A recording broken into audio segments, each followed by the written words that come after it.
Itsuki was once just an ordinary child, but one day his entire life changed when monsters suddenly attacked the Earth. Those monsters killed his parents right before his eyes. Left alone in this world, he swore that he would kill every single monster. 10 years later, the day finally arrived when he could awaken his power and become a hunter. He stepped onto the stage as the world's most powerful hunters watched, placing his hand on the awakening stone. But little did he know, fate had other plans for him. He awakened the most mysterious talent, Limit Breaker, a power no one knew anything about. On top of that, he discovered that his level was fixed at 0, meaning he could never level up. Now, the question is, how will our protagonist take revenge on the monsters who killed his parents? This story begins with the memory of that day. Countless eerie black monuments fell from the sky. They dropped through the clouds one after another, their shadows covering the city below. Strange glowing spheres and lightning-like energy swirled around them as they descended. Right after that, barriers were deployed. A massive purple beam shot upward from the middle of the city, twisting the sky like a vortex. People standing on the streets stopped and stared, watching the glowing tower rise before them. Monsters called disaster beasts broke through the barriers and invaded the human world. Among them appeared a giant dark figure, the demon of destruction, Ringa, standing tall with purple energy swirling behind him. Soon, countless terrifying beasts flooded the streets. Armored monsters, winged creatures, and huge clawed beasts rushed forward, while people screamed and ran. Disaster struck instantly. A monstrous armored creature swung its arms, sending a man falling backward as he shouted for everyone to run. Nearby, his child cried and reached out, calling for his dad, as his mother ran while chaos erupted around them.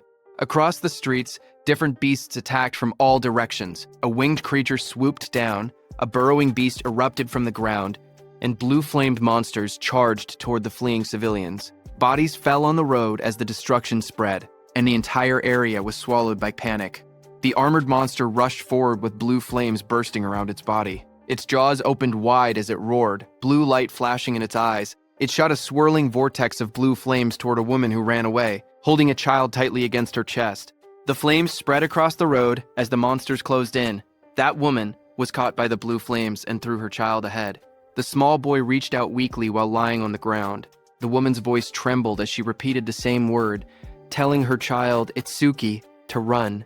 The child looked at her with tear-filled eyes and called out for his mom. Just then, suddenly, someone shouted Itsuki's name again. A drop of sweat slid down a boy's face as the voice echoed. In the next moment, the scene returned to the present. A girl with pink hair turned around toward him. She asked what was wrong, saying he was spacing out. He stood among the lined-up students and answered quietly that it was nothing. Hearing that, she narrowed her eyes and leaned in slightly, asking him again if that was really true. Then, while he was crying, the boy who was the same Itsuki from that day stood still with tears running down from one eye. Before he could answer, another student suddenly wrapped an arm around his shoulder and spoke cheerfully. He said, Itsuki must be sleepy, since he's usually asleep at this time. But today, there was suddenly a school-wide assembly. While they were talking, Itsuki pointed toward the stage and told his friends that the teacher there was dressed strangely. On stage, the teacher, wearing some kind of armored helmet, explained what happened after the disaster beasts appeared. Some humans gained the power to fight back, and they became known as Awakened. The armored man described how, 10 years ago, the largest disaster beast attack happened at the northern shore of the Blue River. Awakened from all over the world crossed the river to repel them in what became known as the River Crossing War. Though attacks had decreased since then, the number of descending monuments had started to rise again. A large-scale attack similar to that war was likely coming soon. Itsuki's classmate leaned in again and pointed at a man on the stage. He explained that the person was Izumi Nento, the commander-in-chief of the northern continent. He asked how Itsuki could be from the north and still not know him. Itsuki looked at Izumi Nento quietly. He said the name sounded familiar, and admitted he once imagined a hunched old man with a long beard, but the person on stage looked stranger than he expected. Itsuki's classmate grinned and told him he understood. But despite the odd appearance, Izumi Nento was the first awakened. It was thanks to him that humanity knew about the monuments and the disaster beasts. Itsuki's friend spoke excitedly, saying that this man was the strongest awakened. He added that even Teiwa Jin, known as the light of humanity, was his student.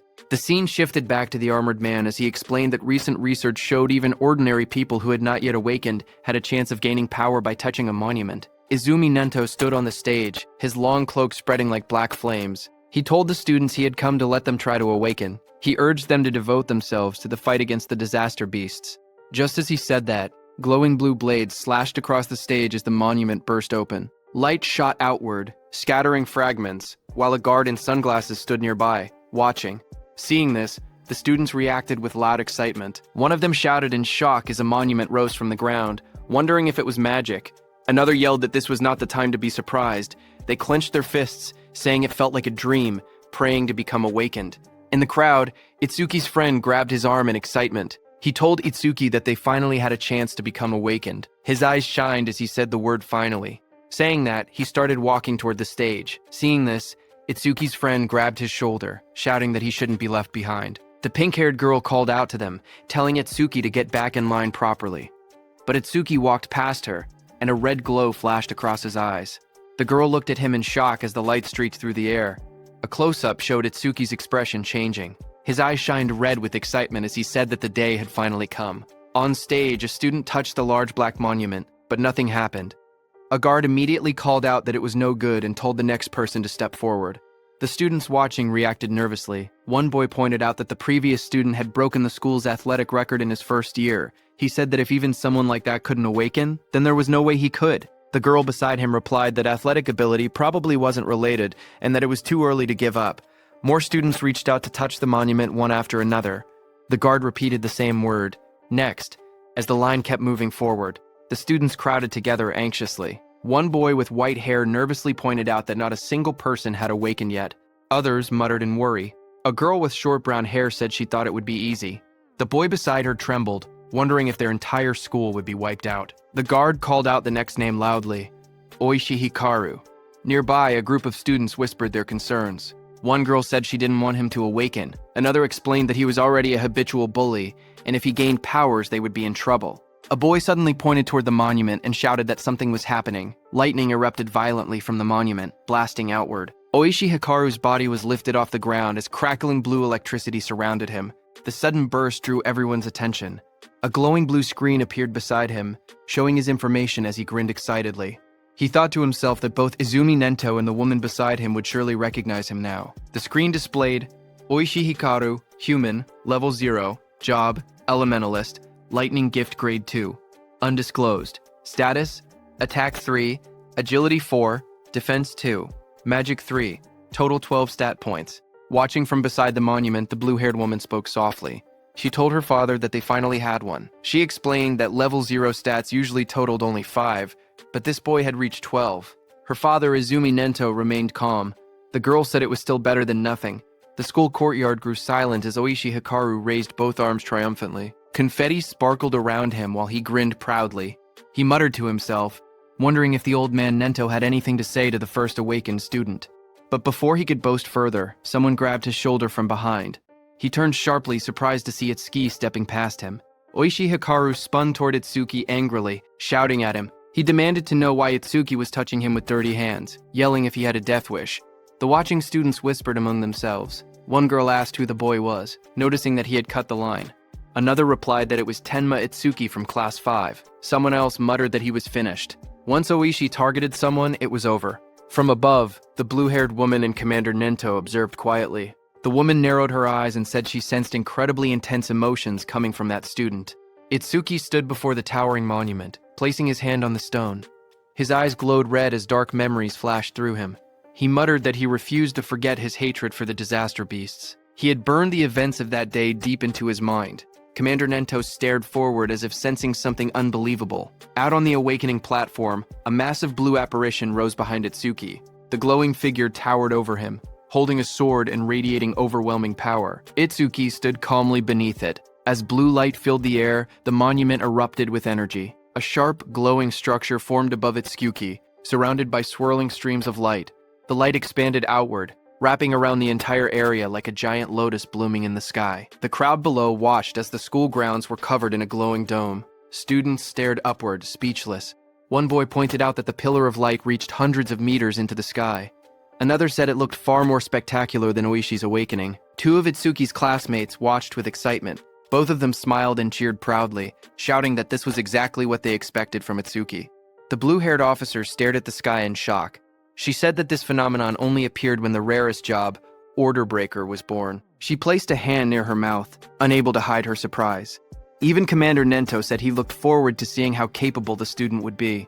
Seeing that, Oishi's expression twisted with frustration as he glared at the overwhelming light. Itsuki opened his eyes in confusion. Surrounded by shimmering blue energy, he wondered where he was and asked himself if he had awakened. Looking around, he found himself sitting cross-legged in the center of a massive glowing lotus made of light. Countless petals surrounded him, floating in a calm, otherworldly space. Suddenly, a blue system screen appeared before him. Itsuki stared at it in shock as it displayed Tenma Itsuki's stats. He was a human at level 0, which was fixed. His job was Orderer Nirvana. His gift was Nirvana, a special grade. His level was fixed. His stats increased when acquiring skills. It removed all debuffs and fully healed injuries. Just then, another blue window appeared, showing his skill, Overmimesis, which was Z rank. It analyzed enemy attacks and allowed the acquisition of counter skills. Then another screen showed Itsuki's stats. His were Attack 0, Agility 0, Defense 0, Magic 0, Total 0. Itsuki's face went pale as he stared at the results. His jaw dropped, and he exclaimed silently that everything was at 0. But then two blue system windows appeared in front of Itsuki. The first announced that the Z-rank skill Overmimesis had been acquired. The second stated that the special grade gift Nirvana had activated, increasing all of his stats by 200. Another screen displayed the changes. Attack went from 0 to 200, Agility went from 0 to 200, Defense went from 0 to 200. Seeing this, Itsuki's expression brightened. He looked at the glowing screen with excitement and said he understood. He realized that whenever he gained new skills through Overmimesis, Nirvana would raise his stats. Even if he couldn't level up like others, he could still grow stronger in his own way. He clenched his fist and smiled confidently. He admitted he didn't know what level this power compared to, but he had no doubt he had become an awakened. With determination in his eyes, he declared that he would annihilate the disaster beasts. A massive burst of blue light exploded from the monument. Students around him shielded their faces and shouted that the light was too bright. Some grabbed their eyes in pain. Through the blinding radiance, Itsuki's silhouette stood tall within the monument's glow. Lightning and energy swirled around him in a powerful display. Oishi stared at the scene, trembling with disbelief. His face twisted as he shouted that such a thing was impossible. The blue-haired officer gasped as she looked at the glowing monitor. She covered her mouth in shock and said that these stats were unbelievable for a rookie awakened. Even Commander Nento admitted that it was hard to believe, but stated that Itsuki was undoubtedly among the strongest of all new awakened in history. Outside, Itsuki stepped out of the light, petals of blue energy swirling around him, watching his silhouette shine with power. Just one word left Commander Nento's mouth: the strongest. A system window displayed his public information: Tenma Itsuki, level 0 fixed. Job, Order Breaker gift. Special grade undisclosed. Skill undisclosed. Status attack 200. Agility 200. Defense 200. Magic 200. Total 800. In the crowd, students and teachers erupted in cheers. They shouted that Tenma's stats had shot up all at once. Someone cried out in disbelief, saying they never imagined their school would have someone this amazing. An older teacher yelled that this feat would go down in school history. But among the cheering crowd, Oishi trembled with rage. Lightning crackled around him as his eyes glowed red. He clenched his teeth and glared at Itsuki, furious that the cheers he believed should have been his were now stolen away. Oishi's rage exploded as lightning surged across his body. He shouted that a loser like Itsuki should stay a loser. Students around him backed away as sparks crackled through the air, their faces tense with shock. Electricity flooded the entire hall, and Oishi stepped forward with a crazed expression. He declared that he would eliminate Itsuki using his newly acquired skill. Above the crowd, Itsuki stood calmly, staring down from the top of the monument as lightning scattered below him. Itsuki clenched his fist as a blue system window appeared. The screen displayed C-rank skill, Silver Serpent, detected. Overmimesis activated. Itsuki's eyes sharpened as multiple blue panels began processing. The analysis started at 27%, then climbed quickly.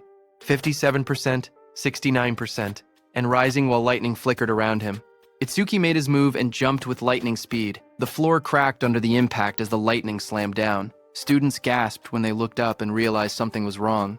One girl asked where Itsuki had gone. Another student said they saw a flash of electricity, and then Itsuki suddenly vanished. Oishi looked around in confusion, wondering where Itsuki was. A glowing blue window reached 88%, as Itsuki appeared behind Oishi like a shadow wrapped in lightning. His eyes shone with a blinding horizontal beam. Oishi froze in terror. Sweat poured down his face as he realized Itsuki was behind him. He panicked, unable to move. Itsuki placed a hand on Oishi's shoulder. His voice was cold as he told Oishi to consider himself lucky for being born human. He added that if Oishi were a disaster beast, he would have killed him about 100 times already. Oishi trembled uncontrollably, fear tightening his entire body. Moments later, Itsuki casually stepped forward, while Oishi collapsed onto the ground. Another student shouted in shock, asking when Itsuki had moved behind him. Someone else laughed nervously, saying Oishi must have been so scared his legs gave out. Another warned them to be quiet before Oishi heard them. A new panel floated above Itsuki, showing 94%, then rising quickly. Blue energy swirled around him as the progress reached 99%. Itsuki glanced at the glowing screen and commented that maybe the analysis was fast because it was only a C-rank skill. The display turned pitch black and flashed. Analysis progress, 100%. Lightning exploded around him as a new message appeared, saying C-rank skill Thunderbreaker required. Itsuki stood in the center of the crackling blue electricity, his body glowing as the newly gained power wrapped around him like living lightning. The students watched nervously as the light began to glow again. One of the boys stared in shock, saying it was happening once more. Another student, wearing sunglasses, adjusted them with a grin, saying it was a good thing he had brought them. Inside the glowing space, Itsuki appeared sitting calmly with a thoughtful expression. He realized that every time an analysis finished, he was forcibly brought into this strange place. In front of him, the system windows appeared, stating that the analysis of Silver Serpent was complete, and the skill Thunderbreaker had been acquired. Another window opened, showing the description of Thunderbreaker Level 1. The skill allowed him to absorb C-rank and lower lightning attacks into his body. When releasing the absorbed lightning energy, his agility would increase by 50%. It also had a passive effect. Each time he absorbed a C-rank lightning attack, his agility would permanently increase by 5%. Another message added that all his stats had increased by 10. All debuffs were removed, and his injuries were fully healed. Outside, the students shielded their eyes as a massive burst of blue light exploded from Itsuki's body. The lightning wrapped around him in swirling arcs as he stood in the center of the arena steps. The electric pressure pushed outward, and the crowd instinctively stepped back or covered their faces. Someone shouted that Itsuki was now cloaked in lightning from head to toe. Another student panicked, saying Itsuki's lightning was even brighter than Oishi's. Oishi, who had attacked him earlier, stared with trembling eyes, unable to believe how Itsuki had learned a skill like that. Itsuki's body glowed intensely as the system displayed his rising stats. It showed each attribute increasing: attack, agility, defense, and magic, all rising from 200 to 210, bringing his total from 800 to 840. Just then, the students looked up at the sky in confusion. One of them said it had been sunny just a moment ago. Another asked if it was rain. A third student lifted his hand, trying to feel the drops, when someone suddenly shouted that something was falling. A dark, coffin-shaped object wrapped in lightning descended from the stormy clouds. The rain poured harder as it crashed down toward the school grounds. The woman with blue hair and glasses saw it and shouted in shock, calling it a monument. She questioned why it had appeared here of all places. Commander Nento quickly announced that the school-wide assembly was canceled and ordered everyone to evacuate outside the school grounds. Just like in their drills, he realized that there was no doubt the target was him. The woman turned to Commander Nento and told him that they should escape too, since combat wasn't their specialty. But Commander Nento beside her shook his head. He warned that if they ran, everyone else would panic. He pointed ahead, telling her to look, because the boy standing there was calmer than both of them. Ahead of them, lightning exploded around the descending object. Students ran in all directions, fleeing in fear. Only one boy, Itsuki, remained still in the middle of the field, bathed in a faint blue glow. From behind, the blue-haired woman shouted at him, demanding to know why he wasn't running. A massive dark pillar crashed down from the sky, shaking the ground as debris exploded outward. Rain poured heavily around it. Nearby, a group of students panicked. One boy shouted that disaster beasts were coming and urged Itsuki to escape. But Itsuki, with glowing red eyes, stood still. His voice was cold as he declared that he would exterminate every single one of them. His friends stared at him in shock. One of them yelled that he would die if he didn't run. Another insisted that since he had only just awakened, he couldn't possibly fight disaster beasts. They told him to leave everything to the other awakened, but Itsuki shook his head. He calmly told them to trust him. The pink-haired girl hesitated, worry written all over her face. Finally, she shouted that if he died, he shouldn't blame them. She grabbed the other guy's clothes and dragged him with her. The glasses-wearing boy asked her if it was really okay to let him go, reminding her that the enemy was a disaster beast, a walking weapon of mass murder. As the two ran off, Itsuki looked ahead with a crazed smile. His eye glowed bright red through the rain. He muttered that his first enemy after becoming an awakened was the one who killed his parents, and that it was lucky. Lightning curled around him as he stepped forward. A glowing panel appeared beside him, displaying the status of the creature before him. It was Skeleton Soldier 10369, Level 8, Gift Grade 2, Defense increases by 100%. If the enemy's attack exceeds its own defense, the gift becomes invalid. Skill, Bonefire, B rank. Its stats were Attack 15, Agility 10, Defense 120 plus 120, Magic 30, Total 295. The skeleton soldier stood covered in blue flames as Itsuki faced it head-on. A surge of lightning wrapped around Itsuki's arms as he tightened his stance. His red eyes glowed sharply while he wondered whether he should test the skill he had just acquired. In the next moment, he charged forward, electricity exploding around his body. Blue lightning trailed behind him as he rushed toward the flaming skeleton beast on the field. The two forces collided, sparks scattering through the rain. The skeletal beast swung its arms to punch, but Itsuki dodged. Then Itsuki swung his electrified fist with full force, shouting that he would not let anyone else die. His punch struck the creature's chest, and a violent burst of energy erupted. The impact sent the disaster beast flying across the field, smashing through the school building. The ground trembled as debris scattered in all directions. Students watching from afar stared in shock. One student said Itsuki's strength was too overwhelming, and that maybe they didn't need to run anymore. A female student was stunned, seeing how the impact had blasted the monster away in a single hit. The blue-haired inspector stared at the ruined wall, stunned that a rookie who had just become awakened could send a level 8 disaster beast flying with only one blow. Heavy rain poured down as Commander Nento watched from a distance, thinking to himself that Itsuki's speed and power were on a completely different level from other level zeros. But even then, he believed that defeating a skeleton soldier was impossible. He explained that skeleton soldiers had two troublesome abilities. The first was a gift that increased their defense. The second was a terrifying skill called Bonefire, a flame that burned anything it touched into ash. Blue flames erupted violently across the field, spreading like a wave toward Itsuki. The students gasped as the fire surged forward. Itsuki's friends cried out in fear, shouting Itsuki's name. Oishi stepped forward with a crazed smile, yelling that the fool who didn't know his place would just burn to ash. Meanwhile, glowing screens appeared in front of Itsuki. A system message informed him that the enemy was using Bonefire. The analysis began, first at 1%, then rapidly accelerating. As the blue flames engulfed him, more screens appeared.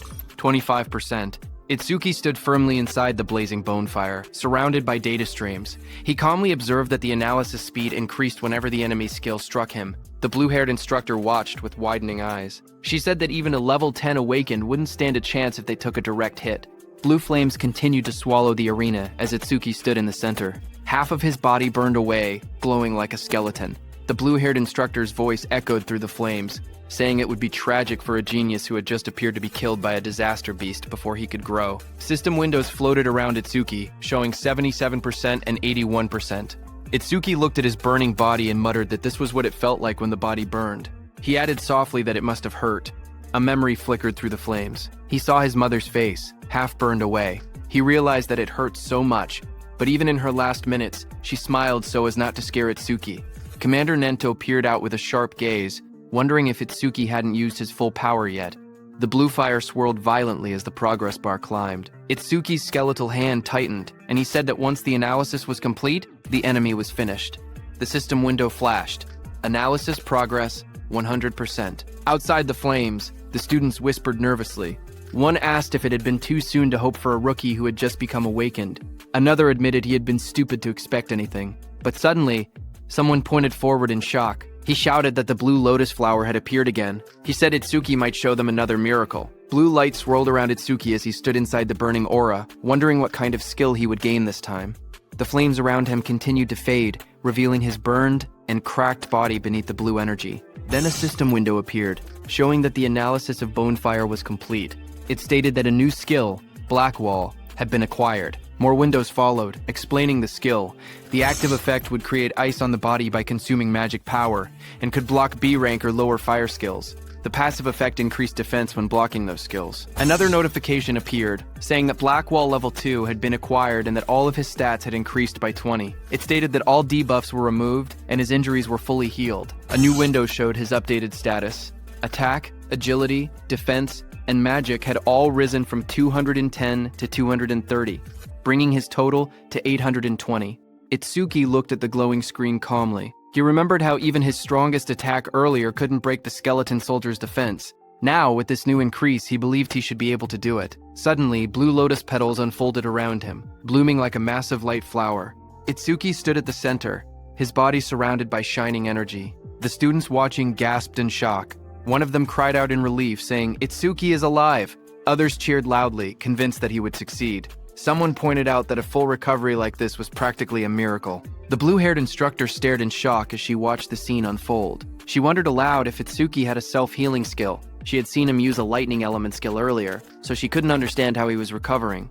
Commander Nento was also shocked. He remembered that order breakers were considered the most mysterious job, but even among them, Itsuki seemed uniquely strange. Meanwhile, Itsuki stood in the center of the glowing lotus petals. His body had recovered completely. Not a single injury left. Blue fragments drifted around him as he looked down at his restored form.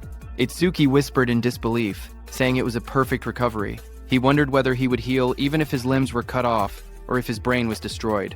He admitted he was curious about the limits of his self-healing. Suddenly, the skeleton soldier roared, its armor burning with blue bonefire. The flames surged violently as the monster charged forward. Itsuki turned calmly, raising his arm as black spikes spread across his skin. The blue flames rushed toward him. His entire body became engulfed in the fire, but he stood unmoving within it. Moments later, his silhouette appeared again through the blaze. Thick layers of black spikes covered him completely, and his red eyes glowed coldly behind the cracked ice armor. Itsuki cracked through the air as he shot upward. The explosion of blue flames shook the area when he crashed down. Itsuki's armored body glowed with electricity as he readied another strike. The skeletal beast struck, but Itsuki moved again, instantly appearing behind the beast faster than anyone could follow. Itsuki then raised his arm, and it turned into a massive black spike sword, lightning running through it. Itsuki moved with lightning speed and, with a single slash, cut the skeletal beast in two with that sword. The students watching from afar were stunned. One of them said that Itsuki moved behind the disaster beast in an instant, as if he had teleported. Another said that only awakened people could track movements like that.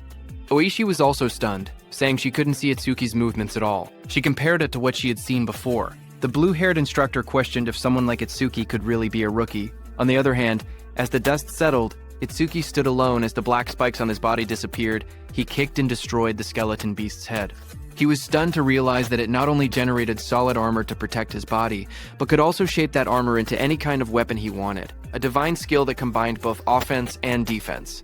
Suddenly, someone shouted his name. Itsuki turned his head in surprise as his friend rushed toward him and wrapped him tightly in a relieved hug, saying he was glad Itsuki had won because he had been worried the entire time. Itsuki stayed still for a moment before asking about Saya. His friend pulled back and admitted that Saya had been watching earlier with a face that looked like she might cry, but now she was nowhere to be seen. Itsuki looked toward the crowd, wondering why she didn't come. He scanned the students in the distance, confusion growing. He quietly wondered if she might be angry. Not far away, the blue-haired instructor watched the aftermath of the fight. She spoke seriously, noting that for a boy to defeat a skeleton soldier, something even a level 10 awakened would struggle against, was unbelievable. Commander Nento called the blue-haired instructor Choa and told her to stay and assist with the cleanup. He also told her to deliver his message to the principal, that he would be taking Itsuki with him. On the other hand, Itsuki's friend patted Itsuki's hand, saying there was no way Saya would be angry after he won. He guessed that Saya was probably scared of falling behind Itsuki, so she might have gone to touch the monument instead. Itsuki lowered his gaze slightly and murmured that he hoped that was the case. Just then, a voice called out to him, asking if he was Tenma Itsuki. Itsuki turned and noticed someone approaching. Commander Nento, wearing a long cape, stood before him. Itsuki looked up at him in silence. People watching from a distance began whispering among themselves. They saw that Izumi Nento, a famous figure, was talking directly to Itsuki. Some wondered if he intended to take Itsuki as a student. Others doubted it, saying the only person Commander Nento had ever accepted as a student was Teiwajin, humanity's strongest. They insisted that no matter how strong Itsuki seemed, something like that wouldn't happen. Itsuki's friend stepped away nervously and said he would go look for Saya. Commander Nento then looked down at Itsuki and spoke calmly. He told Itsuki that he was quite special. Itsuki looked at Commander Nento and repeated the word softly, asking what he meant by calling him special. Commander Nento observed Itsuki closely and saw dark energy gathering around Itsuki. He told Itsuki that his heart seemed filled with anger and hatred. Itsuki stood in the darkness, a glowing light shining across his eyes. Commander Nento then stepped forward and said that he wanted to know the reason behind that hatred. Itsuki finally spoke, explaining that 10 years ago his parents were killed by disaster beasts while trying to protect him. A scene from his childhood flashed before his eyes, his younger self crying helplessly as danger closed in. He remembered how he had nearly been killed as well, but an awakened appeared at the last moment and saved him. the powerful figure struck the beast right in front of the frightened Itsuki. Itsuki told Commander Nento that right before his eyes, he had watched his mother die. A glowing blue flame slowly consumed his mother's body. Even as half her face vanished into bone and ash, she smiled gently at Itsuki and told him that he must walk the rest of the path on his own. Young Itsuki stared at her with trembling eyes, unable to understand. His voice cracked as he cried out for his mother. Anger raged inside him as he looked at the beast. Words echoed in his mind, reminding him that both his mother and father had died because of beings like this. Tears streamed down his face as he shouted in denial. Before him, a towering, monstrous figure rose from the darkness, an enormous being surrounded by raging purple flames. Its shadow loomed over Itsuki as he realized the horrifying truth. The creature before him was the root of all evil. Shaking with rage, Itsuki glared upward. His eyes burned red as hatred filled his heart. On that day, he swore a vow. He would kill that demon and every last creature of its kind. In the present, Itsuki clenched his jaw, a tear slipping down his cheek as he shouted that he would kill all of its kind. Commander Nento looked at him and commented that even with a heart consumed by hatred, Itsuki still shed tears. Itsuki raised a hand to his face and explained calmly, ever since he witnessed the tragedy of his mother's death, his left eye had stopped producing tears, but his right eye had begun crying on its own. Thanks to that, he said he never forgot his hatred for the disaster beasts. Commander Nento then asked if Itsuki would become his student. He promised to get him into the Salvation League and help him gain the immense power needed to take revenge on the disaster beasts. Itsuki repeated the words quietly, asking what the Salvation League was. Commander Nento then explained. He told Itsuki that to counter disaster beasts more efficiently and scientifically, the governments of the 5 continents had gathered strong awaken from around the world and created an official organization. The members of this organization were called saviors, he continued, saying that saviors were provided with resources such as dedicated training grounds and powerful weapons. They were also guaranteed high compensation. Even trainee saviors received 10,000 gold per month. Itsuki listened in surprise, realizing that 10,000 gold was enough to buy a car. Commander Nento then warned that such generous treatment was not given for free. Saviors were expected to constantly fight disaster beasts on the front lines and protect people's safety. Itsuki stood shirtless, his expression calm as he spoke. He said that he did not care about high pay or special resources. What mattered most to him was something else. Determination filled his eyes. His gaze sharpened as he clenched his fist. He declared that what mattered most was fighting disaster beasts on the front lines. With unwavering resolve, he announced that he wanted to become a savior as well. Commander Nento then explained the process. He said that the Salvation League held an exam every February known as the National Salvation League Tournament, with more than 10,000 participants. Each contestant earned points based on performance, but only those who ranked within the top 100 were allowed to become saviors. Hearing this, Itsuki asked what the highest record in history was. Commander Nento told Itsuki that it would not be very useful as a reference. He explained calmly that the record was 115,000 points, set by Taewajin 11 years ago. He added that passing required only 30% of that score, while securing first place required at least 50%. Itsuki silently recalled the name Taewajin, the strongest awakened, known as the light of humanity, the one Rikaru had mentioned. Commander Nento told Itsuki that Jin was special, and that comparing himself to Jin would only bring despair. But even so, Itsuki should still have confidence because he believed Itsuki could one day stand shoulder to shoulder with Jin. Itsuki stood shirtless on the training ground, his expression steady. With unwavering determination, he declared that he would surpass Taewajin. Hearing those words, Commander Nento's eyes widened inside the helmet. Reacting with surprise, he remembered something from the past, a time when he had stood with Taewajin and told him that he had become incredibly popular. The younger generation was trying to follow in his footsteps, but Taewajin warned that following alone would never win the war against the disaster beasts. Someday, someone would surpass him, just as a new sunrise replaces the setting sun. Taewajin said that he looked forward to that day, seeing Itsuki's resolve. Commander Nento thought that the sunrise Taewajin had been waiting for had finally appeared. A few hours later, Commander Nento took Itsuki to another place. When Itsuki saw the massive dome-shaped structure rising in the distance, glowing under the sky, he asked quietly what it was. Commander Nento explained that these monuments acted as passages connecting the human world to the world of disaster beasts. He said that if the beasts were killed but the monuments were left untouched, new beasts would simply appear again. He pointed at the massive dome-shaped building and explained that this facility was created to isolate monuments that couldn't be destroyed. Awakened individuals periodically entered it to sweep out the disaster beasts that emerged. This kept the danger under control and also served as training. Itsuki looked at the building and asked if it was a training facility. Commander Nento, standing beside him, confirmed it, saying they called these places stages. He explained that the number and strength of the beasts inside couldn't be controlled, making it extremely dangerous. Commander Nento told Itsuki that the beasts in this specific stage were especially strong. Among all rookie-level stages, this one had the highest mortality rate. Because of that, people called it the rookie graveyard. He told Itsuki that when Jin was still a rookie, he had cleared this deadly stage in 3 minutes and 14 seconds. Commander Nento turned to Itsuki and said that if Itsuki truly intended to surpass Jin, then 3 minutes would be his limit. As Itsuki walked toward the giant facility, Commander Nento told him that if he could clear the stage within 3 minutes, he would accept him as his student. Hearing that, Itsuki's eyes sharpened with determination. He wanted to surpass Jin and become Commander Nento's student. People in the lobby turned their heads when they saw a familiar figure. Someone pointed and said that Mr. Izumi had arrived. Another person noticed Itsuki walking beside him and asked if that was the rumored rookie. The crowd stared in surprise, whispering that there was no way a rookie could walk next to Mr. Izumi unless he was an awakened, on Taewajin's level. Itsuki looked around quietly and wondered to himself if this person was really that famous. Thinking that, he walked toward the stage entrance and saw the display showing the Disaster Beast level inside. Level 10. He noted that it was only 2 levels higher than the skeleton soldier he had faced earlier, and wondered how strong that really was. But what surprised him more was that even though several people were gathered nearby, none of them seemed prepared to enter the stage. He wondered why that was. Someone nearby muttered that the rookie looked way too confident and assumed that a high-level awakened must be accompanying him. Another wished they could be taken along too, while someone else joked that the rookie probably came just to flirt with the receptionist, saying that with a decent face he was getting cocky. At the counter, the receptionist approached him with a polite smile. She asked if he wanted to enter the stage and how many challengers there would be. He calmly replied that it would be just him.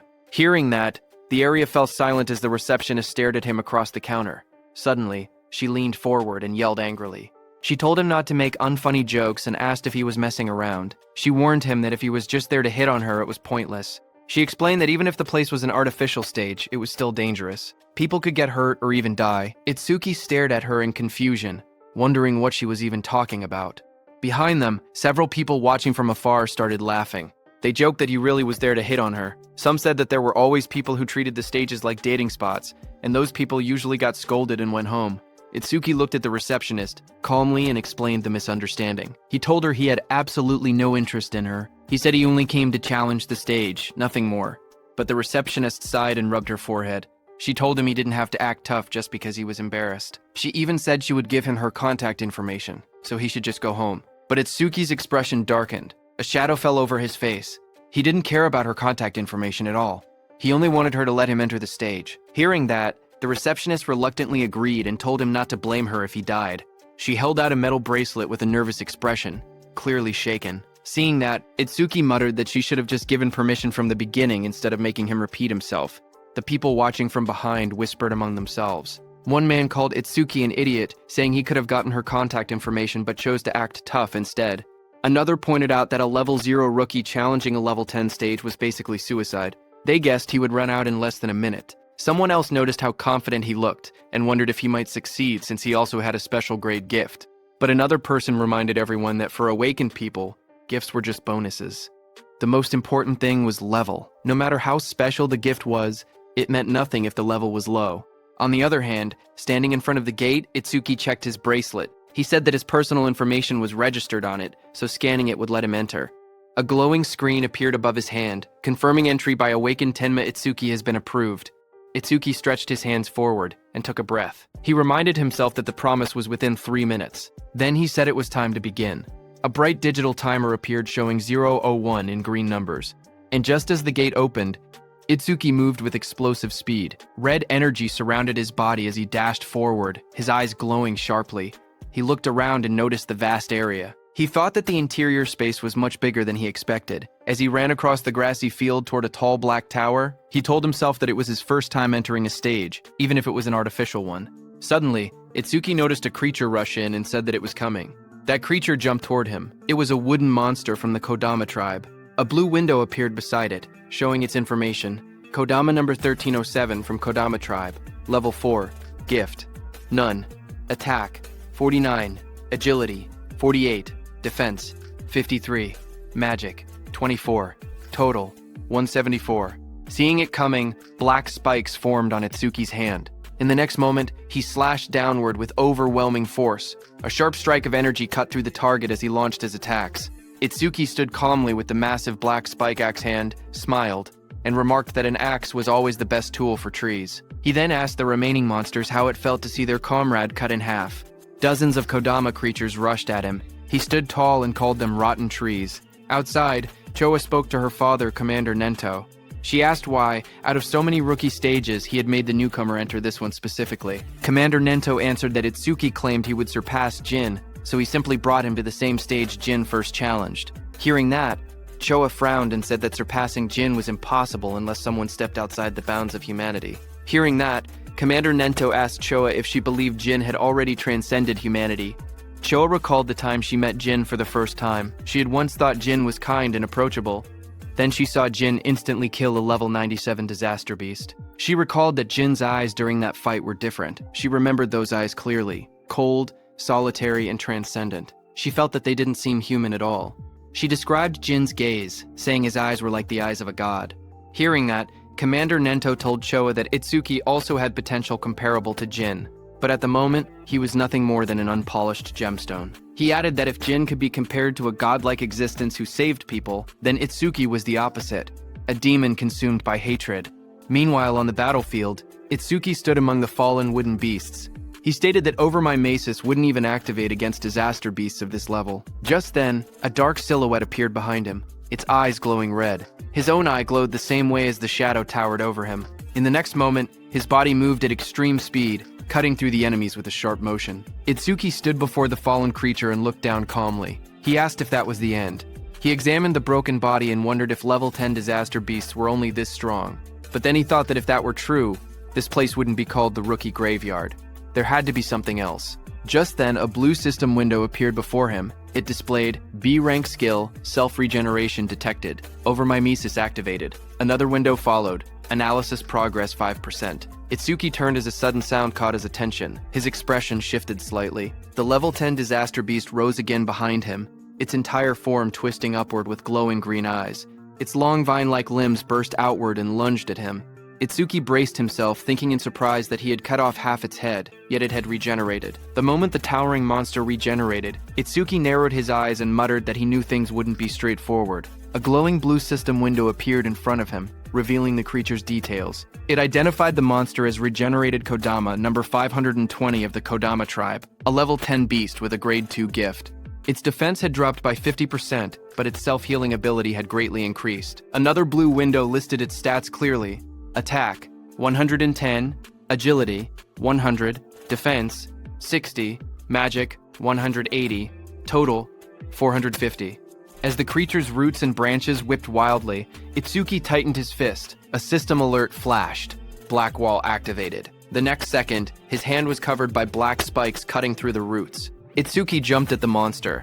While dodging the monster's attacks, he quickly analyzed the situation. He realized the beast couldn't regenerate if he damaged it fast enough. He told himself that he had to deal massive damage in a short amount of time. The analysis window appeared beside him.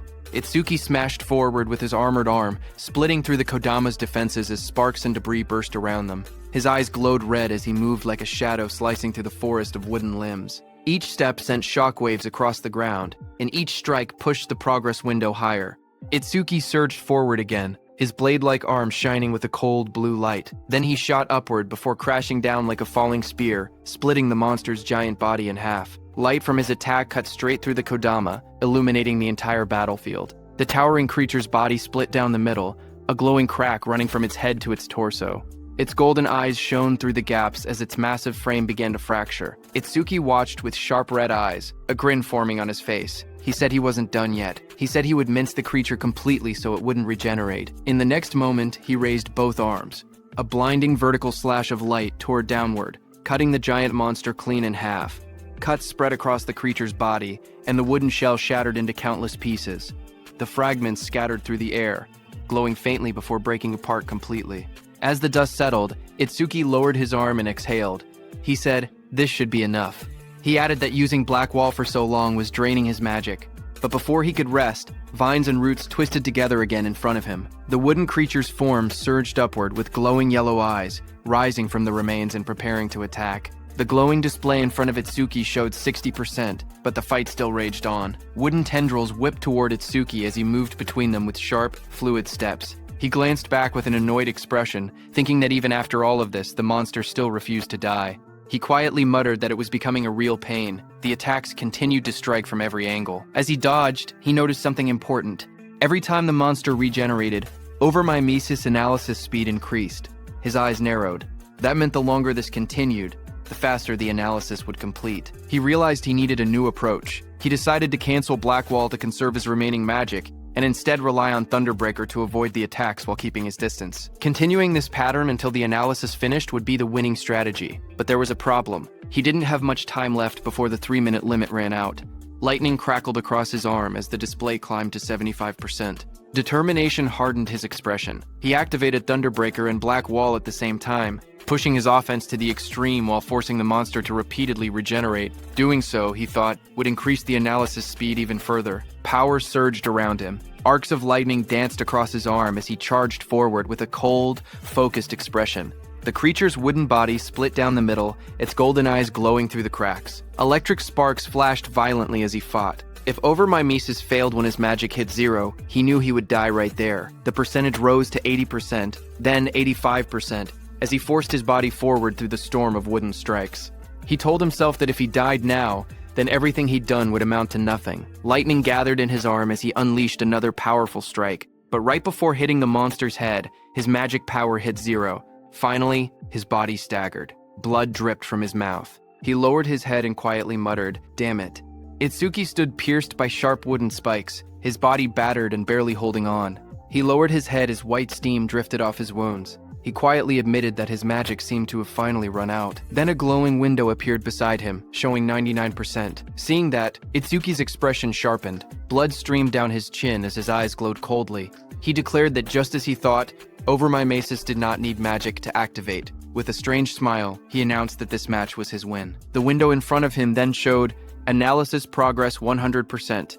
A bright lotus-shaped energy began expanding around him, glowing blue and cracking the wooden spikes.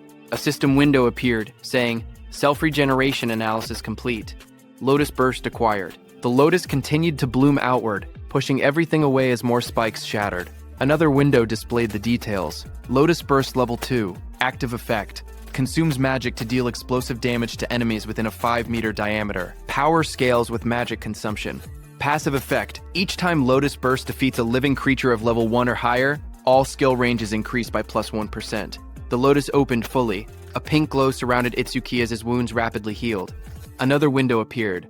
Lotus Burst Level 2 acquired. All stats plus 20. Remove all debuffs and fully heal injuries. The monster watching him narrowed its glowing yellow eyes. A final window appeared. Lotus Burst activated. Itsuki brought his hands together and clapped. A burst of force erupted instantly, followed by a roaring explosion of flames that engulfed everything in front of him. A blazing wave swept outward, and the monster's shadow shot through the smoke and sparks. When the flames settled, he stood there with blood running down his cheek, his hand still extended from the technique he had just used. With a calm breath, he looked ahead and said that Lotus Burst wasn't bad. Smoke rose around the scorched crater at Itsuki's feet.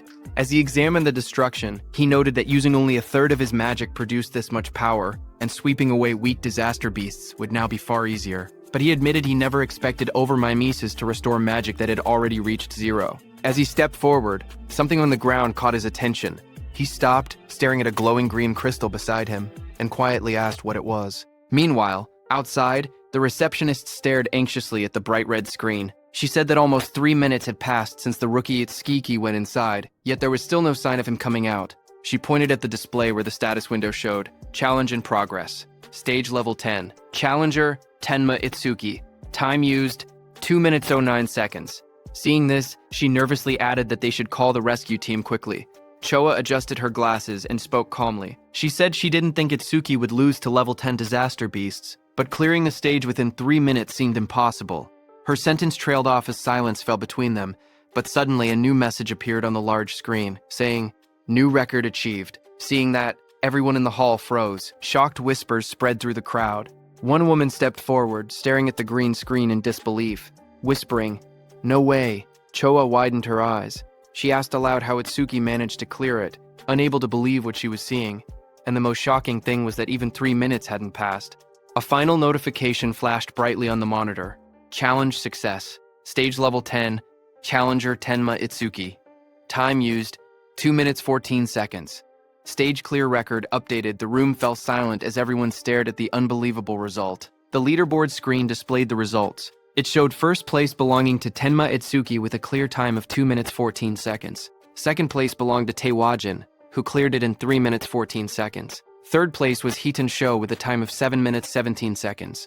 Just then, Itsuki came out of the gate, his clothes torn and stained with green liquid. Around him, people reacted in shock. One person exclaimed that Itsuki had really survived, asking whether the green liquid on him was disaster beast blood. Another shouted that Itsuki was a full minute faster than Taewajin. Someone else pointed out that the beasts inside were level 10 disaster beasts, and couldn't understand how a level 0 rookie managed it.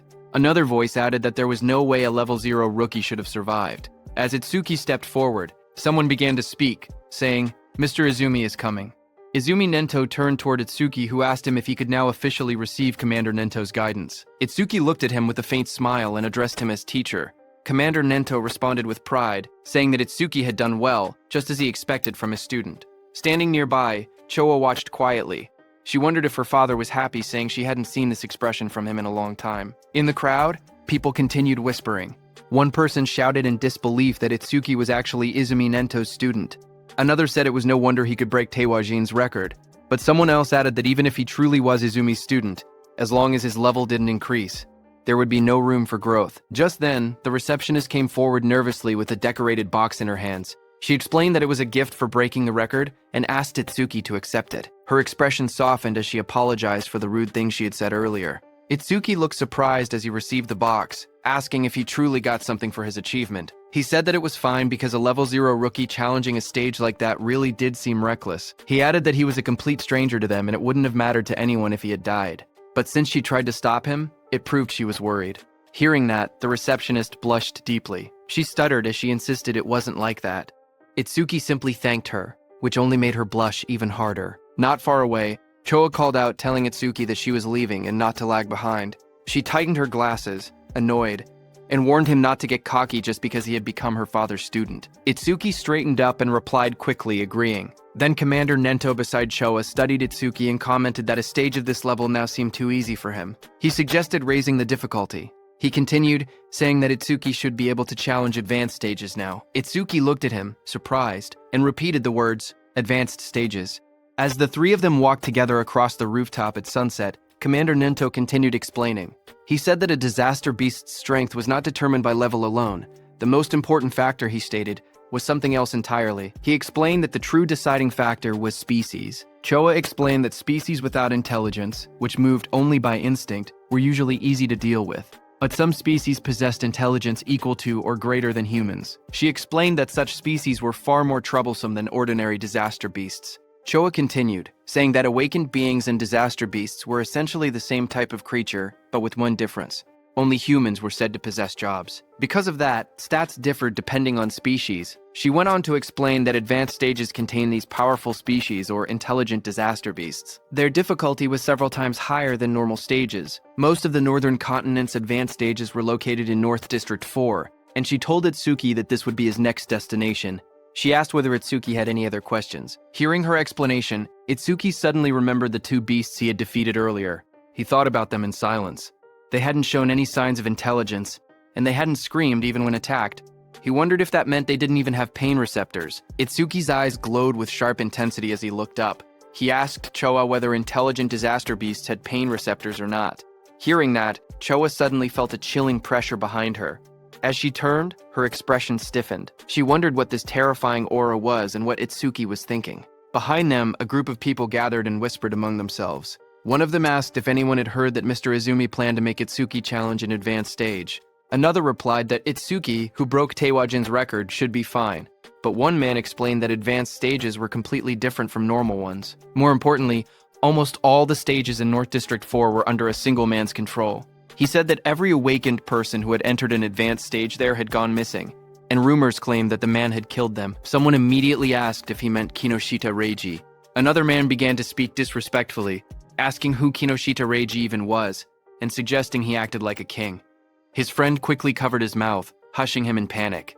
He warned him that he would be killed too if that man heard him. After all, he said, that man was the son of the North District 4 governor, Kinoshita Reiji. The scene shifted to a luxurious room. A young man lounged confidently while servants stood around him. He was the infamous Kinoshita Reiji. A subordinate asked him when he would be departing. Kinoshita Reiji smirked as he answered. He said that all the stages in North District 4 were under his control, so he would go whenever he wanted. To him, waiting in line was something only commoners did. He lifted his glass with a satisfied smile. After they left that spot, Itsuki opened the small, ornate box. Inside, a shining stone rested on a red cushion. The three of them sat together beneath the shade of the trees, as Itsuki gazed at the stone and murmured that it was from that time. Hearing this, Commander Nento, who was beside him, asked if he had seen a karma stone before. Itsuki nodded and calmly explained that after defeating the disaster beasts inside the stage, something identical to this had dropped. Then he paused and added that there was a slight difference. He took out a green crystal, stared at the one in his hand, and said the color was green, but something about it wasn't the same. Upon hearing that, Choa's eyes widened in shock. She exclaimed that it was an intermediate karma stone appearing inside a beginner stage. She stepped closer, adjusting her glasses to get a better look. Itsuki asked what exactly a karma stone was. Choa turned to him and began explaining. She reminded him that he had been a rookie. She said karma stones were also called experience stones. She explained that when a disaster beast or an awakened being died, karma, an invisible energy similar to experience points, emanated from its corpse. Absorbing this energy increased a person's level. In other words, a karma stone was an object that contained karma. A figure glowing with energy appeared in her explanation, demonstrating how someone could use a karma stone to absorb the karma inside. She continued, saying that karma stones did not occur naturally, which made the situation strange. Choa wondered aloud why such a stone had appeared in that stage. Beside her, Commander Nento quietly said it was probably because of Itsuki's gift. Hearing this, both Itsuki and Choa looked confused and asked again about the so-called gift. Commander Nento explained that normally the karma of a defeated enemy would be absorbed by the one who killed them, yet, even though Tenma had defeated 2 disaster beasts, he never leveled up. That meant the karma had not been absorbed. He added that manifested karma never disappeared without a reason. He continued, saying that if his speculation was correct, the karma of the disaster beast that had attacked the school had been absorbed by the awakened individuals present, meaning the people standing there. He explained further that a stage was an enclosed space. Because Tenma was unable to absorb the generated karma and there was no other recipient inside, the leftover karma clumped together and formed a karma stone. Hearing this, Choa looked startled. She asked how Itsuki's stats increased if he truly could not level up. Upon hearing that, Commander Nento suddenly stood up and reminded Choa that an awakened person's gift was top secret and could not be disclosed. Startled, she apologized immediately. Commander Nento then turned back to Itsuki. He told him that he could choose whether to keep the karma stone or sell it. He added that he would be leaving soon for a commander-in-chief meeting of the 5 continents, and that during his absence, Choa would look after him. Before departing, he said there were several things he wanted him to remember. Commander Nento spoke calmly as he listed out the rules. He told Itsuki to keep their relationship confidential, then added the second rule, never disclose his gift to others. The third rule followed. Itsuki had to clear at least 6 advanced stages before the teacher returned. A fourth instruction echoed after that. He told Itsuki to do what he believed was right without hesitation, promising that no matter what happened, he would be behind him. Hearing this, Itsuki smiled with determination and answered, "Yes, teacher." At the same time, at North District 4, Flaming Rock Execution Ground, groups of students argued with suited guards blocking an entrance. One of them shouted that they had arrived first and demanded to be let in. The guards refused. They said the stage had been reserved by the Kinoshita family's son, telling everyone to go home. The students grew angry. One yelled that having money did not give someone the right to do whatever he wanted. Another pointed out that the privileged boy was not even there yet and insisted they should be allowed in first. Their frustration rose. One threatened to report the situation to the Awakened Guild, saying he did not care who the rich kid was. But before he could finish, a dark figure with glowing red eyes appeared behind them, cutting off their complaints. In the next moment, a powerful attack blasted forward. The students were thrown aside as a muscular fighter struck with overwhelming force, scattering them in an instant. Another student rushed forward, attacking the muscular man. A sharp white arc cut through the air as it struck with full power, but the attack landed directly on the muscular man's body and bounced back, sending shockwaves bursting outward. The impact echoed loudly across the ground. The blonde student watching from behind stared in horror. He muttered in disbelief that his B-rank skill, Earthspine, had not worked at all. The muscular man turned, his face shifting into a terrifying form with glowing red eyes and metallic markings. He shouted that the attack did not hurt or even itch. The blonde student trembled. He thought to himself that Earthspine was a technique meant to pierce anything. He wondered if the man in front of him was actually a monster. Before the student could react, the monstrous man lunged forward and grabbed him, his red aura flaring violently as he towered over the frightened student. The muscular man smacked the blonde student's head. The blonde student slammed down violently. Blood burst from his mouth as his eyes rolled back, his body twisting from the impact. Around him, the spectators reacted in shock. They whispered that a level 7 and a level 8 student had been killed instantly without being able to defend themselves. They said the big guy was far too strong. Someone identified him as Oga Takeru, one of Kinoshita Reiji's 4 pillars and a level 12 gold elementalist. Hearing that, the crowd understood why things had turned out this way. Takeru held one of the defeated students by the neck and warned everyone. He said he would not forgive anyone who tried to enter the stage without Reiji's permission. If anyone resisted, he would treat them the same way he treated the 2 lying on the ground. The other students watched nervously as Takeru lifted the struggling blonde student off the floor. The blue-haired student remained unconscious beside him. Takeru shouted that nobody should think about helping them. The group of bodyguards in suits stood nearby, laughing. One of them told Takeru not to go too far because the trash was watching. Another warned that if he kept beating weak students, the teacher would hear about it. Their laughter echoed through the area. Takeru only scoffed. He tossed the blonde student aside, with a flick of his arm, showing no concern at all. The injured blonde student collapsed forward, but before he could hit the ground, Itsuki caught him. Blood dripped from the student's nose as his body went limp in Itsuki's hands. Around them, the other students whispered in shock. One of them asked who the newcomer was and wondered why he did not listen when they told him not to interfere. Another panicked voice said that a level 0 person was definitely going to die. Someone else stared at Choa and muttered that the beauty beside him looked familiar.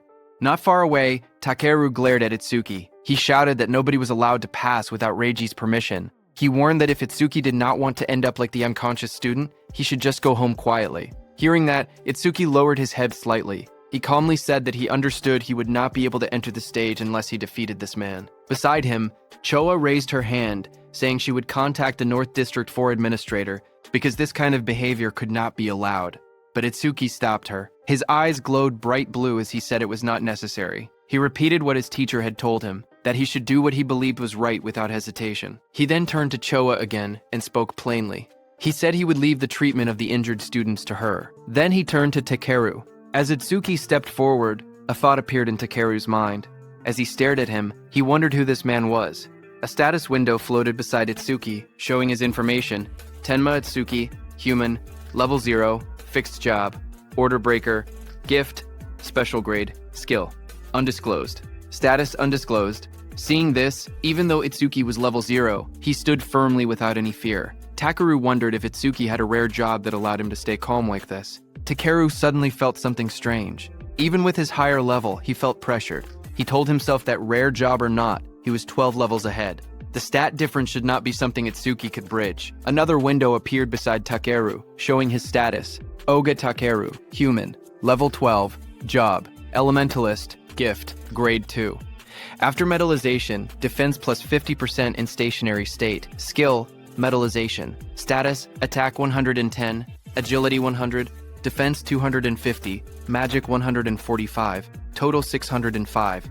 As Takeru stared, his expression changed. His eyes widened, and in the reflection of his pupil, he suddenly saw Itsuki rushing toward him at incredible speed. In the next moment, Itsuki's fist collided with Takeru's body with overwhelming force, sending a shock through the frame as the impact landed cleanly. The crowd watched in shock as 2 students stared ahead, sweat running down their faces. One of them exclaimed that the speed was unreal and wondered if Itsuki was really level 0. The other admitted that even though he was level 8, he was not sure he could keep up with that kind of movement. But as the dust settled, it was revealed that Itsuki's fist had struck Takeru's metal head, sending steam rising from the impact. Takeru had blocked the blow with his metallization skill, his face hidden behind the shining metal layer. Seeing this, Itsuki pulled back slightly, his eyes narrowing as he realized the strike had been stopped. Takeru then raised both hands, his arms transforming completely into polished metal. He looked down at Itsuki and commented calmly that the speed was good. Then he moved and lunged forward with overwhelming force, shouting that Itsuki's attack still lacked power. The floor shattered beneath him as debris exploded outward. Itsuki braced himself, analyzing the situation in silence. He thought about what it would take to successfully land a surprise attack on an enemy above level 10. As his body blurred into motion again, he concluded that he needed to further increase his agility using Thunderbreaker. Just then, a system window appeared. The display showed Tenma Itsuki's status. It listed him as a human at level 0 with a fixed job called Order Breaker. Nirvana Gift, a special grade ability. His Nirvana skills were shown: Over My Mace's Z rank, Thunderbreaker level 1, Black Wall level 2, Lotus Burst level 2. All of his stats, attack, agility, defense, and magic, were listed as 250, totaling 1,000. Then another screen appeared. It detected a C rank skill, Metallization. At the same moment, Over My Mises activated and began analysis. The progress bar rose to 1%. Itsuki crouched on the ground, watching his opponent. He wondered if the threat level was high enough for Over My Maces to activate. He decided he needed to get serious. A new screen showed the analysis increasing to 5%. Itsuki observed Takeru's metal-covered body in front of him and thought that normal attacks could not break through the metallized areas. He concluded he would have to aim for the parts that were still flesh. His foot slid across the ground as he accelerated, but Takeru looked at him and laughed, calling him a weakling with no power or speed as he raised his shining, hardened arms to counter. Itsuki tightened his gaze as he thought to himself that his opponent had let his guard down. Believing that the speed Itsuki had shown earlier was his maximum, his expression remained calm and focused, a faint glow of blue lightning beginning to trace along his body. Lightning wrapped around him as he prepared to accelerate. He readied his fist, and in that moment, he decided to increase his speed using Thunderbreaker. Across from him, Takeru widened his eyes in shock when he saw the lightning erupt. He shouted in disbelief, wondering how Itsuki possessed the lightning element. Before he could react, Itsuki surged forward, lightning crackling violently around him. Itsuki declared that he would not give him time to metallize. Itsuki continuously attacked Takeru. Dozens of blue screens appeared around them, showing percentages climbing: 25%, 59%, 66%, tracking the rapid progress of the attack. Spectators from the side watched in shock. One man asked why Itsuki could use skills from another job. Another said the speed was too fast for his eyes to follow. Someone else muttered that the level 0 boy might actually defeat Takeru. Takeru himself struggled to react. Sweat ran down his face as he realized he had no time to metallize. He gritted his teeth, questioning how a level 0 could move so fast. Desperation grew inside him as he admitted that at this rate, he would lose. Electricity wrapped around his entire body, trapping him. He could not even scream. Panic overtook him as he shouted in his thoughts for the others to stop watching and help him. As the lightning surged around him, Takeru clenched his teeth. His expression twisted in desperation, and he thought to himself that he had no choice left. He would have to try that technique. With a loud shout, he suddenly tore off his shirt and released a burst of power. Waves of force exploded from his body as he activated his ultimate skill. Before Itsuki, Takeru's entire body turned metallic from head to toe. Itsuki stared in shock, realizing that his opponent had managed to metallize his entire body at once. A system window flickered beside him, showing C-rank skill, Metallization. Analysis progress, 88%. Takeru glared down at Itsuki with glowing eyes. He said he was grateful he had never managed to metallize his entire body before, but Itsuki had pushed him enough to finally achieve it. He explained that metallized areas increased his defense by 50%, and his personal gift added another 50% whenever he remained still. With both effects combined, his current defense exceeded 500. His face twisted into a cruel grin as he looked at Itsuki. He said that he had originally planned to cut Itsuki in half, but as thanks for helping him complete his new skill, he would at least allow Itsuki to die easily. Watching from the sidelines, the other trainees were stunned. One of them exclaimed that a defense over 500 at level 12 was impossible to break. Another admitted that they had thought the level 0 newcomer would win, but the opponent was too much of a monster. Suddenly, a glowing blue aura wrapped around Itsuki. He looked ahead with calm eyes and said that if his guess was right, a full-body metal transformation required a large amount of magic. The screen beside him showed the analysis reaching 98%. Itsuki continued, saying that if Takeru had used most of his stat points on defense, then his magic should not be very high. The percentage rose again, reaching 99%. Across from him, Takeru growled and denied it, calling Itsuki's reasoning nonsense. Even while refusing to believe it, he wondered if Itsuki was truly level 0. Surprised by his sharp intuition, Itsuki kept his relaxed smile. He said he would not bother using a boring tactic like draining Takeru's magic down to 0. Instead, he declared he would finish the fight quickly. At that moment, the blue screen flashed. Analysis progress reached 100%. High above, a blue lotus-shaped aura began to bloom. Choa, watching, whispered that the lotus had appeared again and realized that Itsuki was about to become even stronger. Others stared at the giant lotus forming around him. One man questioned if this lotus was really a level 0 skill. Another wondered how Itsuki planned to defeat Takeru since it did not look like an offensive technique. A notification window appeared. The analysis of the metallization skill was complete, and a new skill called Clear Orb had been acquired. Another window described the skill, Clear Orb Level 1. Active Effect. It shoots a perfect sphere along a fixed path. The sphere travels at 1 meter per second and pierces through every enemy in its path while ignoring all defense.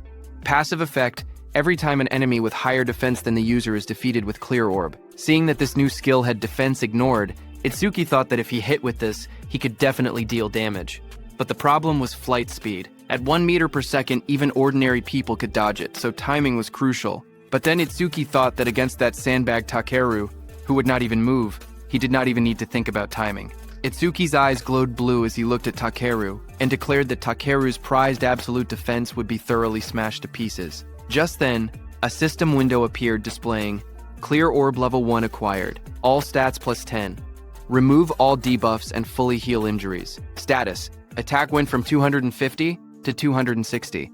Agility from 250 to 260.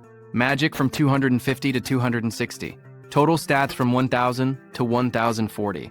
The blue lotus petals opened as Itsuki stood in the middle, pointing his finger at Takeru. Right above his finger, a small lotus flower appeared. As the lotus spun and bloomed, Itsuki told Takeru to now try to dodge this. A system window displayed that Clear Orb. The students stared at the glowing sphere and whispered among themselves.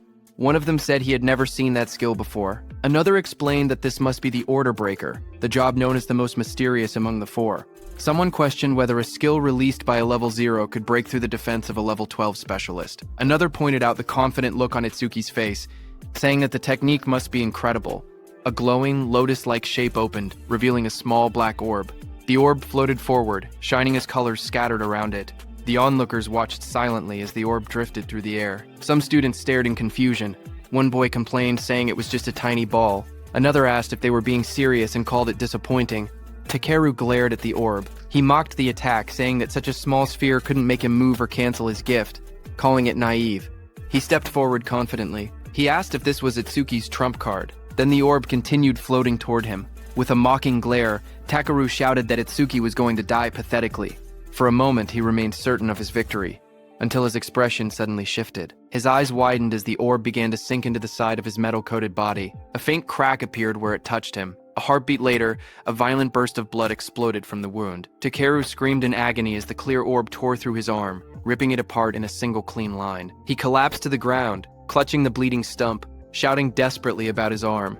Itsuki walked toward him calmly. He told Takeru that he had warned him to dodge. Itsuki said that because Takeru was human, he had only aimed for the arm. If he had been a disaster beast, the attack would have been aimed at the neck. Itsuki then looked at Takeru's men, standing frozen nearby. He ordered them to stop staring and take Takeru to a hospital, asking if they couldn't hear him. When no one moved, he turned back with cold eyes and repeated sharply that he was telling them to get lost. Immediately, Takeru was carried away by the guards, blood covering his back and dripping onto their suits. One guard looked shaken, while another wiped sweat from his face. In the distance, the crowd began cheering. Choa smiled proudly as the students around her celebrated. Someone shouted that Itsuki won. Another yelled, "Well done," and others said, "It served Takeru right." Immediately, two students rushed up to Itsuki. One asked if he wanted to team up with them, saying 3 people could clear the mission quickly. The other quickly insisted he should join their team instead, explaining that with only 2 members he would get more experience points. They argued again, asking if he planned to challenge the Flaming Rock execution ground with 3 people. They warned that all the disaster beasts inside had defense equal to Takeru. One of them added that their team had a healer who could restore his magic and let him fire the orbs endlessly. Itsuki looked ahead calmly. He thought that beasts with defense equal to Takeru were perfect. He reminded himself that Clear Orb's flight speed increased each time he defeated an enemy with higher defense. He decided he would increase the orb's speed inside that stage. The 2 boys leaned forward eagerly, asking Itsuki to let them know which team he would choose. Itsuki lowered his gaze and spoke quietly. He said he was going alone. Around him, the others reacted in shock. One person shouted in disbelief that he was challenging a level 15 advanced stage by himself. Another complained that he had become overconfident just because he had defeated Takeru. Those 2 students walked away. One of them admitted that Itsuki was strong, but insisted there was a limit to arrogance. The other added that they must not meet his standards and suggested they look for someone else instead. Choa stepped forward and spoke calmly. She explained that all the disaster beasts in this place had defenses similar to Takeru. She said she understood he had a way to defeat them, but questioned whether his magic would last long enough. Itsuki turned toward her with a small, confident smile and told her not to worry, he would be fine. Hearing that, Choa's face immediately blushed. She replied sharply that she wasn't worried. She said she only asked because her father would blame her if he died. Then she turned away, saying she would go treat the injured and that he could do as he pleased. Before she left, she adjusted her glasses and added one more warning. She explained that the Stone Tribe had no intelligence, but they moved in groups. She told him to be careful about his magic consumption. Itsuki stepped toward the glowing entrance device and raised his hand. A soft beep echoed through the air as the system confirmed him. A notification projected beside the door, stating that entry for the awakened Tenma Itsuki had been approved. Once inside, Itsuki looked ahead with sharp eyes. He muttered that there were more enemies than he had expected. Right in front of him, countless stone beasts filled the rocky canyon, their bodies made of thick boulders and glowing yellow eyes. The ground cracked under their weight as they charged. Itsuki watched them and noted that the disaster beasts in this advanced stage had levels and stats far higher than before. A blue system window appeared in front of him, showing the information of a stone statue from the Stone Tribe, level 9, with its gift converting all magic power into defense. As one of the stone beasts rushed toward him, Itsuki held out his glowing purple orb. He spoke calmly, saying he would test whether these enemies met the clear orb's passive conditions. The purple aura around the orb burst outward as he activated it. The clear orb shone brightly, its power swirling in layers of violet and blue light. The stone beast charged forward, its massive body bursting through the dust. Itsuki raised his hand. The purple orb floated above his palm, swirling with bright light as he aimed it at the incoming monster. The orb shot out instantly, tearing straight through the beast's rocky body. A large hole opened behind it, and Itsuki stepped through the fading purple glow as the system window appeared. The screen displayed the message, "Stone Statue, Level 9 defeated." Another line followed. Clear orb flight speed increased by 100%. Itsuki watched the notification and nodded. He thought to himself that it was exactly as he had expected. More stone beasts roared as they appeared in front of him, their yellow eyes shining from within the broken cliffside. Itsuki stood calmly among them, the purple light reflecting across his silhouette. Lightning began crackling around Itsuki's body, and his eyes glowed red. He looked ahead and said that these slow beasts with poor evasion were perfect prey for the clear orb. System windows continued to appear one after another. Stone Statue Level 9 defeated. Clear orb flight speed increased by 100%. Pieces of broken stone scattered across the ground as the notifications filled the air. The glowing status window floated above Itsuki showing magic. 110 remaining out of 260. He stood on top of a mountain of shattered stone beasts. Looking down at the battlefield, he calmly calculated the situation. Using the clear orb once consumed 50 magic points, which meant he only had 2 uses left. Ahead of him, the ground trembled as 2 massive stone beasts charged straight toward him. He noted that the remaining enemies were 3, including a boss that still hadn't revealed itself. Seeing the 2 stone monsters rushing in at full force, he understood what he had to do. He thought that he needed to defeat 2 enemies at once with a single orb. Itsuki lowered his stance and gathered the purple energy swirling from the clear orb. With a powerful jump, Itsuki left the ground and shot upward. Then the beast crashed with explosive force, shattering the rocky ground as dust and stone fragments blasted outward. Itsuki leapt forward. "Now," he said, moving straight through the debris. His eye glowed blood red as he pushed through the shockwave. A fierce grin formed on his face. "Take this," he shouted, preparing the next strike. The purple orb shot downward with blinding speed, its light stretching across the sky as its Tsuki hung in the air above it. Immediately, glowing system windows appeared one after another, displaying Stone Statue Level 9 defeated. Clear orb flight speed increased by 100%. After the impact, Itsuki collapsed on the ground, panting heavily. Sweat dripped down his face as he lay flat on the rocky floor. He muttered that the exhaustion he felt right before his magic ran out was rough. He hoped he would someday get a magic recovery skill. He slowly sat up and looked at the glowing screen in front of him. He said that with the orb now flying at 5 meters per second, he could catch up to running enemies. The system window displayed the details of the skill. Clear orb, level 1, active effect. Fires a perfect sphere with a fixed trajectory. The sphere flies at 5 meters per second and penetrates all enemies in its path, ignoring defense. Passive effect. Each time an enemy with higher defense than yourself is defeated with clear orb, flight speed plus 100%. Current flight speed increase. 500%. While he was checking the details, suddenly the ground shook, and a massive stone arm dropped toward him with a loud crash. Itsuki looked up in surprise as the enormous mass slammed into the earth, sending dust and rock exploding in every direction. A massive stone giant charged forward, its rocky body trembling with each step as dust exploded around it. A system window appeared, detecting a B-rank skill and revealing the monster's details. Giant Stone Man 2008, level 15. Stone Tribe, grade 2. Gift, converts all magic power into defense. Attack 239, agility 60, defense 478, magic 0, total 770. Itsuki looked up at the towering creature and gasped that it was huge. Lightning wrapped around his body as another window announced. Thunderbreaker activated. Agility plus 50%. Crackling with blue electricity, he sprinted toward the giant. As he dashed below the monster's massive frame, he wondered if he could defeat it with a single clear orb hit. He looked up at the stone giant's head and thought that maybe aiming for the head would work. Lightning trailed behind him as he climbed the monster's rocky body. He spotted a moment of opportunity and shot a clear orb at the monster's head. However, Itsuki soon realized something troubling. He told himself the orb was too small, and even if it penetrated, it wouldn't deal much damage. The massive stone giant swung its enormous arm, and the impact sent wind blasting through the air. Itsuki leaped upward, light and energy swirling around him as he tried to avoid the attack. His eyes widened when he realized he was stuck in the air. He clenched his teeth and thought that this was bad. He couldn't dodge while mid-air. A system window appeared as dark spikes wrapped around his arm. Black wall activated. Just as the giant's blow landed, Itsuki smashed into the rocks with a violent explosion, kicking up dust and debris across the rocky ground. When the dust settled, Itsuki was wedged into a stone wall. Breathing heavily, he muttered that this big guy was tougher than he expected. Another system window flickered in front of him. A B-rank skill, Gigantification, was detected. Over Mimicry activated and began progressing at 1%. Seeing that, Itsuki looked up with a confident grin. Realizing the monster grew huge because of his skill, he said this would be easy. With one hand, he grabbed onto the giant stone body and prepared for his next move. Meanwhile, outside, one of Kinoshita Reiji's men got the news of what had happened to Takeru and froze in shock. Behind him, Kinoshita Reiji, dressed in a golden vest, sat calmly. He narrowed his eyes and warned his man not to make noise in front of him. The suit-wearing man bowed his head and apologized, saying it was just so unexpected. Kinoshita asked him what had happened. The man reported urgently that someone had defeated Takeru and forced their way into the stage. Hearing that, Kinoshita clenched his teeth and broke the wine glass in his hand.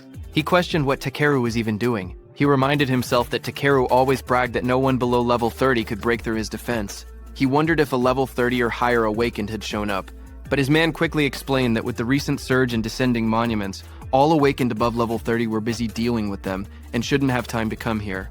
He added that challengers at the Flaming Rock Execution Ground were mostly level 10 rookies. Hearing that, Kinoshita shouted that there was no way a level 10 could beat Takeru. His guard behind him looked down with a serious expression and said that if he was given some time, he would gather detailed information. Kinoshita adjusted his vest and tie and said that gathering information was unnecessary. Even if the opponent was level 30, he himself was already here. He mentioned that the Flaming Rock Execution Ground was known for its stubborn disaster beast that slowed down challengers. He added that if they headed there now, they would make it in time. However, his guard said that since the opponent's identity was unknown, they should still be cautious. Hearing that, Kinoshita's expression grew sharp. His glasses glowed as he told the guard that he had already said they were heading there now and that he shouldn't have to repeat himself. The guard stiffened, sweating nervously, and replied with a quiet, "Yes." Kinoshita then threw his arm upward confidently and declared that he would make them regret opposing the Kinoshita family. At the same time, in the dungeon, blue energy lotuses surged around Itsuki. A glowing screen appeared behind him, showing 100%. Seeing that, Itsuki smirked and said that he no longer had to run around like a mouse anymore. He was standing on top of the massive stone beast, and a bright blue lotus had formed on the beast's forehead. At that moment, a system window opened in the air, announcing that the B-rank skill Gigantification had been fully analyzed. Itsuki looked at the window in surprise. He muttered that instead of gaining a new skill, something else had happened. He realized that Clear Orb had leveled up to level 2, and he checked for new effects. Another set of windows appeared, explaining the changes. Clear Orb, level 2, now fires a perfect sphere at 5 meters per second, piercing all enemies while ignoring defense. New effect. After activation, the orb size can now be adjusted by consuming additional magic power. Passive effect. Each time an enemy with higher defense than your own is defeated using Clear Orb, flight speed increases by 200%. Itsuki stared at the window, shocked that the passive effect had risen from 100% to 200%. More importantly, he was excited that he could now control the size of the orb with magic. Power surged around him as the blue energy lotus opened. Itsuki said he wanted to try the new ability immediately, and glowing energy surrounded his body. Another window appeared confirming the upgrade. Clear Orb level 2 acquired. All stats plus 20. All debuffs removed. Injuries fully healed. A second window showed his new status.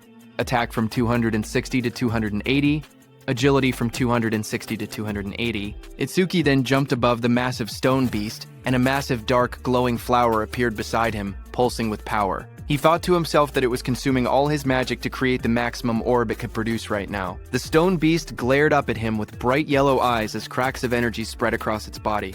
Itsuki shouted, telling the stone beast to take the biggest clear orb. The giant flower opened like petals and released a powerful clear orb. The massive orb shot downward and struck the stone beast, blasting through its body as Itsuki unleashed the attack with full force. After landing the blow, Itsuki lowered his hand and smiled. He joked to himself, asking if he had pushed it a bit too far. A small window beside him showed that his magic had dropped to 0 out of 280. As the stone giant was destroyed, a system window appeared, announcing that the level 15 stone giant had been defeated and that the clear orb's flight speed had increased by 200%. Amid the collapsing debris of stone, Itsuki looked at the destruction around him. He realized that the orb he had created by consuming all of his magic had grown this huge, and he calmly examined its power. The orb's flight speed had reached 7 meters per second. He thought to himself that if he cleared this stage 2 more times, it would become as fast as a car. Just then, a new system panel displayed the skill information. Clear orb, level 2. Active effect, fires a perfect sphere on a fixed path. The sphere travels at 7 meters per second and penetrates all enemies, ignoring their defense. After activation, the orb's size can be adjusted by spending more magic. Passive effect. Each time he defeats an enemy with higher defense than his own using Clear Orb, the orb's flight speed increases by plus 200%. The current total increase had reached 700%. Itsuki held a glowing green crystal in his hand while reading the information. He admitted that he had ignored passive effects until now, but now saw how useful they actually were. Dust settled around him as he walked forward. He then thought about another passive skill. Lotus Burst's passive expanded the range of all skills. That meant Clear Orb's range should also increase along with it. He then checked Lotus Burst's passive effect. Each time Lotus Burst defeats a living creature of level 1 or higher, the range of all skills increases by plus 1%. Seeing this, Itsuki smiled slightly as he looked at the system panel floating beside him. He imagined to himself that if he kept increasing Lotus Burst's passive effect, he could eventually defeat disaster beasts from thousands or even tens of thousands of meters away. Then outside, a bright green display screen lit up. It showed the result of the challenge. The challenge was successful. The stage level was 15. The challenger was Tenma Itsuki, and the time used was 3 minutes and 1 second. The stage clear record was updated. Seeing that, the crowded group reacted immediately. One man shouted in disbelief, saying that 3 minutes and 1 second was impossible.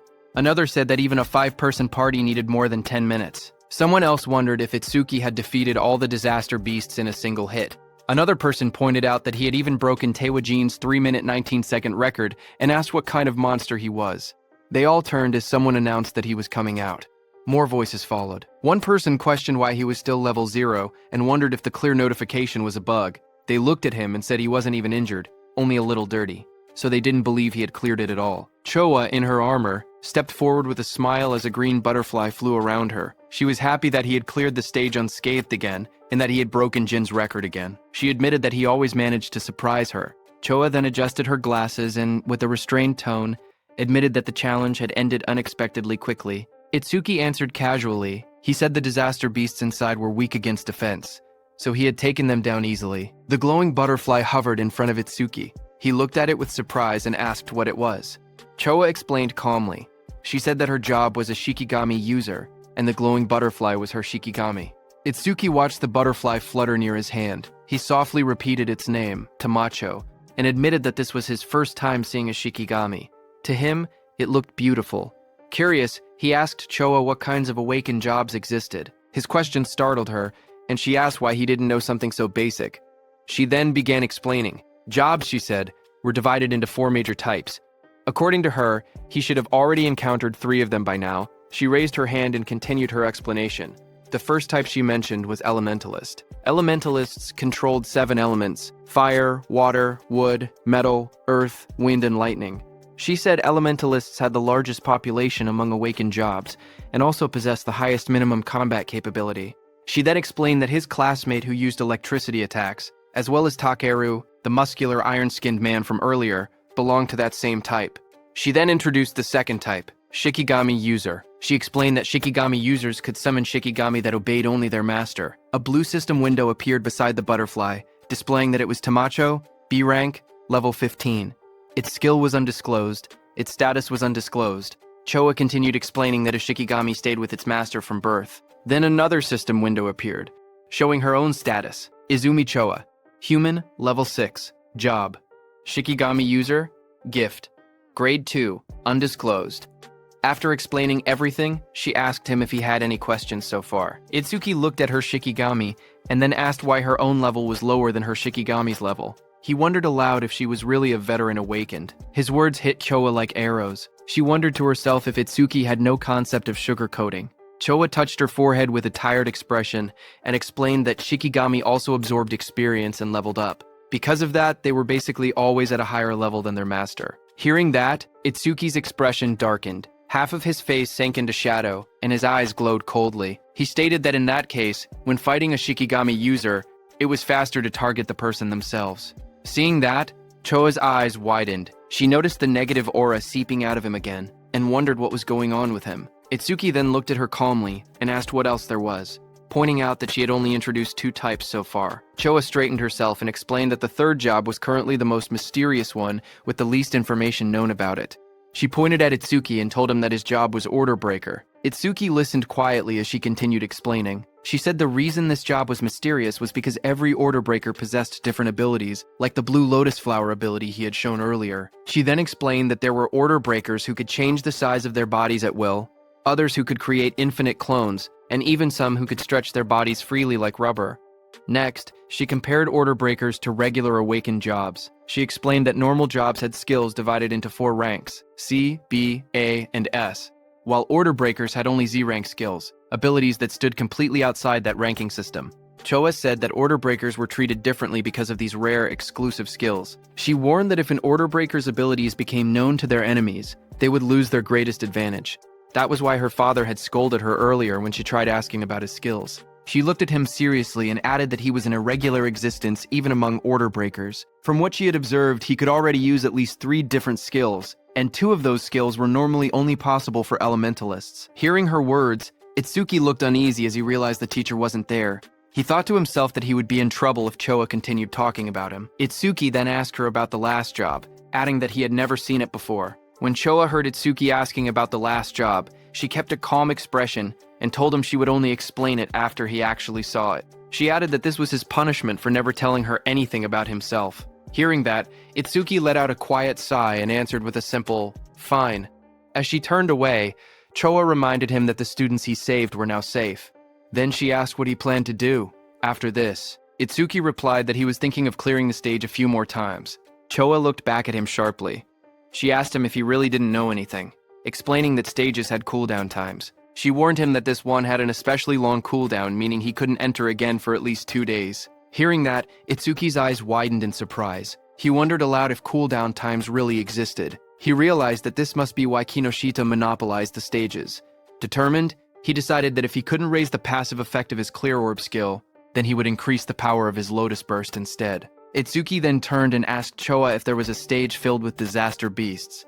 Choa thought for a moment, trying to remember any stage filled with disaster beasts. She then smiled confidently and chose a stage for him. She explained that in that stage, the levels of the disaster beasts were not very high, but the number of them was enormous. The place was called Locust Wasteland. She explained that there were at least 100 locust-type disaster beasts, even by a conservative estimate, and many awakened people backed out just from seeing how many there were. She then looked at him seriously and asked what he planned to do, since it would be difficult without AoE skills. Itsuki answered firmly that he was going. In his thoughts, he remembered that he hadn't used Lotus Burst in front of her yet, so she didn't know he actually had an area attack. A shocked Choa asked him again if he was really going. She reminded him once more that without AoE skills, he would have a really hard time, but Itsuki told her not to worry, saying he would be fine. Some nearby awakened individuals became shocked as they listened. One of them asked if he was really going to the Locust Wasteland and said he must not know fear.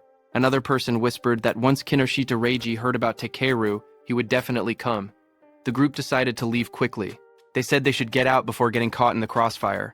Then, a few minutes later, Kinoshita Reiji arrived there and looked around the empty area. He asked in shock why there wasn't a single person present. His bodyguard in a suit stood behind him and reported that the target had gone somewhere. Kinoshita Reiji asked how it was possible. It had only been 30 minutes since the target entered, yet the target had already cleared the Flaming Rock execution ground. His bodyguard said it was hard to believe, but seemed to be true. He then asked what Kinoshita planned to do now.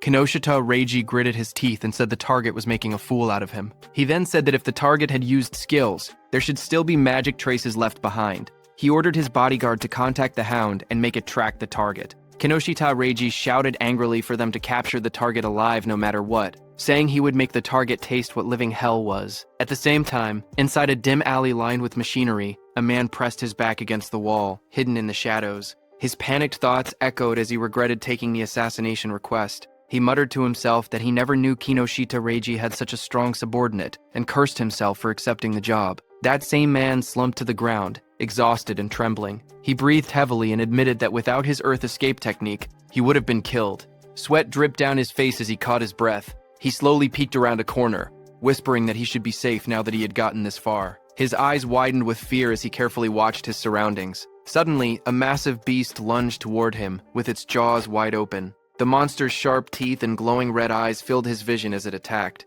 Before he could react, the creature pinned him to the ground. He choked as its fangs pressed against him. A voice spoke nearby, calm but cold. The speaker approached and looked down at the scene. He ordered the beast called Death to loosen its grip, saying the man seemed to have something to say. The giant wolf-like creature eased up slightly as the man lay helpless beneath it. The wounded man lay on the ground with blood on his face. With fear in his trembling voice, he asked how they had managed to find him. In front of him, the long-haired man in the coat explained calmly. He said that their beast, Death, had a sharp sense of smell. The creature could sense the scent of death coming from people like him. That man was the hound Kinoshita Reiji had been talking about. His name was Charles. He stepped forward, tipping his hat as he walked. He said that Death could smell the death they were giving off. Filled with terror, the injured man begged for his life. He cried and pleaded for them not to kill him. Charles looked down at him with a cold smile. He said that the request was difficult because Mr. Kinoshita would get angry. He added that Death had not eaten human flesh in a long time. Then, Charles's eyes glowed red. He gave a sharp command, telling Death that it was mealtime. The massive black wolf lunged forward with its jaws wide open, fangs bared as it roared fiercely. A moment later, it ate the man. The wolf stood beside the long-haired man in a trench coat. The man looked at it calmly and said that it had finally leveled up. A glowing blue panel appeared, showing the creature's details. Deathhound, B rank, level 16, skill 1, death smell, C rank.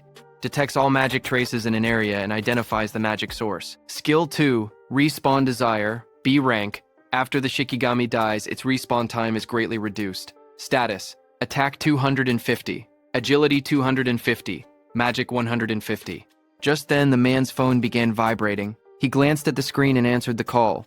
He told the person on the other side that he had finished things there. As he listened, his expression changed.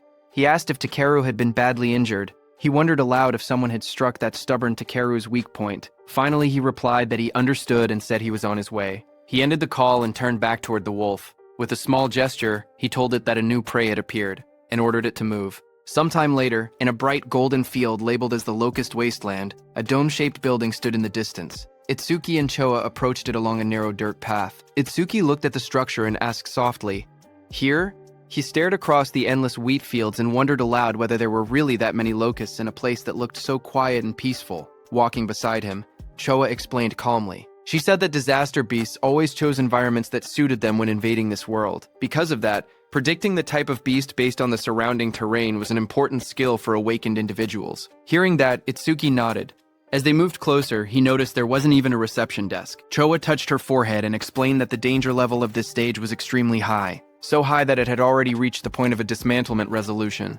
Confused, Itsuki compared it to the Flaming Rock execution ground, noting that the stage was actually below level 13. He asked why such a drastic decision was made. Choa replied that in normal stages people could still escape if they couldn't win, but here, the disaster beasts were unnaturally aggressive and appeared in overwhelming numbers. As they studied the stage's environment, Choa explained the danger. She said that if an awakened person let their guard down even a little, they would quickly be surrounded by countless locusts. She continued, saying that anyone caught like that would be devoured completely, down to the marrow of their bones. Hearing all of this, Itsuki only smirked. He said that it was perfect if there were really so many disaster beasts here. His excitement made Choa stare at him in disbelief. She asked if he was in a rush to die. He calmly replied that he wasn't desperate enough to die by being eaten by bugs. Moments later, he stepped toward the entrance of the glowing stage gate. Choa watched him, noting from his attitude that he seemed confident enough. She reminded herself that he had entered this stage by his own choice, and she had already given him all the advice she could. With a quiet sigh, she accepted the situation. If something happened inside, it would be entirely his own responsibility. But Choa suddenly froze as worry washed over her face. She wondered what she should do. She realized she had forgotten to tell Itsuki an important detail. Locusts inside the stage would continue spawning endlessly unless the boss was defeated. Panic rose as she decided she had to enter the stage and warn him herself. But suddenly, she heard some noise from behind. Just as she turned, her expression stiffened. Someone had appeared behind her. She saw a tall man wearing a hat, with glowing red eyes, standing beside a giant hound. The man looked at her and spoke with a cold smile, saying he was looking for someone. On the other hand, inside the stage, Itsuki stepped across a ruined field. Dirt and trampled crops surrounded him. He looked around and muttered that it was a mess. Then he clapped his hands together lightly and smiled with confidence. He called out to the unseen swarm, telling the pests to wake up. He had come to exterminate them. A lone scarecrow stood in the middle of the dry, cracked wasteland as countless small insects flew around it. Itsuki looked at the scene and noted that the enemy's individual levels were surprisingly low. He said that since they met the requirements for Lotus Burst, there would be no problem. Information windows appeared one after another. Evil Locust 2231 from Insect Tribe. Level 1. Gift. None. Status. Undisclosed. There were also some Level 2 Evil Locusts mixed in. Itsuki stared at the dark sky as an enormous swarm of locusts covered everything. He commented on the incredible number of enemies. But instead of being worried, he said that this worked in his favor. Flames rose around him as he formed a glowing lotus of light in his hands. He explained that the more the locusts clustered together, the less effort he needed. Once they entered the range of Lotus Burst, he said he would crush them all at once. The ground shook as a vortex of locusts formed around him. When the moment was right, he shouted a single command, "Now." A bright red explosion ignited in the air as the system message appeared, stating that Lotus Burst had been activated. Then there was a huge explosion. Right after the blast, notifications flashed one after another. Each one reported that an evil locust had been defeated by Lotus Burst, increasing all of the user's skill ranges by 1%. More messages followed, showing both level 1 and level 2 locusts being wiped out instantly. When the smoke cleared, Itsuki stood calmly in the middle of the scorched ground. Sparks drifted around him while charred insect bodies lay scattered at his feet. Another notification floated beside him, confirming the defeat of a level 2 locust and awarding another 1% increase. New windows opened, explaining Lotus Burst's abilities. The active effect consumed magic to deal explosive damage within a 10.5 meter range, its power proportional to how much magic was spent. The passive effect stated that every time Lotus Burst killed a living creature of level 1 or higher, all skill ranges increased by 1%. Itsuki glanced at the numbers and made a small comment. He had defeated 110 enemies, which meant a 110% increase, therefore receiving 110% at once. Lotus Burst's range had now expanded to 10.5 meters, which he considered impressive. He analyzed the situation calmly. Against disaster beasts of this level, consuming 10% of his magic to output 10% of his firepower should be enough. Taking his remaining magic and recovery speed into account, he could probably use about 10 more shots. If he gained even 100 kills per use, he could increase his total skill range by 1000%. Another screen displayed his magic level, 250, 2 out of 280. He looked at it and muttered that things would go much more smoothly if stages didn't have cooldown times. But suddenly, Itsuki noticed something. He stared at his bracelet with a confused expression. He noticed that the usual challenge success notification was missing. He muttered that something felt odd. As he frowned, a thought crossed his mind, and he wondered if the reason was something unexpected. Just then, a system window suddenly appeared. It reported that a C-rank skill called Mother's Will had been detected. It also stated that overmimesis was activated and that the analysis progress was at 1%. Itsuki looked up sharply. He realized that one locust had survived. Dust and broken ground swirled around him as more locusts flew through the air. He turned, watching the locust swarm gather again. He questioned whether Mother's Will was the boss monster's skill. At that moment, several locusts lunged at him. He jumped back and blocked the attacks with the crystal armor covering his arms. He admitted to himself that he had let his guard down. He had truly believed there was no boss monster in this area. He narrowed his eyes, thinking aloud. He said it was good that he could still expand his skill range by using Lotus Burst again, but he also stated the bigger problem. He had no idea where the boss actually was. The glowing lotus-shaped energy expanded from Itsuki's hands. As he activated his skill, his expression hardened with resolve. He declared that he would defeat all the small enemies first and force the hidden boss to reveal itself. A bright explosion erupted around him. The ground shook as countless evil locusts were blown apart by the blast. System notifications appeared one after another. Each message showed that an evil locust, either level 1 or level 2, had been defeated with Lotus Burst, and every kill increased all his skill ranges by 1%. The notifications continued stacking until the Lotus Burst total experience reached 220%. His Lotus Burst leveled up. Another message explained the updated skill. Lotus Burst level 2 now consumed magic to deal explosive damage within a 16-meter diameter, and its power increased, based on how much magic was used. Itsuki looked at the smoking battlefield and murmured that the range had expanded to 16 meters, calling the new effectiveness outstanding. But even after defeating 10 small enemies, the boss still hadn't appeared. Deep underground, inside a dim nest filled with shifting shadows, many insect-like creatures began to crawl and move. Their wings rustled as more of them gathered around a glowing cluster hidden in the darkness. As the locusts crawled out of the cracked ground, a notification floated in front of Itsuki, showing the analysis progress rising to 27%. He looked ahead sharply and muttered that they had spawned again. Another screen appeared, showing his magic at 232 out of 280. He noted that he could still use Lotus Burst 9 more times. Fire erupted around his hand as he stepped forward, declaring that no matter how many times the monsters appeared, he would thoroughly deal with them. His arm swung through the flames, and he shouted that he would sweep them all away. A fiery explosion burst across the battlefield, and several notifications appeared one after another, stating that evil locusts of level 1 had been defeated with Lotus Burst, and that all skill ranges increased by 1%. More screens stacked up endlessly, showing the same message again and again. A blinding explosion tore through the ground as Lotus Burst activated again, scattering debris in every direction. Bright light flashed across the stage, and the blue notification window appeared with the same message, Lotus Burst. Another massive blast followed right after, engulfing the area in a wave of yellow flames and flying rubble. The screen repeated the skill name, Lotus Burst. A new system panel displayed the updated description of the skill. It stated that Lotus Burst Level 2 consumed magic to deal explosive damage within a 54.5-meter diameter, its power tied directly to magic consumption. Below it, another panel explained the passive effect. Every time the skill defeated a creature of level 1 or higher, all skill ranges increased by plus 1%, now reaching a total of plus 990%. Itsuki ran forward through the burning battlefield, sweat rolling down his face. He glanced at the glowing screen. He said that up until now he had wiped out large groups 9 times and expanded Lotus Burst's range by 990%, but he only had enough magic left to use it one more time. He wondered why the monsters kept appearing non-stop. His magic display dropped to 5,280. He looked up as the sky darkened with swarming insects. He muttered in frustration that there was no end to them. The swarm grew thicker overhead, but even after all the destruction, he saw no trace of the stage boss. He frowned and said that there was still no sign of the boss appearing at all. He considered withdrawing temporarily from the stage and returning after the analysis finished. But even as he thought it through, the endless swarm closed in around him. Itsuki narrowed his eyes sharply as a thought erupted in his mind. He declared that behaving like that was what third-rate raiders would do. Fire gathered in his hand, and flames wrapped around his arm. With determination burning in his expression, he stated that no matter how many disaster beasts appeared, he would defeat every single one of them. A massive explosion erupted like a lotus blooming in fire, sending shockwaves across the ground. As smoke rose around him, Itsuki steadied himself and muttered, "With this attack?" But before he could finish, countless more insects filled the air. Swarms surrounded him, and he realized in frustration that there were still more, and their numbers hadn't decreased at all. A glowing system screen appeared before him, showing the analysis progress at 91%. Itsuki's eyes widened as he tried to make sense of the situation.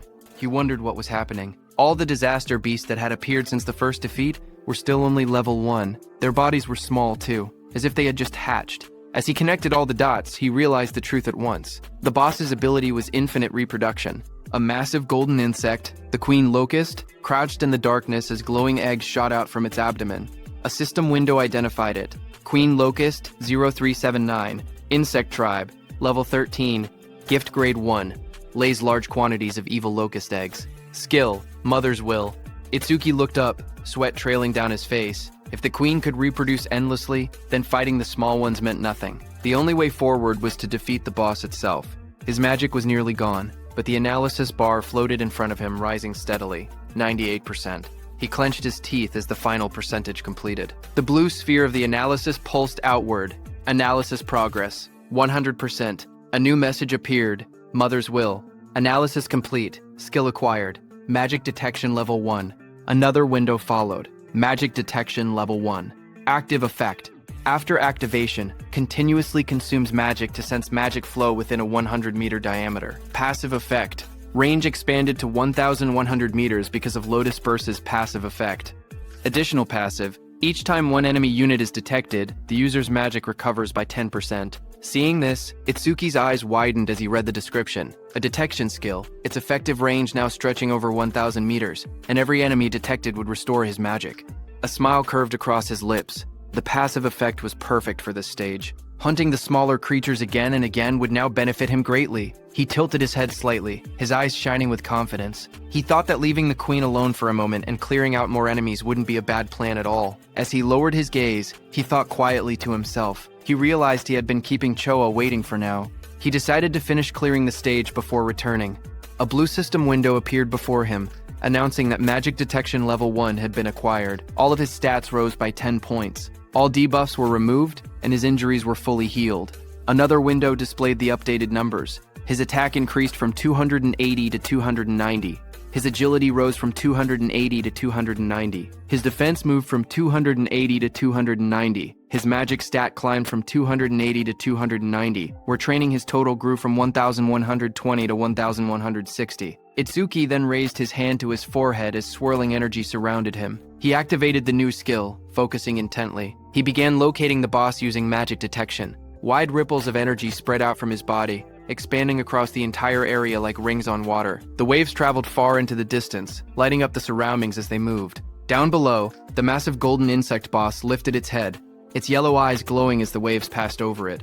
Itsuki's eyes suddenly sharpened. In the next instant, he spotted the reaction in the distance. He slowly raised 2 fingers and pointed them forward, a confident smile forming on his face. A surge of dark swirling energy formed at his fingertips, twisting the air around him. He was going to use his clear orb skill.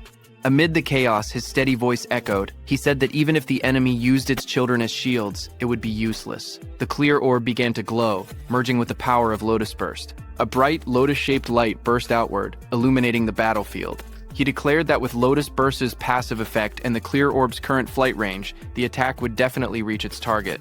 A system window appeared, stating that the clear orb's flight distance was now 120 meters. In the next instant, the glowing orb shot across the field like a streak of purple lightning. Wind burst apart in its wake as the Queen Locust recoiled in shock, spreading its golden wings wide to escape. But Itsuki was already behind it, surrounded by crackling blue crystal.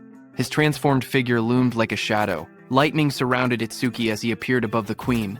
Looking at her, he said, "Checkmate." He slammed his attack down, overpowering the Queen with sheer force.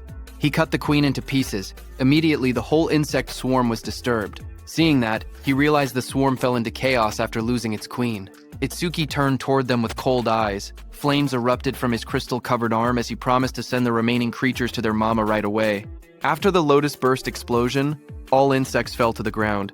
Itsuki stood in the settling dust, looking at the battlefield calmly. He stated that all his skill ranges had increased by 210%, that Lotus Burst's explosion radius now reached 65.5 meters, and that the clear orb's flight distance had expanded to 131 meters. A system window appeared describing Lotus Burst at level 2. It explained that the active skill consumed magic to cause explosive damage within a 65.5 meter diameter, its power tied to magic consumption. The passive effect showed that every time Lotus Burst defeated a living creature of level 1 or higher, all skill ranges increased by 1%, now totaling plus 1,210%. A second notification appeared, showing the flight distance of the true orb, 131 meters. Itsuki looked at the result and smiled, saying it had been a good harvest. He held a green leaf in his hand while sitting on the ground, surrounded by rising dust.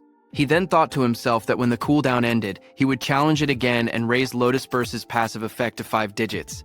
As he returned to exit the dungeon, a new notification appeared, stating, "New record achieved."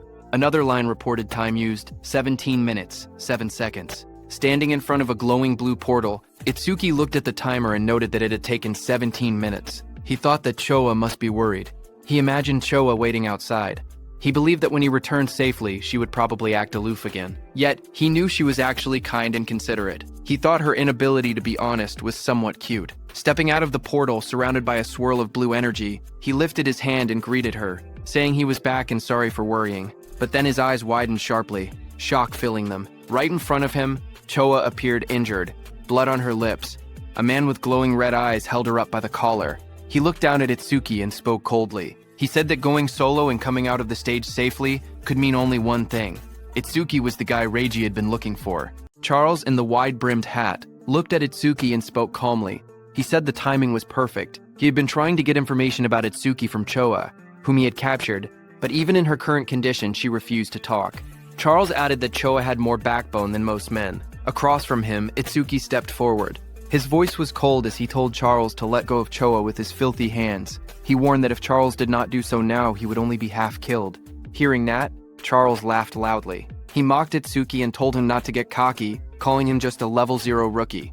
But in the next moment, blue electricity burst from Itsuki's body as he shot forward with incredible speed. His eyes glowed with a sharp red light as he charged toward Charles. Charles flinched in fear, shouting that he was fast, then called out to Death. Before Itsuki's blow could land, Death, a giant black beast, suddenly leapt between them. Itsuki's lightning-covered punch slammed into Death instead, sending sparks and force blasting outward as Death roared. Just as Death appeared in front of Itsuki, a glowing system window appeared, announcing that a B-rank Shikigami called the Death Hound had been detected. Another window followed, showing that over-mimesis had activated, with analysis beginning at 1%. When Itsuki saw the notification, he realized the truth. This dog was a Shikigami, which meant the man wearing the hat was its user. The analysis window continued to rise, reaching 12%. Charles narrowed his eyes as he watched Itsuki move. He noted that there were no wasted movements and that his opponent's speed was extremely high. He understood now why Takaru had lost. Takaru likely did not even have enough time to metalize before being defeated,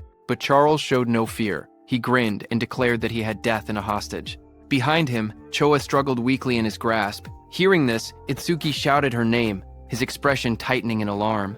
Itsuki, who stood firm and was holding Death's snout with one hand, got distracted.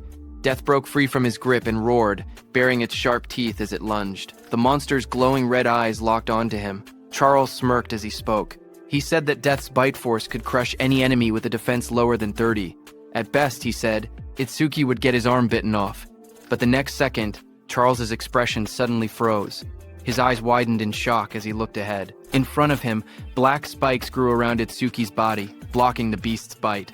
Immediately, Itsuki used his Lotus Orb skill, aiming at Death. With a violent burst of energy, the Lotus Orb was released from Itsuki's hand and hit Death directly in the head. It tore through Death's skull, ripping out its core and ending its life instantly. A blue window appeared, showing the analysis progress climbing. The number reached 77%. Itsuki stood calmly over the defeated hound. He explained that without a Shikigami user was basically defenseless. Charles stared at him in disbelief. He wondered if Itsuki did not know that, as a rookie, the Shikigami could respawn. On top of that, because of the B-rank skill, Respawn Desire, Death's respawn time was greatly reduced. The next second, Death respawned and attacked Itsuki from behind. Charles warned Itsuki that staying careless like that would make him Death's prey. The beast charged, jaws wide open, but suddenly waves of magical detection spread out as Itsuki activated his skill, Magic Detection. Itsuki sensed Death's attack and moved with lightning speed to counter it. Itsuki thought to himself that keeping Magic Detection active ever since he acquired it had been the right choice. The analysis progress climbed, 89%, 91%. Itsuki glanced at Charles, who was watching while holding Choa, and noted that the analysis would finish soon. He thought that if the blue lotus appeared from over mimesis, Charles might become wary. The progress bar reached 95%. Seeing Itsuki move and kick Death without even looking back, Charles started sweating. He realized the truth. This opponent had more power and more speed than Death, and even possessed detection skills. He panicked, realizing he could not launch a surprise attack at all in this situation. Charles pulled Choa in front of him and tightened his grip around her neck. His voice trembled with panic as he warned that if Itsuki resisted any further, Choa's life would end. Itsuki watched quietly. He wanted to finish his analysis without revealing the blue lotus, but the situation made it difficult. Just then, a bright system window appeared before him, showing analysis progress, 100%. Another screen followed. Death Eater analysis complete. Shikigami Eater has been acquired. It explained the active effect. By directly touching a Shikigami, he could take ownership of the opponent's Shikigami. Itsuki looked at the result and realized he could even control whether the blue lotus appeared, because the analysis had completed without revealing it. More system messages appeared, saying, Shikigami Eater Level 2 acquired. All stats increased by 20. Then a system notice explained that because over-mimesis had activated incompletely, debuff removal and full recovery had failed. Itsuki's updated status flashed. Attack, Agility, defense and magic increased from 290 to 310, and his total stat points increased from 1160 to 1240. Seeing the notification, Itsuki thought to himself that skipping the Blue Lotus came with a price, since it lost its recovery ability. But he had already fully recovered once during the last stage. Because of that, he could still fight at almost full strength, even without recovering now. Just then, Death charged forward with its jaws wide open, roaring as it rushed toward Itsuki.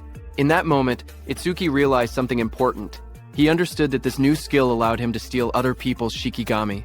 He looked down at the glowing energy gathering in his hands. Calm despite the danger, he thought to himself that if that was the case, then he already knew what he should do. Blue energy burst around him as he raised his hand. With sharp determination, he placed his hand on top of Death's head, deciding that he would take Charles's dog. Blue flower petals erupted like a storm. Death's body was wrapped in swirling petals of energy as the power pulled it away. The next second, Itsuki stepped forward with overwhelming speed and kicked Death, sending it blasting across the field. Death went flying and fell behind Charles. Seeing that, Charles panicked. He stared at the scene and cursed angrily, calling Death a useless mutt. He shouted in frustration, demanding to know what he had fed it all that experience for. Charles tightened his grip on the injured Choa and shouted in rage. He warned that if Itsuki resisted any further, he would snap her neck. Choa, battered and barely conscious, forced her eyes open. With a trembling voice, she told Itsuki not to worry about her. Across from them, Itsuki slowly raised both his hands and surrendered. He called out, telling Charles not to touch her. Seeing that, Charles smirked coldly.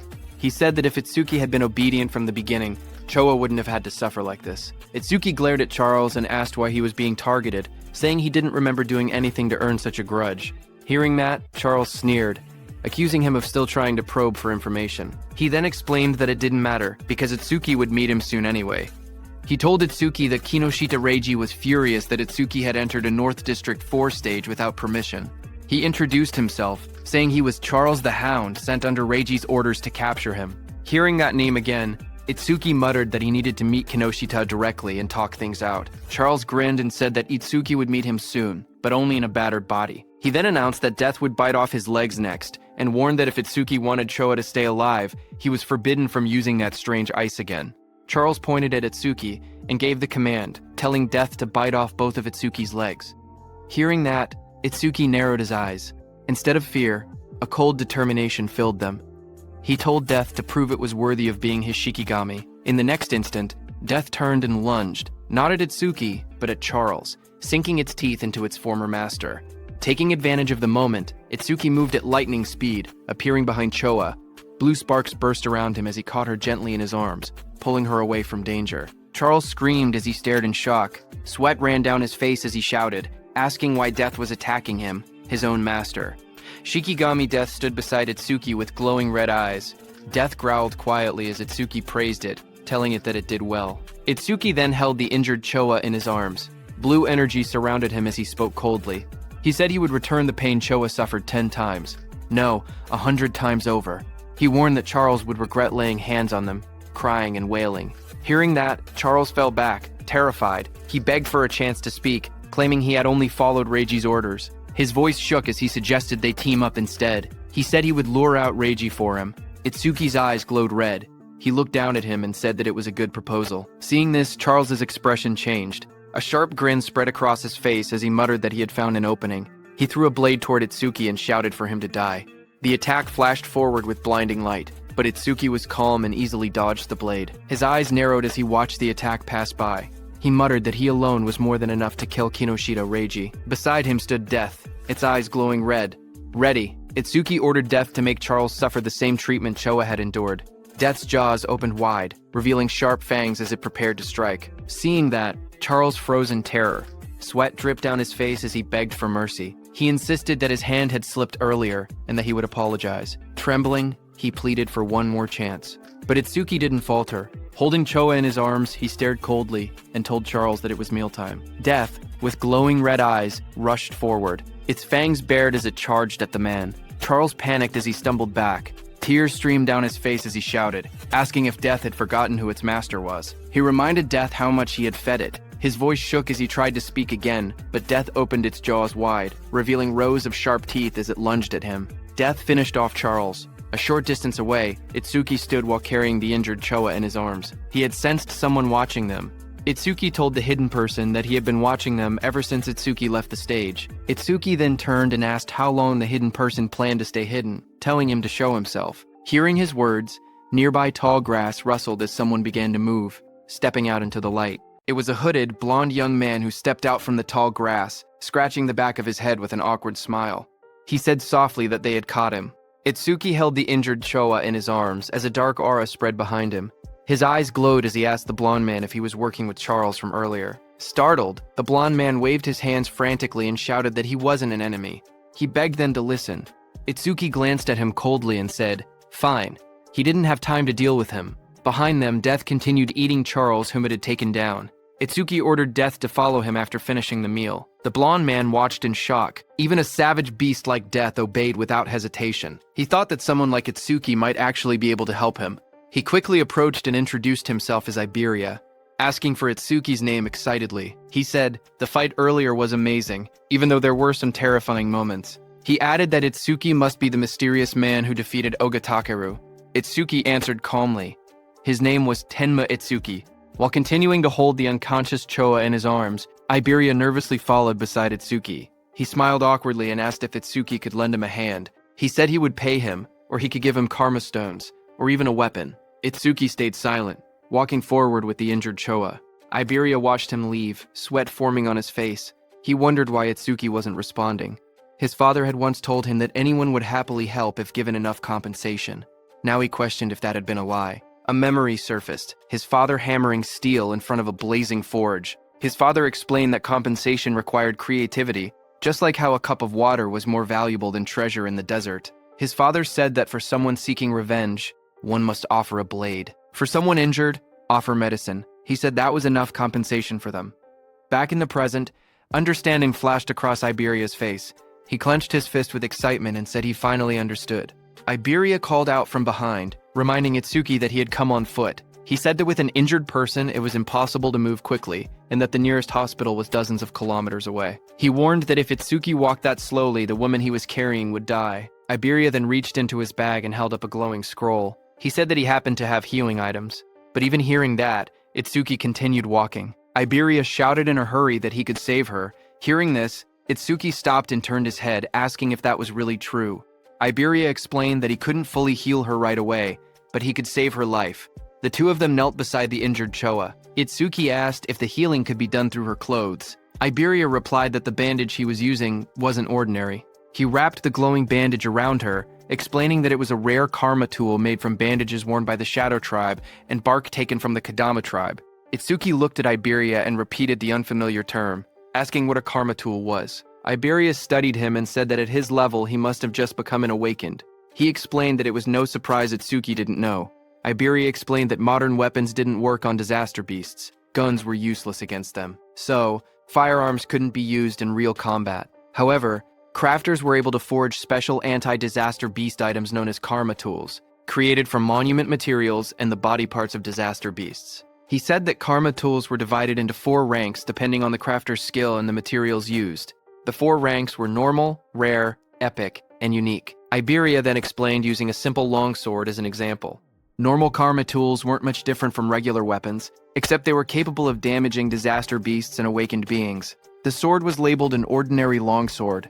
The next weapon was the ocean sword, rare, which increased agility and magic. Iberia said that rare karma tools boosted their owner's stats. The third weapon was the blood sword, epic, which increased attack power and absorbed blood to raise the blade's temperature and reduce an enemy's self-healing by half.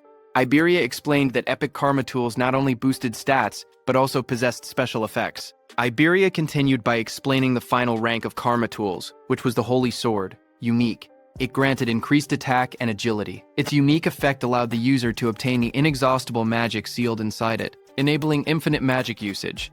Iberia said that the ultimate goal for every crafter was to create a unique karma tool, weapons with massive stat boosts and powerful one-of-a-kind effects. Iberia went on to explain that crafters themselves didn't have much combat power, and there were very few of them. But because they could forge karma tools, all awakened people respected them. Hearing that, Itsuki asked Iberia if his father was a crafter. Iberia smiled and replied that his father wasn't just any crafter. He explained that countless crafters couldn't create a unique karma tool even once in their entire lives. Across the 5 continents, there were only 10 crafters who had achieved that level. Then he proudly added that 3 of those 10 unique tools were made by his father. That was why everyone called his father the Crafter King of the Northern Continent. Saying that, he grinned proudly. Finally, he turned and saw that Itsuki wasn't even looking at him. He got angry and shouted, asking Itsuki if he was even listening. He complained loudly that he was explaining everything kindly while Itsuki was being rude. He shouted at him not to ignore him, but Itsuki didn't respond. Instead, he quietly examined the crossbow in his hands and said that it was the same crossbow Charles had been using. Iberia was shocked, seeing that even after hearing about his father, Itsuki didn't look surprised at all. He muttered that any normal awakened person would have already been flattering him. Meanwhile, Itsuki kept studying the weapon and thought that having it would let him reduce how often he needed to use the clear orb, and also lower the risk of exposing his abilities. Iberia looked at it and told Itsuki that this weapon was a rare karma tool. Hearing that, Itsuki commented that it was unfortunate there were no arrows left. Iberia explained that projectile karma tools didn't need normal arrows. Any ordinary ammunition could be assimilated into karma tool ammunition, so there was nothing to worry about. Just then, a screen appeared showing the name Hunter's Crossbow, Rare, with an agility increase of +50. Then the crossbow vanished. Itsuki looked surprised and asked why it disappeared. Iberia told him that this was another feature of karma tools. Once a karma tool linked with its owner, it would be stored away and reappear whenever the owner wished to use it. Hearing that, Itsuki said it was convenient. He thanked Iberia for the treatment and told him to let him know if he ever needed help. He added that once he finished his own business, he needed to go find Kinoshita Reiji.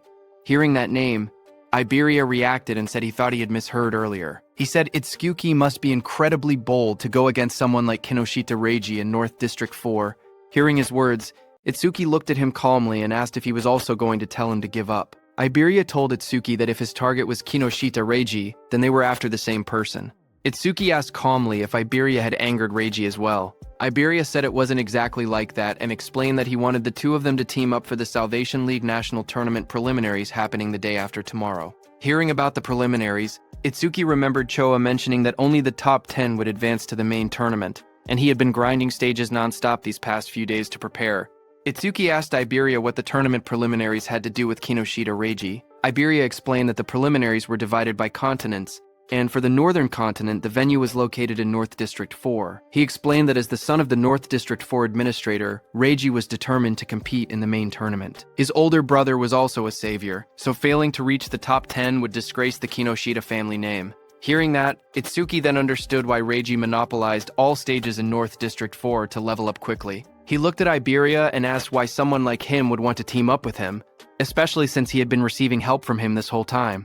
Iberia raised his voice confidently, saying it was because Itsuki was strong. He believed that if they teamed up, they would definitely pass the preliminaries. Itsuki then asked why Iberia was so fixated on this year, pointing out that he was younger and had plenty of opportunities ahead. Hearing Itsuki ask that, Iberia looked tense as he clenched his fist.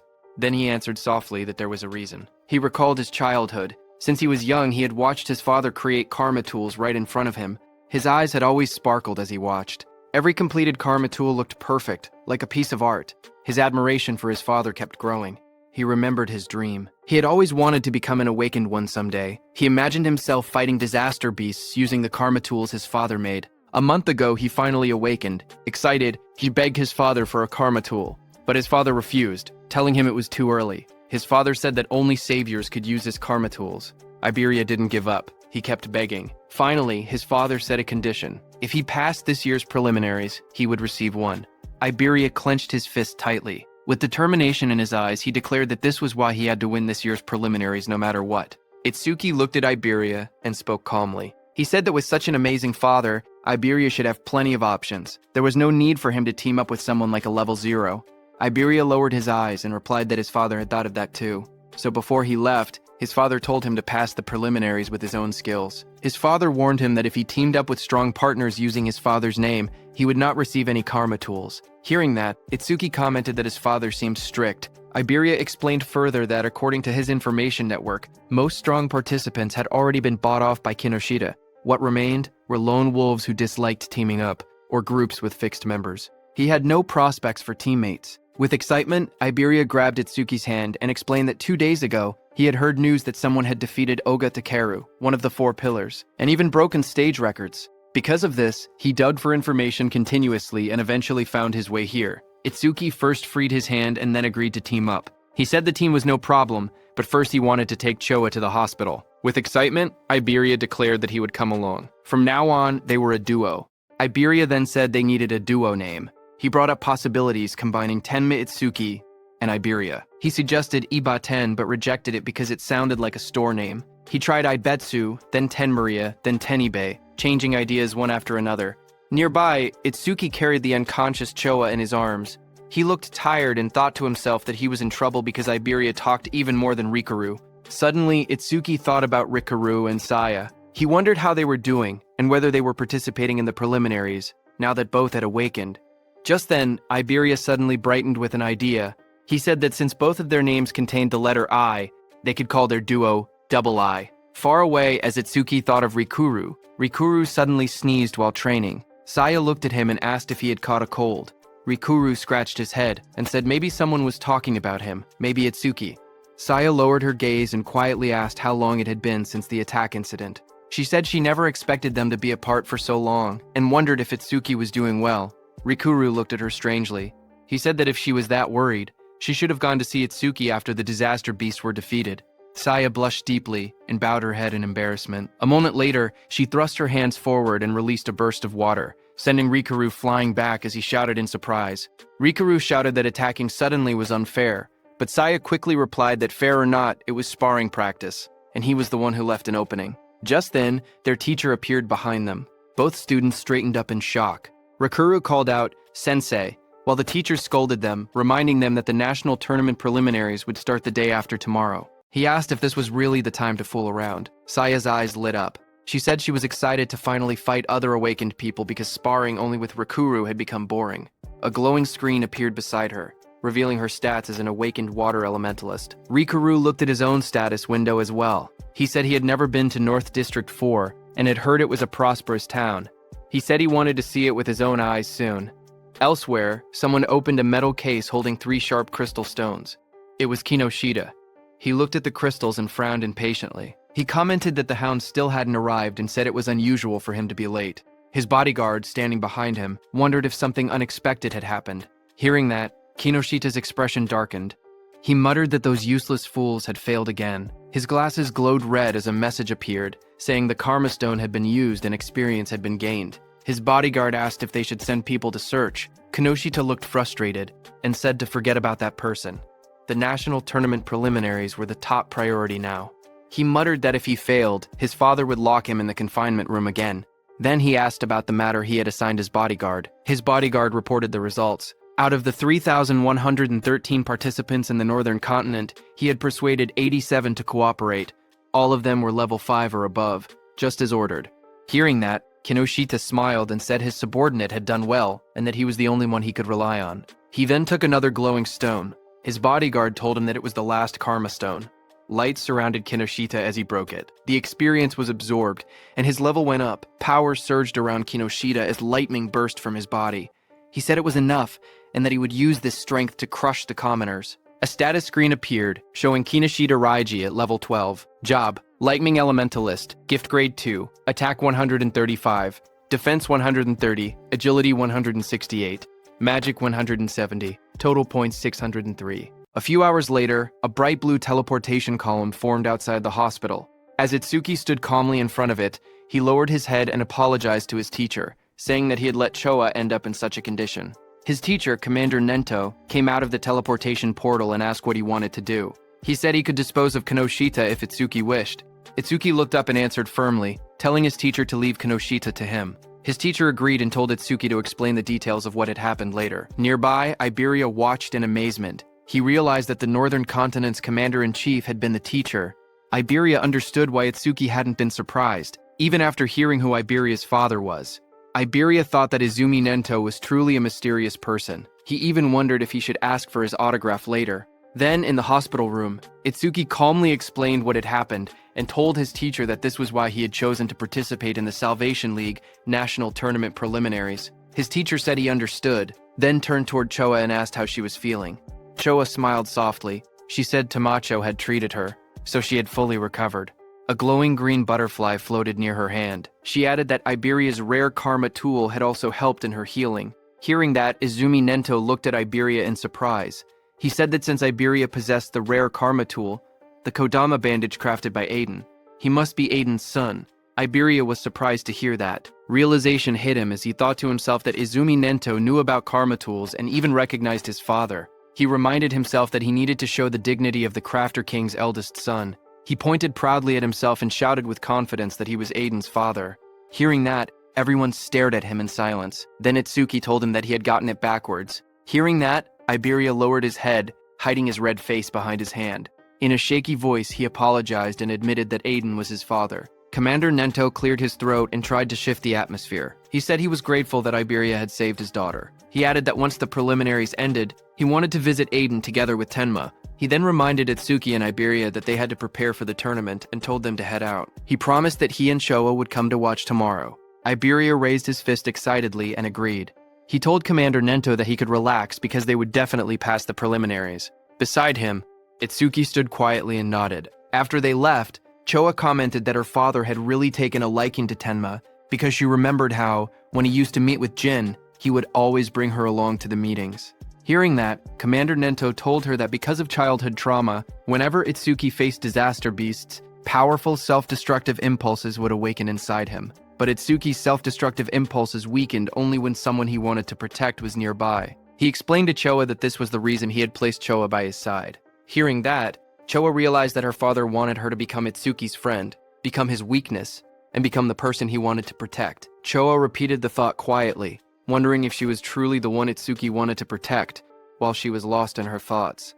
The commander then stood up and revealed to Choa that the disaster beast attack at Itsuki's school had been planned, not a coincidence. Hearing that, Choa reacted with surprise. Commander Nento added that more traitors were joining the disaster beasts, and that similar attacks on commanders and chiefs had happened across other continents as well. The commander turned toward a large window, his silhouette dark against the night. He said that, for now, humanity's future was pitch black. Then he added softly that Itsuki would surely be the one to illuminate it. His voice rang out that Itsuki would become a light of hope. Then, at the national tournament preliminary venue in North District 4, the massive circular arena sat in the middle of the wasteland. Inside, a crowd gathered. Itsuki looked around and remarked that there were more people than expected. Iberia explained that once news spread that Commander Nento would be watching, many who had originally refused suddenly decided to participate. The number of contestants rose from about 3,000 to nearly 5,000. On the side, Reiji glared in frustration. He muttered that Izumi Nento had increased the number of unpredictable variables far more than expected. His subordinate tried to calm him, saying the newcomers were just last-minute riffraff who didn't have time to form teams, so Reiji's side still held the numerical advantage. He told Reiji that he had ordered the recruits to tie red ribbons on their right arms, so they could be identified as allies. On the other side of the arena, Rikaru and his group noticed the ribbons. Rikaru asked if red ribbons were trending now and wondered if they should wear them too. Saya beside him commented that since Commander Nento was coming to watch, maybe he would also appear. Then the host of the national tournament preliminaries, Shinshihara Soryu, stepped forward and addressed the crowd. He told everyone that he would explain the rules before the preliminaries began. He said the preliminary venue was divided into two areas, an external area and an internal area. In the first stage, the participants would start from 4 different directions in the external zone. A large diagram of the arena appeared on the screen, showing the outer ring and the inner circle labeled as the internal area. Soryu continued explaining that the first challenge was a race based on time. Everyone had to reach the internal area as fast as possible. The moment someone entered the inner zone, their rank would automatically be recorded on the bracelet they were wearing. Only the first 50 to arrive would advance to the second stage. Then a hologram of the bracelet lit up, showing how it displayed the rank of the participant. Some competitors reacted immediately. Rikaru raised his arm and commented that the bracelet had a surprising function. Hearing that, Saya beside him thought that eliminating thousands of people in just the first stage was extremely harsh. Next, Soryu explained that each person was allowed to carry up to 2 karma tools. Participants were also free to team up with anyone they wanted and use any method necessary. Results were all that mattered. As the rules were being announced, Iberia nudged Itsuki and pointed ahead excitedly, asking Itsuki to look. He was pointing at the Reiji team in front of him. As the host announced that the first stage would end with rankings and an explanation of the second stage, Iberia pointed at Kinoshita Reiji, standing in the middle of a group, and told Itsuki that he was Kinoshita. Meanwhile, Kinoshita ordered the people he had recruited to obstruct anyone running ahead of him. Watching from the side, Iberia guessed that the people standing near Kinoshita were the ones he had bought off. He suggested that they should rush into the internal area as soon as possible. His plan was to launch a surprise attack once Kinoshita lowered his guard after entering the interior. But before he could continue explaining, Iberia suddenly froze with a shocked expression. He saw Itsuki walking toward Kinoshita. Shocked, Iberia asked if he had even been listening. One of Kinoshita's men noticed Itsuki approaching. He asked who Itsuki was. Another man warned everyone to be careful because Itsuki didn't have a red ribbon. Just then, from high above, the host raised his voice and declared that the first stage was beginning. The host looked at the students and commented that more and more young people wanted to join the Salvation League, which he found reassuring. But suddenly, a voice told him that having numbers without quality was meaningless. It was a black-haired man. He said that in their time, there had been many participants above level 15. This black-haired man was also an instructor. A blue screen appeared showing Hiten Akira's information, but most of it was hidden. Instructor Soryu corrected him, saying that only 2 participants had reached that level in Hiten's year. That year, Hiten Akira was at level 18, and along with him was Teiwa Jin at level 21.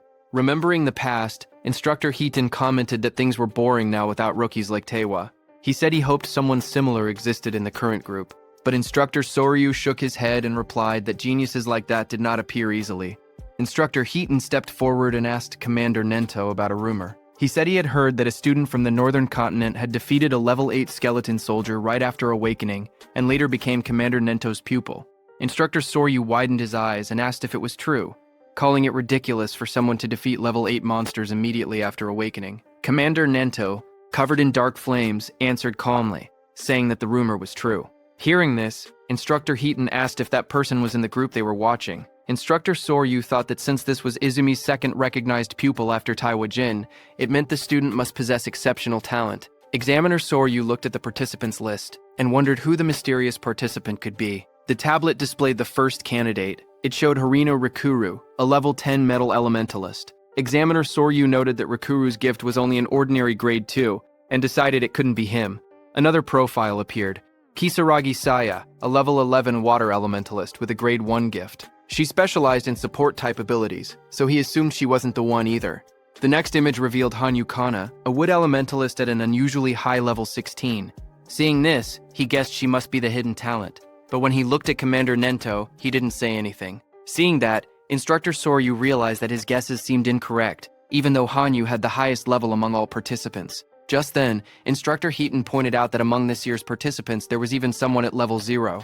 But Instructor Soryu didn't think much of it, and remarked that there was always one person every year who joined the tournament out of curiosity, only to get beaten badly and withdraw soon after. On the other hand, Kinoshita's group burst into laughter as Kinoshita pointed toward Itsuki, shouting in disbelief that a level 0 had really joined the competition.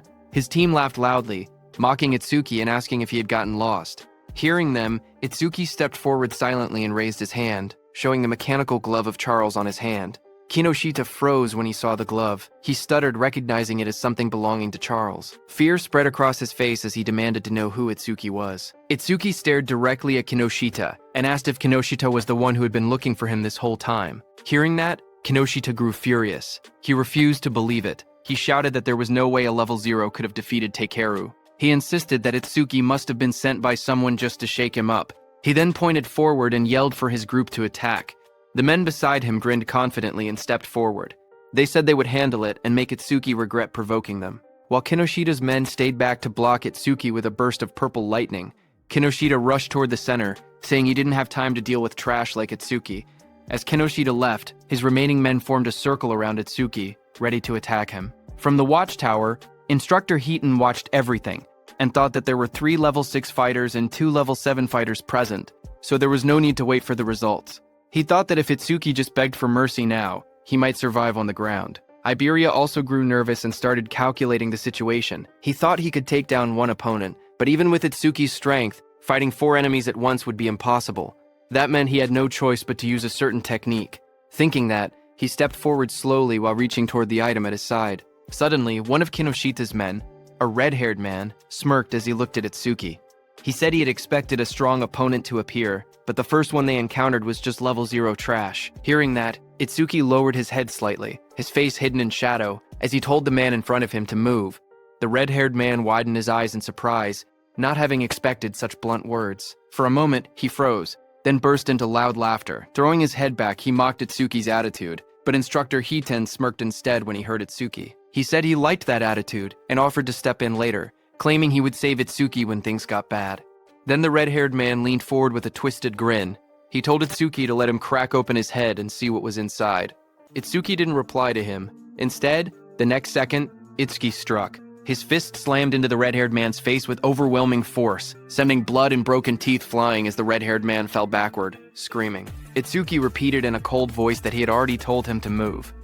Instructor Hiten was shocked to see that Itsuki's opponent had been 7 levels higher than him, yet Itsuki had defeated him instantly. He couldn't believe that Itsuki had instantly killed the red-haired man. Kinoshita's other fighters stared in shock.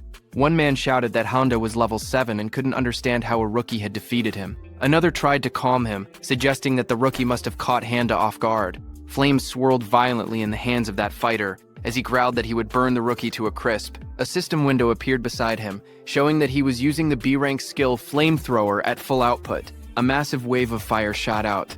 Iberia, watching, gasped, saying the attack was so fast he couldn't even use his karma tool in time. The flames roared across the arena. One of Kinoshita's fighters commented that the attack was overkill for a level 0, but the fighter who threw the fire said deaths in the preliminaries were common. He added that if the rookie wanted to resent someone, he should resent himself for acting cocky at level 0.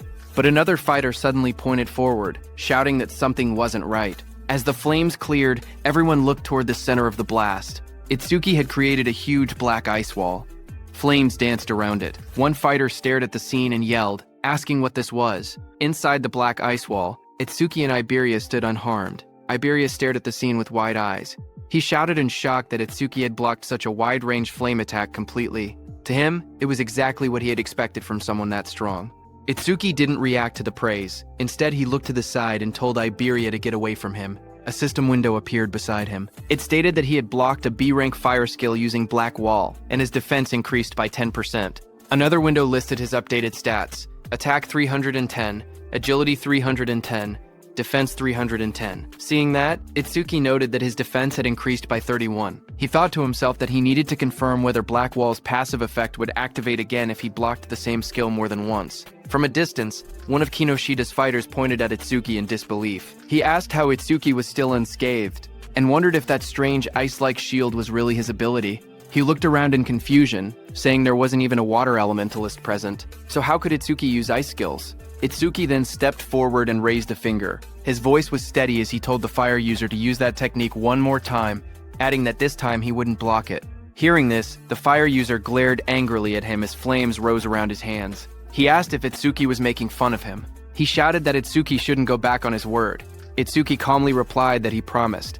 Hearing that, the fire user gathered even more flames. He yelled that he would finish Itsuki for sure this time using his strongest technique. A massive fiery blast formed in front of him as he used his B-rank skill, Flamethrower Overheat. Seeing the fireball coming, Itsuki just stood there unfazed in front of the swirling firestorm. He noted that the power was stronger than before, but it was still just a fire attribute skill. A wave of flames roared forward, engulfing Itsuki and the whole area around him. Seeing that, the fire user pushed both hands out desperately. Another fighter behind him looked shocked and said he was taking things too seriously, but the fire user muttered that the attack's power probably rivaled level 8.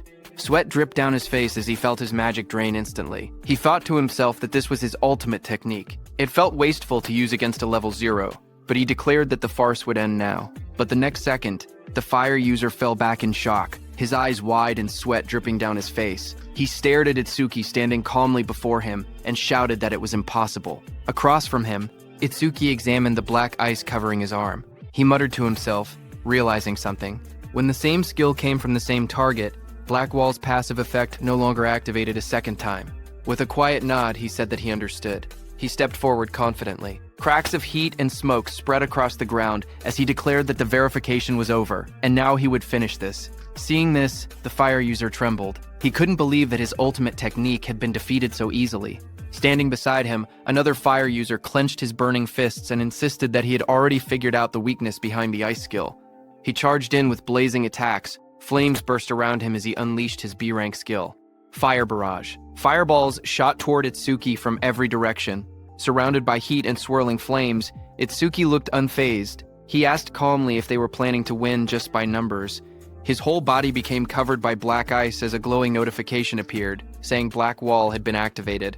The explosion of flames erupted across the arena, shaking the ground. The large fire user shouted confidently that even if their opponent had a powerful skill, a level 0's magic capacity was meaningless. He claimed that if they drained all of Itsuki's magic so he couldn't produce water anymore, they would win. As the flames roared, suddenly someone grabbed that large fire user's hand. The fire user's eyes widened in shock as he asked what was happening. He was shocked to see that Itsuki had closed the distance between them instantly. Itsuki now chose to fight hand-to-hand because he realized that even after being hit by so many fireballs, the passive effect of the Black Ice Wall skill had only activated once. That large fire user rushed forward, shouting that if speed was Itsuki's strength, then power was his. But Itsuki stared at him calmly and asked if he was truly putting his full strength into this. Itsuki told the fire user that he looked strained, so he would make it easier for him. He said that he pulled the fire user near, and before the fire user could do anything, Itsuki stepped in and kicked him in the face. The blow landed so hard that the fire user's face twisted. He staggered, unable to get up. Itsuki looked down at him calmly. He analyzed the system message, noting that his defense increased by 31, not 34, which meant the calculation was based on his original defense before enhancement. Just then, another window appeared, showing that he had blocked a B-rank fire skill, gaining a 10% defense boost. His total defense now stood at 310, with an additional 62 from Blackwall. Turning away, Itsuki noticed two lightning users standing nearby. He muttered to himself that lightning elementalists were perfect targets and decided to increase Thunderbreaker's passive effect next. Seeing this, those two lightning users panicked, watching both of their allies fall. They shouted that Itsuki's stats must be fake. One of them cried out that they should run. Itsuki glanced back with cold eyes and asked if they really thought they could escape. The two lightning fighters roared in desperation. Lightning burst around their bodies as they charged at Itsuki, yelling that this wasn't a fire attribute and the same trick wouldn't work. Their combined skill, C-rank Silver Serpent, activated in a surge of electricity. As the lightning attack hit Itsuki, a system message appeared again, showing that Itsuki had absorbed the C-rank lightning skill with Thunderbreaker, raising his agility by 5% twice in a row. His new stats displayed: attack increased to 310, agility to 341, defense to 310, making his total 1,333 points. Instructor Hiten, watching from the control room, was shaken. He realized that Itsuki before him was defeating awakened individuals several levels higher than himself, and he was doing it as if it were nothing. On the battlefield, Itsuki stood calmly among unconscious enemies, lightning wrapping around his body. Instructor Hiten, watching him, trembled and wondered what kind of monster he was facing. Itsuki analyzed the situation. He thought about how Thunderbreaker's passive effect worked the same as Black Wall. It only increased once for the same skill coming from the same target. Nearby, Iberia checked the fallen enemies and was surprised to see that everyone had been knocked out. He admitted that he had expected a difficult battle, but never imagined Itsuki would be this strong. Just then, one of the fire users, who was badly injured, asked from behind what ability Itsuki was using. His voice shook as he shouted, insisting that Itsuki wasn't level 0 at all. Hearing the fire user ask who they were, Iberia stepped forward with a grin. Seeing that, Itsuki realized that Iberia was going to do something. Iberia looked back as his smile widened. He proudly declared that together they were double I, and that one day they would become the strongest duo on the northern continent. He told the fire user to remember them, but before he could finish his proud introduction, Itsuki cut him off and said they should stop talking and chase Kinoshita. Iberia flailed in frustration, shouting that what he was going to say next was the good part of his speech. From the side, the fire user whispered double I to himself in disbelief. He muttered that it sounded lame. On the other hand, Kinoshita, who was running at full speed surrounded by crackling purple energy, noticed the commotion. He assumed that the level 0 participant was probably being beaten badly by now, but then he hesitated. He remembered the crossbow he had seen on Itsuki earlier. It had definitely belonged to Charles. He told himself that he needed to investigate later because he knew that, other than the saviors, there shouldn't be many people on the northern continent capable of capturing Charles. While he was lost in thought, something in flames passed him. It was another participant who shot into the sky. Kinoshita's eyes widened in surprise as the fiery trail blurred past his face. That brown-haired participant, moving with extreme confidence, smirked as he rushed forward. He thought to himself that he had passed another opponent with ease and had overtaken yet another one. Unlike the brute force types, he considered himself someone who specialized in pure speed. But before he could enjoy that pride, a violent surge of purple lightning hit him from behind. It swallowed him completely. The brown-haired boy screamed as the electricity tore through his body. He crashed onto the ground, coughing out smoke. Still stunned, he muttered in disbelief, wondering how an attack managed to hit him even while he was running at full speed. He struggled to understand who could possibly land such a blow. Just then, a shadow appeared behind him, followed by a sharp kick smashing that brown-haired boy's head into the ground. It was Kinoshita, wrapped in purple lightning, stepping forward. He looked down coldly and declared that this was what happened when someone dared to run ahead of him. He then turned and shouted at the group he had hired, telling them to get it together. He reminded them that they needed to conserve stamina for the second stage and ordered them not to waste time on the trash in front of them. Commander Nento, seated in the control room, looked down at Kinoshita and asked Instructor Soryu if that arrogant boy was the son of the North District 4 Administrator Kinoshita Genko. Instructor Soryu said yes and wondered what kind of education he had received to act like that. Choa was also there and was very angry. But Instructor Soryu told them that what Kinoshita was doing wasn't against the rules, so they couldn't intervene. Kinoshita stood surrounded by flames and crackling power. He said that thanks to the others clearing obstacles for him, their stamina was almost full. He confidently declared that they could pass the second stage easily like this. He looked at the gigantic blue barrier ahead and said that the internal area was right in front of them. He called the entire process surprisingly easy. But suddenly, lightning burst across the sky, and someone shouted, calling Kinoshita's name. Kinoshita's eyes widened in shock. A cold sweat rolled down his cheek as he turned his head sharply, startled by the sudden shout calling his name. He asked who had called him by name. The group behind him immediately panicked. Some of them raised their hands in fear, insisting it wasn't them. One man stuttered that he hadn't done anything. Another voice said the call came from behind. Just then, someone suddenly pointed, saying it was the level 0 rookie. Whispers spread through the crowd as they cleared the way to look back. From behind, two shadows appeared, moving forward. Hearing that it was level 0, Kinoshita was shocked, thinking it shouldn't be them. But as those two figures came forward, they turned out to be Itsuki and Iberia. Kinoshita recognized Itsuki instantly and shouted that it was that guy. Kinoshita froze. His eyes trembled as he realized that his men had been taken down. He gritted his teeth, saying there had been too many enemies for just a level 0 and level 7 to handle. But then, his expression twisted. He convinced himself that Itsuki must have bought them off. Kinoshita leaned forward with a furious glare. His voice dropped into a snarl as he demanded to know how far a level 0 piece of trash planned to follow him. Rain poured heavily as Itsuki and Iberia stood side by side. Itsuki told Kinoshita that he would stay here until the matter was settled. Standing beside him, Iberia admitted that he had made it this far only because of Itsuki. Every enemy they met had been taken down instantly, and without Itsuki he would have been defeated long ago. Ahead of them, Kinoshita turned and raised his hand. He said he was too busy to deal with them himself, but he would prepare some playmates to handle them. Then Kinoshita's eyes glowed red as he shouted for his men to take out Itsuki. Hearing that, his group of armed men stepped forward. One of them mocked Itsuki, saying he was just a level 0 kid. Another said he had guts for calling Kinoshita by name and promised to drill manners into him. Someone else laughed and said he would show them hell. Iberia stared in shock as he counted their numbers. It was no less than 100 people. Fear tightened his voice as he asked what they should do. Itsuki grabbed him by the hood and pulled his head down, telling him to keep low. Iberia looked up in surprise and confusion. Blue lightning ripped across that group of men before they could understand anything. Itsuki, using his lightning skill, moved very fast. He reached Kinoshita and grabbed him from behind. Kinoshita's expression froze as the lightning wrapped around his collar.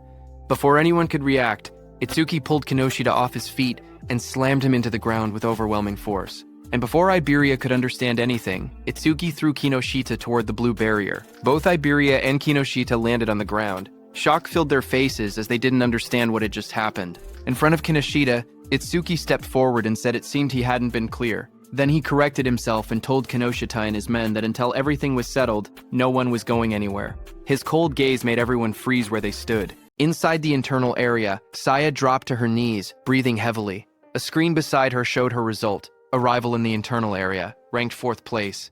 She complained that the guys wearing red ribbons had all teamed up and obstructed them again. Beside her, Rikaru lay on the ground, catching his breath. His own screen showed internal area arrival rank, 5th place. He said that if they had acted separately, they might have fallen before reaching the area. Rikaru looked up shocked, saying he thought they were pretty fast. But now, he realized there were people even faster. A huge man holding a large hammer stood nearby. He was Ubo Gale, who ranked in 3rd place. He clicked his tongue, annoyed that he had only placed 3rd. At his feet, a cat-eared girl stretched lazily. She was Akagami Shion in 2nd place. There was a cat on her back that yawned. Akagami Shion told her cat that she had just eaten and was already hungry again. Then the two looked toward another girl across the room. She was Hanyu Kana in 1st place. She sat calmly on the ground, a cloak draped around her. They whispered that she was already level 16. Looking at all of them, Saya thought about Itsuki. She said he would definitely act alone, even if he was obstructed like they were.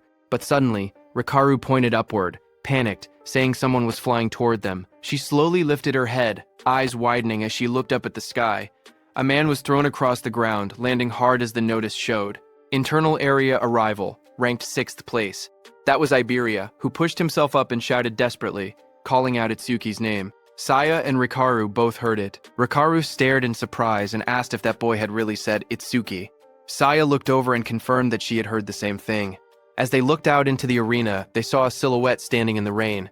Saya recognized the posture and muttered that there was no doubt. They realized the truth. It was Itsuki. The scene then shifted to Itsuki himself. He stood firm under the falling rain and repeated his earlier words. Until they settled this, he wasn't letting anyone go anywhere. From inside the control room, Instructor Soryu watched the scene unfold. He noted that the rookie was only one step away from entering the internal area. He wondered why he was so focused on Kinoshita Raiji.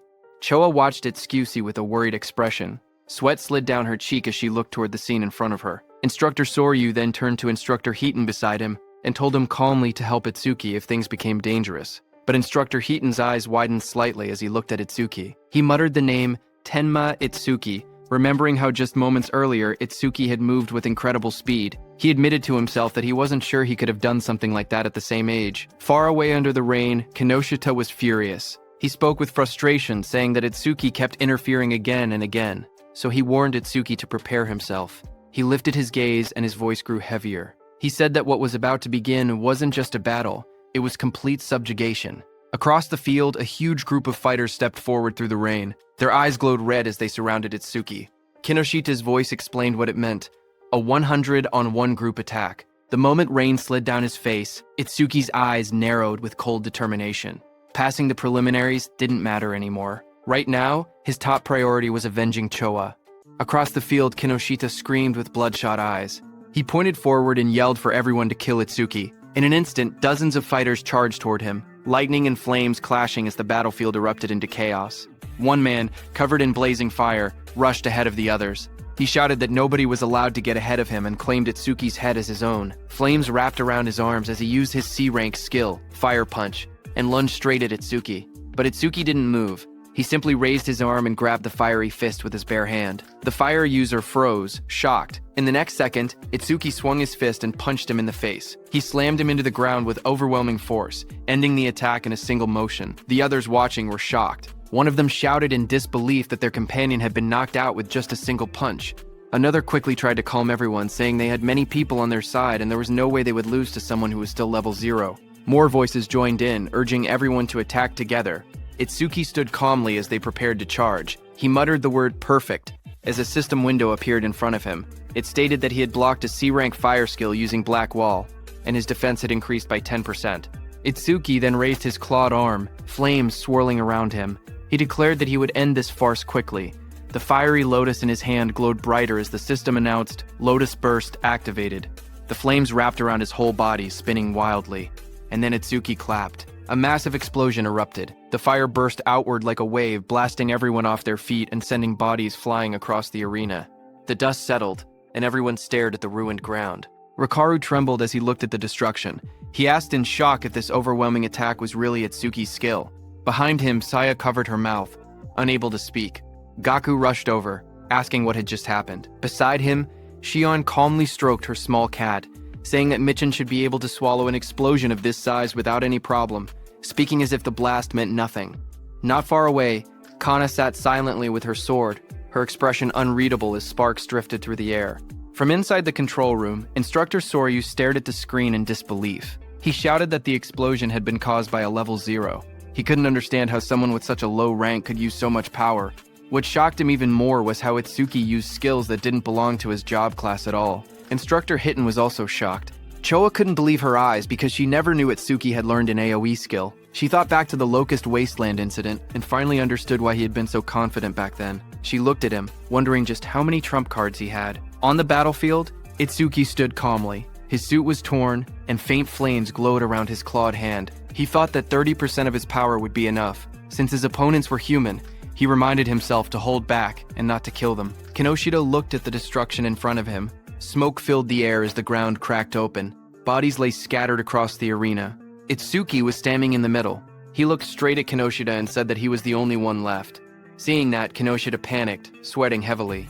He shouted that there had been over 100 people, and they were all taken out instantly. He asked why Itsuki was targeting only him. Itsuki stepped forward through the smoke. He repeated Kinoshita's words and said that it was Kinoshita who had attacked him first and seriously injured his friend. Itsuki said, "Now I will return the pain she suffered back to you." Enraged, Kinoshita released a surge of purple lightning. He called himself the young master of the prestigious Kinoshita family, saying every stage in the area was under his control. He bragged that with his family's karma stones he could reach levels commoners would never achieve without even fighting disaster beasts. He raised his crackling hand and shouted that he and Itsuki were on completely different levels, and that he would definitely kill him. Purple lightning gathered as he unleashed his B-rank skill, Lightning Cannon Purple. But at the same moment, Itsuki's system activated. It detected the skill, and overmimesis started copying it. The analysis began at 1%. Lightning fired at Itsuki, but he dodged easily. He then moved with lightning speed and punched Kinoshita in the stomach. Kinoshita fell to the ground as shock spread across his face. He couldn't understand how a supposed level 0 could move that fast. Real fear replaced his confidence. He realized there was no way he could win. Desperate, he screamed for help, calling out to 40. A bald man with glowing red eyes suddenly charged forward into the arena to help Kinoshita. He admitted it broke the rules, but he couldn't care anymore. He had to help. Seeing him coming, Kinoshita shouted proudly that 40 was a level 35 awakened and ordered him to tear Itsuki to shreds. Watching from the control room, Commander Nento called out to Hiten. Hiten, who stood in front with a sharp grin, nodded and answered that he understood. Rain poured over the arena as Itsuki's magic detection flared. He sensed something. Someone was rushing toward him at incredible speed. His analysis window appeared again, showing analysis progress, 19%. But before Itsuki could do anything, he suddenly realized that it wasn't just one attacker. Multiple people were coming. A figure crashed down from the sky, landing on Kinoshita's bodyguard, 40, with heavy force. Dust shot up everywhere as Itsuki stood calmly, watching with sharp, focused eyes. His expression didn't change. He simply observed the incoming threat. But then he realized that it was Instructor Hiten who sat calmly on top of Kinoshita's bodyguard. Without even looking back, he told Itsuki to keep going. Itsuki then turned and stood in front of Kinoshita, surrounded by glowing purple lightning. He stared down at the trembling Kinoshita and said that it looked like his lifeline wouldn't be coming anymore. Seeing Itsuki, Kinoshita panicked. He stuttered and begged for a moment, explaining that his father was the North District 4 administrator and his brother was a member of the Salvation League. Sweat rolled down his face as he warned that touching him would cause trouble. Before he could finish, a scream tore through the air, long and painful. The next moment, Kinoshita lay flat on the cracked ground, unconscious. Rain fell lightly around him. Itsuki walked away slowly, his coat swaying in the wind. He then looked up at the control room and muttered softly that this settled the score for Choa. From the control room, Choa looked toward him while blushing, realizing that he had done this for her. Instructor Soryu was surprised to see that Itsuki had really beaten Kinoshita Raiji, but he wondered why Itsuki was suddenly looking their way. Meanwhile, the system window showed Itsuki that his analysis was at 99%. He thought to himself that if he paused it now, he could reset his condition once. During the second stage, he stopped the analysis just before completion. Just then, from the internal area, Saya shouted Itsuki's name. Hearing her voice, Itsuki froze for a moment. His eyes widened as he recognized it. He turned slowly toward the sound. He whispered her name, Saya. As he saw her standing in the internal area with Rikaru and Iberia, Saya stood in the rain, holding her arm as the cold wind hit her. She looked up and softly asked Itsuki to hurry inside. She told him he would catch a cold if he stayed out any longer. As Itsuki came inside the internal area, Saya smiled gently and said it had been a while. In front of her stood Itsuki, whose arrival rank in the internal area was 7th place. Just then, suddenly, Rikaru and Iberia rushed toward Itsuki, shouting his name. Rikaru cried that he wanted to see him, calling him a bastard out of frustration and relief. Both of them hugged him tightly, crying that they were glad he was safe. But when both of them saw each other hugging Itsuki, they glared at each other. Rikaru demanded to know who he thought he was, crying on Itsuki like that. Iberia pointed at himself in confusion, asking who he was. With a proud grin, Iberia raised his fist and declared that he was Itsuki's partner. Hearing that, Rikaru shouted angrily at Itsuki, saying he never heard about him teaming up with someone else. He called him a traitor. Saya looked at them with surprise while Itsuki stood quietly beside them. Soryu thought it was rare for Itsuki to make friends. Iberia and Rikaru started arguing. Iberia asked how Itsuki was a traitor and whether Rikaru had been in a duo with him. He demanded to know their duo name. Rikaru yelled back, asking why a duo name even mattered and saying they weren't kids. He then asked if they themselves had a duo name. Iberia immediately puffed up with confidence and said, "Of course."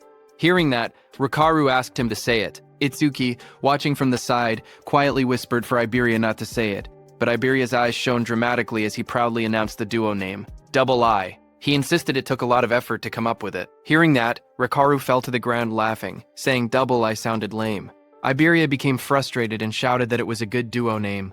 Just then, Instructor Soryu walked out onto the high platform. He announced that 500 people had reached the internal area, and those who had not arrived were eliminated. He said the second stage would begin shortly. He told them that in the second stage, they would fight disaster beasts alone in the trial grounds for 1 hour. Hearing that, Rikaru got very excited, saying, "Finally, it's the second stage." But Iberia was shocked when he heard that he had to be alone in the second level. A wide smile appeared on Instructor Hiten's face when he heard that the second stage was finally here. He had been looking forward to it. He looked at the top 7 participants, wondering what they had got. These 7 participants were Kana at first stage rank 1st, Shion at first stage rank 2nd, Gaku at first stage rank 3rd, Saya at first stage rank 4th, Rikaru at first stage rank 5th, Iberia at first stage rank 6th, and Itsuki at first stage rank 7th. Then, sometime later, as the large metal structure stood in the center, countless participants gathered around it from all sides. Itsuki and the others walked toward the entrance. Rikaru looked up and asked whether the second stage venue was inside the building. Iberia said that this place felt gloomy and scary. Rikaru remarked that it had been a while, and he was still at level 0. He asked whether his level was still fixed at level 0. Itsuki quietly answered yes. Rikaru then asked how someone could become stronger if their stats never increased. Iberia agreed, saying he was also curious why Itsuki was so strong despite being level 0. Itsuki looked away awkwardly and said that his teacher had told him not to tell people. Saya reminded them that they had learned in class that order breaker skills were state secret level. She told Itsuki that he didn't have to deal with the questions. Then, suddenly, far ahead, the instructors and Commander Nento, along with Choa, appeared.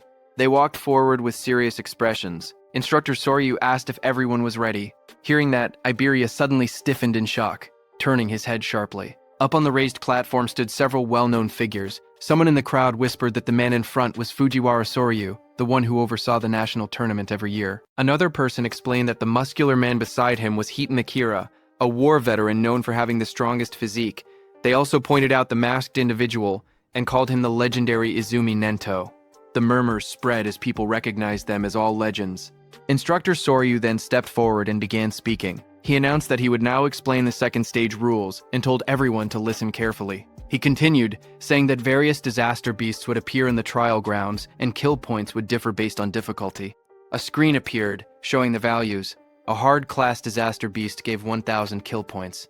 Another screen listed the full chart: beginner class, 100 points, hard class, 1,000 points, and nightmare class, 5,000 points. He explained that after defeating each disaster beast, participants would receive a 1-minute break before being forced to advance to the next difficulty.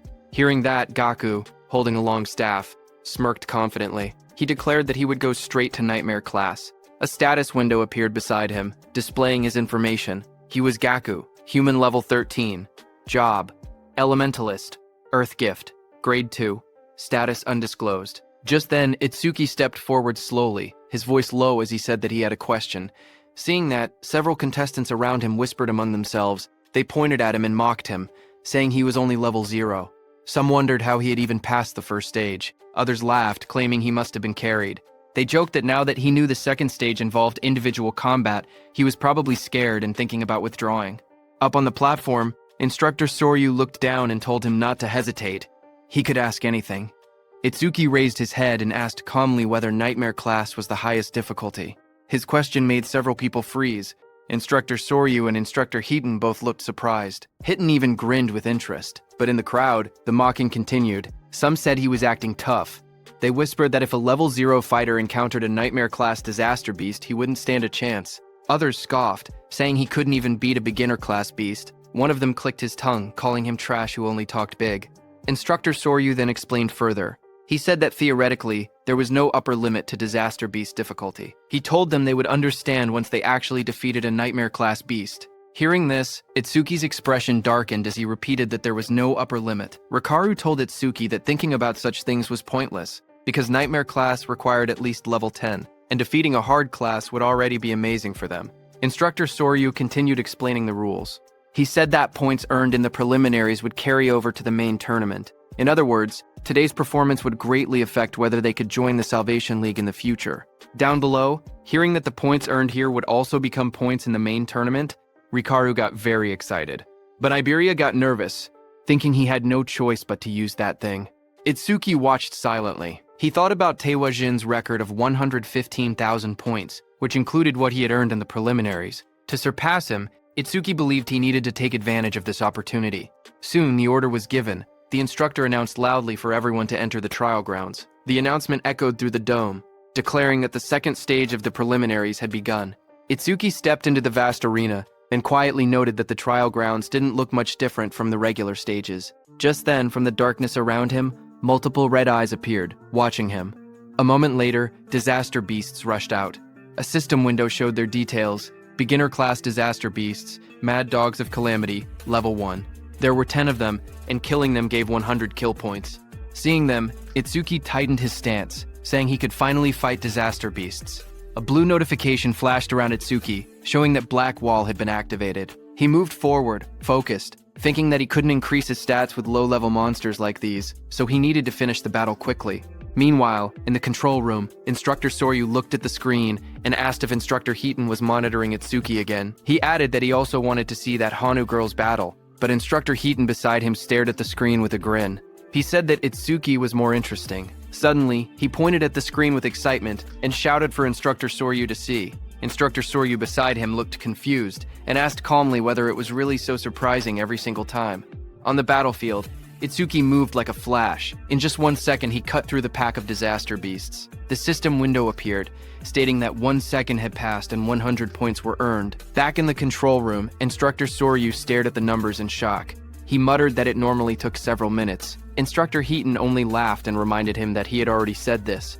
Itsuki was far more interesting. Instructor Soryu explained that the Mad Dogs of Calamity came in large numbers but were only level 1. Someone strong enough could instantly kill them if they went all out. But the next opponent was level 8, and instant killing something that strong should be impossible. Inside the trial grounds, a massive red salamander covered in flames appeared. The system window identified it as a level 8 salamander, worth 500 points. Itsuki stepped forward to face it, his expression calm. From the control room, Instructor Soryu commented that fighting a disaster beast 8 levels higher would make anyone struggle. But Instructor Hiten disagreed, saying the level 8 salamander didn't seem like much of a threat. Just then, Commander Nento, standing behind them, asked how the other participants were doing. Instructor Soryu apologized, saying he had gotten too focused and switched the display to multi-screen mode so they could watch the top 10 contestants at once. Choa beside him narrowed her eyes and remarked that her father was clearly trying to divert attention away from Itsuki's performance. Instructor Soryu checked his screen and spoke calmly, saying that most participants were still fighting beginner-class beasts. On the screen, Saya unleashed swirling water as she attacked a beast, while Gaku slammed his giant hammer down with force. Instructor Soryu continued watching and noted that only Hanu Kana was managing to keep up with Itsuki. Kana stood in the trial grounds surrounded by disaster beasts, her staff glowing brightly as she fought them back. While they were watching the others, suddenly Choa, watching Itsuki, grew worried. Shock filled her face as she exclaimed that something bad was happening to Itsuki. On the battlefield, Itsuki was swallowed by a massive explosion of flames from the salamander. The fire roared around him as the monster unleashed its attack. Watching from the monitoring room, Instructor Soryu panicked. He wondered if Itsuki had used too much stamina on the earlier enemies and failed to dodge. He shouted that taking those flames head-on would end badly and ordered the medical team to be called. But Instructor Hiten beside him stopped him with one arm. He told Instructor Soryu to wait and watch a little longer. With the speed Itsuki had shown earlier, he believed dodging this level of attack should be easy for him. On the battlefield, as the flames disappeared, Itsuki emerged covered in dark, ice-like armor wrapped around his entire body. A system window appeared beside him, announcing that Black Wall was activated. In the next moment, he rushed forward. Blue flames flared around him as he swung his arm, creating 2 bright arcs of power that sliced past the massive monster. The creature's huge body trembled, a clean cut appearing across its scales. Its giant body split apart. In front of it, Itsuki stood calmly, smoke drifting from his shoulders. A system window appeared in front of him, displaying that the time used was 5 seconds, and he earned 500 points. Watching from the control room, Instructor Soryu stared at the screen in shock. He shouted in disbelief, wondering how Itsuki remained completely unharmed and whether the ice armor covered his entire body. Instructor Hiten beside him narrowed his eyes, questioning why Itsuki had chosen to take the monster's attack instead of instantly killing it. Just then, another system notification appeared beside Itsuki, showing that he had blocked a C-rank fire element skill with Black Wall. His defense increased by 10%. Itsuki looked at the message and thought to himself that he needed to take every chance available to increase his stats. Just then, a blue screen appeared beside Itsuki, showing his updated stats. It stated that his defense had now risen to 484. A full status window opened. It displayed Tenma Itsuki Human, Level 0, Fixed, Job, Order Breaker, Gift, Nirvana, Special Grade, Skills, Overmisis, Z-Rank, Thunderbreaker, Level 1, Black Wall Level 2, Lotus Burst Level 1, and Shikigami Eater, Level 1. Magic Detection, Level 1, and Shikigami Eater, Level 1. His status was Attack 310, Agility 341, Thunderbreaker increased 10%, total 1,395 points. Then another screen appeared, counting down, remaining break time, 58 seconds. There was an option to skip the break. Itsuki lifted a finger toward the yes option and pressed it. He calmly decided that he wanted to test his enhanced defense against the next disaster beast. From the control room, instructors observed the next trial. Instructor Hitten asked Instructor Soryu if this upcoming difficulty would test a participant's speed and combat sense. Instructor Soryu nodded. On the battlefield, the next stage monster, a glowing blue creature appeared, an Eliki rhino. Instructor Soryu continued the explanation. The rhino stored electricity in its horn when charging and could unleash a double physical lightning attack. A status window showed that it was a hard-class disaster beast, level 10, Eliki rhino, which gave 1,000 kill points. Instructor Soryu warned that taking the attack head-on carried two risks. With low defense, the horn would pierce the body, and with low lightning resistance, the shock would paralyze the body, leaving the person unable to move. Instructor Soryu quietly explained that to defeat the Eliki rhino, there was only one method. He said a fighter had no choice but to rely on speed, using clever movements to wear the beast down and strike only when it was exhausted. But then his eyes widened. He suddenly leaned forward, shocked, and asked aloud what Itsuki was planning. Inside the arena, Itsuki calmly stood before the massive blue rhino. He reached out and placed his hand on the creature's glowing horn. Itsuki examined the horn closely and said that this horn was perfect for testing his defense. The rhino didn't like Itsuki touching it. The Eliki rhino let out a heavy breath, electric sparks rippling across its body as it prepared to attack. Power surged through its horn. The next second, the rhino hit Itsuki with its thunder horn, sending him flying upward, heading straight toward the rooftop. The impact sent Tenma flying backward as swirling energy wrapped around his body. Choa saw him fall and screamed his name in panic. Instructor Hitten watched quietly and remarked that Itsuki always acted unpredictably, yet his results always went beyond imagination. A massive explosion shattered the rooftop as Itsuki hit it hard, but he was completely fine. A system window appeared, stating that Itsuki had absorbed a C-rank lightning element skill called Thunderbreaker, increasing his agility by 5%. Itsuki crouched amid the broken rooftop and noted that the test was complete. Attacks from disaster beasts below level 10 could no longer injure him. With his eyes glowing red, he lifted his head and declared that it was time to settle this. Lightning wrapped around Itsuki's body as the system announced that Thunderbreaker had been activated. His speed shot upward as his agility increased by 50%, and he launched himself forward like a bolt of blue lightning. The Eliki rhino exhaled steam, its glowing horn crackling with electricity as it braced for impact. Itsuki's swirling sphere of lightning tore across the ground. Before the rhino could even react, Itsuki's speed overpowered it. In a flash, the lightning sphere struck. A moment later, Itsuki stood over the fallen rhino. He had pinned his hand, covered by ice wall, into the rhino's head. Mist swirled around him as the result window appeared. Time used, 7 seconds. 1,000 points earned. From inside the control room, Instructor Hiten stared at the screen in disbelief. He said that the total time Itsuki had used so far was under 15 seconds. He laughed, saying Itsuki was even faster than he had been in his youth, and it still didn't look like Itsuki was using his full power. But then, Instructor Soryu narrowed his eyes, his tone shifting. He said softly that what came next was on a completely next level. Its sharp claws moved swiftly, slicing enemies into shreds. Iron chains shot out, and a giant mouth opened wide, ready to swallow everything. The creature's massive body was covered in a rigid, armor-like exoskeleton. Instructor Soryu explained that a ferocious disaster beast possessed all these traits. It was the most powerful creature in the preliminaries and the greatest goal for every participant. A system window appeared, showing the identity of the monster. Nightmare-class disaster beast, Inferno Giant, level 15, kill points 5,000. The giant charged forward with a roar as chains rattled around its body. Seeing that, Itsuki raised his hand and purple energy gathered around it. A system notification came, saying his skill Clear Orb was activated. The next second, a beam of dark purple energy shot forward, striking the giant.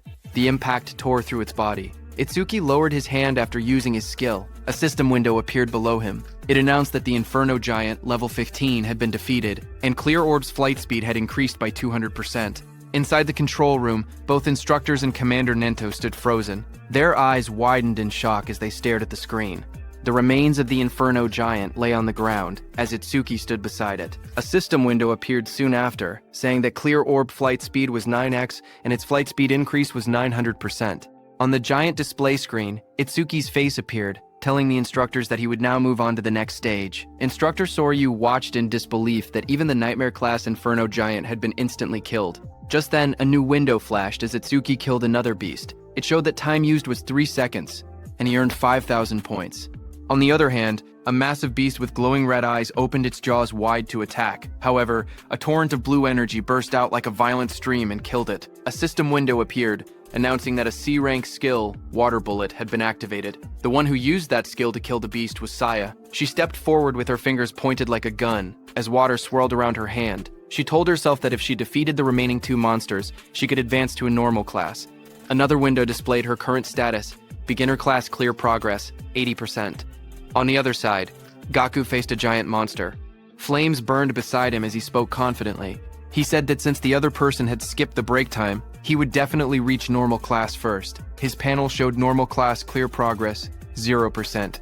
Meanwhile, Hanukana stood atop a defeated creature, surrounded by bright green magic. She said she needed to recover the magic she had used before moving on. Her window displayed normal class Clear Progress, 100%. Just then, there was an announcement saying, Nightmare Class Clear confirmed. Time used, 21 seconds. Rank, first? Hearing the notification, Saya reacted first. She said the one who finished must be Itsuki. Gaku was shocked, shouting that someone had finished faster than him and wondering if it was Hanu.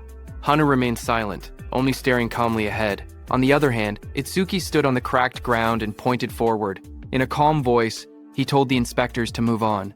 Inside the control room, Instructor Soryu stared at the screen in shock. He couldn't believe that the level 15 Inferno Giant had been instantly killed. He questioned how something could pierce through its armor and wondered what that black sphere was. Instructor Hiton grinned and told Instructor Soryu to raise the difficulty, saying he wanted to see how far Itsuki could go. A new system message appeared, showing Nightmare Class Phase 2 starting. Now, 2 level 15 Inferno Giants would appear, and they would give 10,000 kill points. Itsuki looked up as the 2 giant monsters appeared. He said he had been expecting something, but the challenge had only increased in number. Both Inferno Giants roared as they charged, their bodies blurred as they rushed forward. Itsuki watched them calmly. He lifted his hand again and said that while one of them was still roaring, he might as well take care of one first. Purple energy wrapped around his arm as he prepared to attack. The Clear Orb activated, glowing as one Inferno Giant was struck down. A system window appeared, announcing that the level 15 Inferno Giant had been defeated, and the Clear Orb's flight speed had increased by 200%. Another window followed, showing the orb's speed, 11 ms, with its total increase reaching 1,100%. From the control room, Instructor Soryu stared in shock. He shouted that it was another one-hit kill, and questioned what that strange sphere was. He wondered aloud if there was no limit to how many of those spheres could exist. Instructor Hiton stepped forward, watching the screen closely. He admitted that Itsuki's skill was extremely powerful, but warned that it carried a fatal flaw. Instructor Soryu, beside him, turned slightly and asked what flaw he meant.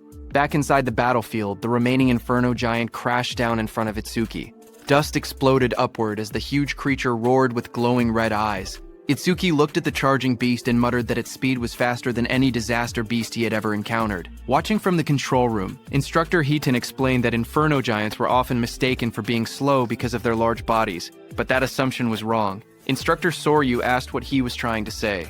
At that moment, Itsuki moved forward. Purple energy wrapped around Itsuki's arm as he aimed. His eyes glowed sharply, and dark cracks of power spread around him. A system window appeared, announcing that the Clear Orb skill was activated. Itsuki shot, and at the same moment, the Inferno Giant rushed toward him with chains rattling and red light burning in its skull. At the same time, Instructor Hiton explained the Inferno Giant's traits. He said that as a racial trait, the giants had no magic power, but their other stats were greatly enhanced. Despite their huge bodies, they were technically a speed-type race. Just as he said that on the battlefield, the Inferno Giant moved to the side with lightning speed and dodged Itsuki's clear orb. A glowing window displayed its information. Inferno Giant of the Giant Tribe, level 15. Unable to use magic, but all other stats raised by 25%. Its attack, agility, and defense numbers flashed on the screen. Itsuki stared in shock. He couldn't believe that such a big monster moved that fast and dodged his attack. Back in the control room, Instructor Hitten analyzed the situation. He said Itsuki's black ball caused massive damage but wasn't actually very fast. Itsuki had taken advantage of the giant's habit of roaring before fighting to catch the first ones off guard. He added that Itsuki clearly had good combat sense, but if he couldn't increase the black ball's flight speed, he wouldn't be able to advance any further. As he said that, the Inferno Beast charged at Itsuki with overwhelming force to punch. The Inferno Giant hit with so much power that Itsuki's body shot forward like a cannonball, tearing across the battlefield and smashing into the ground with explosive impact. Dust and shock waves rippled outward as the ground cracked under the force. Through the cloud of debris, Itsuki pulled himself up from the crater. He calmly noted that from mid-range, this Inferno Beast's attack could still be dodged. In the control room, Instructor Soryu commented that even knowing the attack wouldn't land, Itsuki still used it, meaning he probably had no other moves left. But Instructor Hiten didn't believe it. He wondered if that were the case, then why was Itsuki smiling? Lightning flickered around Itsuki's face as he grinned, blood running down his cheek. He admitted that the monster's speed wasn't bad at all. Then he said he would simply close the distance and finish the fight. Saying that, Itsuki moved. A blue notification appeared in the air, stating that Thunderbreaker had activated. Lightning burst across the ground as the shockwave exploded. He shot upward like a streak of blue light, electricity trailing behind him. The giant monster looked up as he rose through the air. The monster swung its massive fist wrapped in spinning force, aiming straight toward him. Its punch landed hard, crashing into the ground as the impact spread in wide circular shockwaves. From the control room, Choa covered her mouth in shock, her eyes trembling as she watched. Instructor Soryu stared at the screen, panic rising in his voice. He said this attack was nothing like the Aleki Rhinos. If Itsuki took a direct hit, even he wouldn't survive unharmed. He ordered the rescue team to be called immediately, but Commander Nento told Instructor Soryu to wait. Instructor Soryu was shocked to hear that. Instructor Heaton watched the battlefield and spoke calmly. He said the monster's strike had tremendous power, but power meant nothing if the attack didn't land. Down below, the monster raised its massive metal fist, but there was no blood. The monster looked at the crater, its red eyes glowing and its chains rattling. It looked around for Itsuki in confusion. Then a voice called out from behind, telling the monster, "I'm here." The monster turned, its jaw opening wide in surprise. Its glowing eyes widened even more when it realized Itsuki had slipped behind it without being noticed. Before the Inferno monster could react, Itsuki's powerful clear orb tore through its neck, purple energy spraying out violently. High above, Itsuki hovered in the air, lightning and violet aura swirling around him. His expression was fierce and focused as he looked at the monster. The Inferno Giant collapsed, its huge frame slamming into the ground. Chains cracked apart, and its body shook violently before falling still. System messages appeared around him, showing Inferno Giant, level 15 defeated. Clear orb flight speed increased by 200%. Itsuki landed lightly amid the dust and smoke, red eyes glowing as he surveyed the fallen foe. More notifications followed saying clear orb flight speed, 13 milliseconds, flight speed increased by 1300%. Then another message appeared beside Itsuki, showing time used, 12 seconds. 10,000 points earned. Watching from the control room, Choa smiled brightly and shouted that Itsuki had done it. Instructor Soryu, watching from the side, commented that it was rare to see Choa so fired up. Hearing that, Choa started blushing. She stammered that she was only praying for everyone's safety. She explained that if young people who carried humanity's future died, it would be a huge loss. Their families would be sad. So she simply wanted everyone to survive. She insisted that she didn't think Itsuki defeating the Inferno Giant was cool at all. Even if it wasn't Itsuki, she would have reacted the same way, so they shouldn't get weird ideas. Instructor Soryu and Commander Nento stared at her silently, surprised. Instructor Soryu muttered that Choa had become quite talkative since the last time he saw her. Instructor Soryu then turned to Instructor Heaton and asked how he knew Itsuki would dodge the attack. Instructor Heaton replied that Itsuki's normal speed wasn't much different from the Inferno Giant's, but when electricity ran through his body, his speed increased dramatically. And once his speed reached that level, the Inferno Giant's attacks would never land. Instructor Soryu agreed and said that Itsuki had succeeded in defeating 2 of the giants, but there had been dangerous moments. With his current points, first place was already guaranteed, so if it were him, he would stop there. But Tenma was aiming higher. He was thinking about surpassing Taewajin, humanity's strongest. Itsuki raised his hand and got ready, shouting that he couldn't stop even for a second. A system window appeared, showing that Nightmare Class Phase 3 had started, with 3 level 15 Inferno Giants and 15,000 reward kill points. 3 Inferno Giants appeared in front of him as chains rattled around their bodies. Tenma activated his clear orb. A bright purple blast shot upward toward the first giant's head, killing it instantly. Back in the control room, Instructor Heighten smirked proudly. He said that, as expected, Itsuki chose to continue. But suddenly, Instructor Soryu turned to Instructor Heaton and asked if he hadn't also gone all the way to Phase 4 in a single attempt. Instructor Heaton replied that he had only gone there once. Hearing that, Instructor Soryu said that even with Instructor Heaton's strongest physique, he had only made it to Phase 3. They both turned to the monitor again, wondering how far Itsuki would go. On the battlefield, another giant lunged at Itsuki, but Itsuki darted forward, lightning exploding from his feet. The monster tried to catch Itsuki in its hand, but Itsuki disappeared from there and appeared behind the monster's back. Itsuki's plan was to increase his agility using Thunderbreaker, get behind the monster, and close the distance. He succeeded and shot his clear orb again. The system window flashed as Itsuki finished his second kill. One more level 15 Inferno Giant was defeated, and his clear orb flight speed increased by 200%. A second notification came, showing that clear orb flight speed was now 17 IMS. Flight speed increase, 1,700%. After killing the second monster, Itsuki floated in the air, breathing heavily because now it was the third monster's turn. That third monster was right behind Itsuki. It opened its massive jaws, its rows of blade-like teeth glowing red. The monster swallowed Itsuki completely and closed its mouth shut, its eyes glowing with bloodlust as the sound of cracking bone filled the air. After swallowing Itsuki, the monster stood up, thinking it had won, but Itsuki was still alive inside it. His eyes burned red as he glared at the creature. Flames curled around his arms as he shouted that he would tear it apart from its guts. A system notification appeared, showing that Lotus Burst had been activated at full output. A burst of fiery light exploded inside the monster's jaws as Itsuki's attack struck. The creature let out a distorted roar as flames erupted through its mouth. A massive explosion followed. A system window appeared, stating that the Inferno Giant, level 15, had been defeated with Lotus Burst, and that all skill ranges had increased by 1%, now totaling a 1,101% increase. Another window showed the results. The time taken to defeat it was 13 seconds, and the kill reward was 15,000 points. Itsuki stood alone on the scorched battlefield, surrounded by smoke and molten ground. Back in the control room, Instructor Soryu stared at the screen, shocked. He whispered that this was the same skill that had blown away a huge number of participants in the first stage. On the battlefield, Itsuki exhaled weakly. He said his magic had completely run out. His system window showed that his magic power was 0 out of 310. Standing over the scorched battlefield and looking at his status window, Itsuki muttered that as long as disaster beasts kept spawning, the passive effect of magic detection would continue to replenish his magic. His magic detection was at level 1. Its passive effect was that upon detecting one enemy unit, his magic recovered by 10%. Suddenly, multiple Inferno Giants emerged. Another window displayed, Nightmare Class Phase 4 starts with 4 level 15 Inferno Giants. Kill points are 20,000 points this time. As the 4 monsters registered their presence, Itsuki's magic recovered up to 124. For every monster, his magic power recovered by 31 points. With 4 enemy units detected, Itsuki's magic recovered by 40%. Back in the control room, the instructors watched the screen. Instructor Soryu stated that Phase 4 had begun, and if Itsuki passed it, he would surpass Instructor Heaton's past record.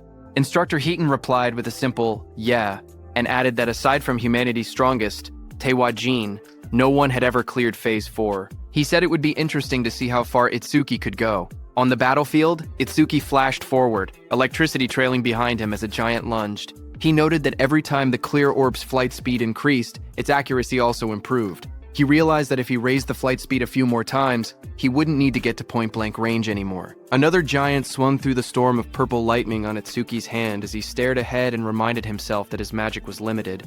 He couldn't afford to waste even a single clear orb. Itsuki rushed forward through swirling purple energy. Dark lightning wrapped around his arm as he threw his hand out, aiming the spinning orb in his palm. But before he could shoot, one inferno beast with red glowing eyes lunged toward him, its metal-like jaws wide open.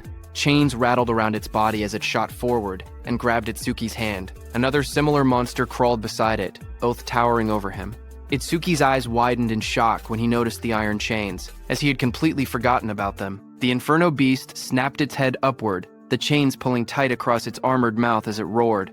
Itsuki was dragged by the chains, but as he dashed past the Inferno Beast, at high speed, he struck it with the purple energy clear orb. The monster moved slightly and dodged his attack. The Inferno Beast swung back violently, punching with full force where Itsuki had been standing.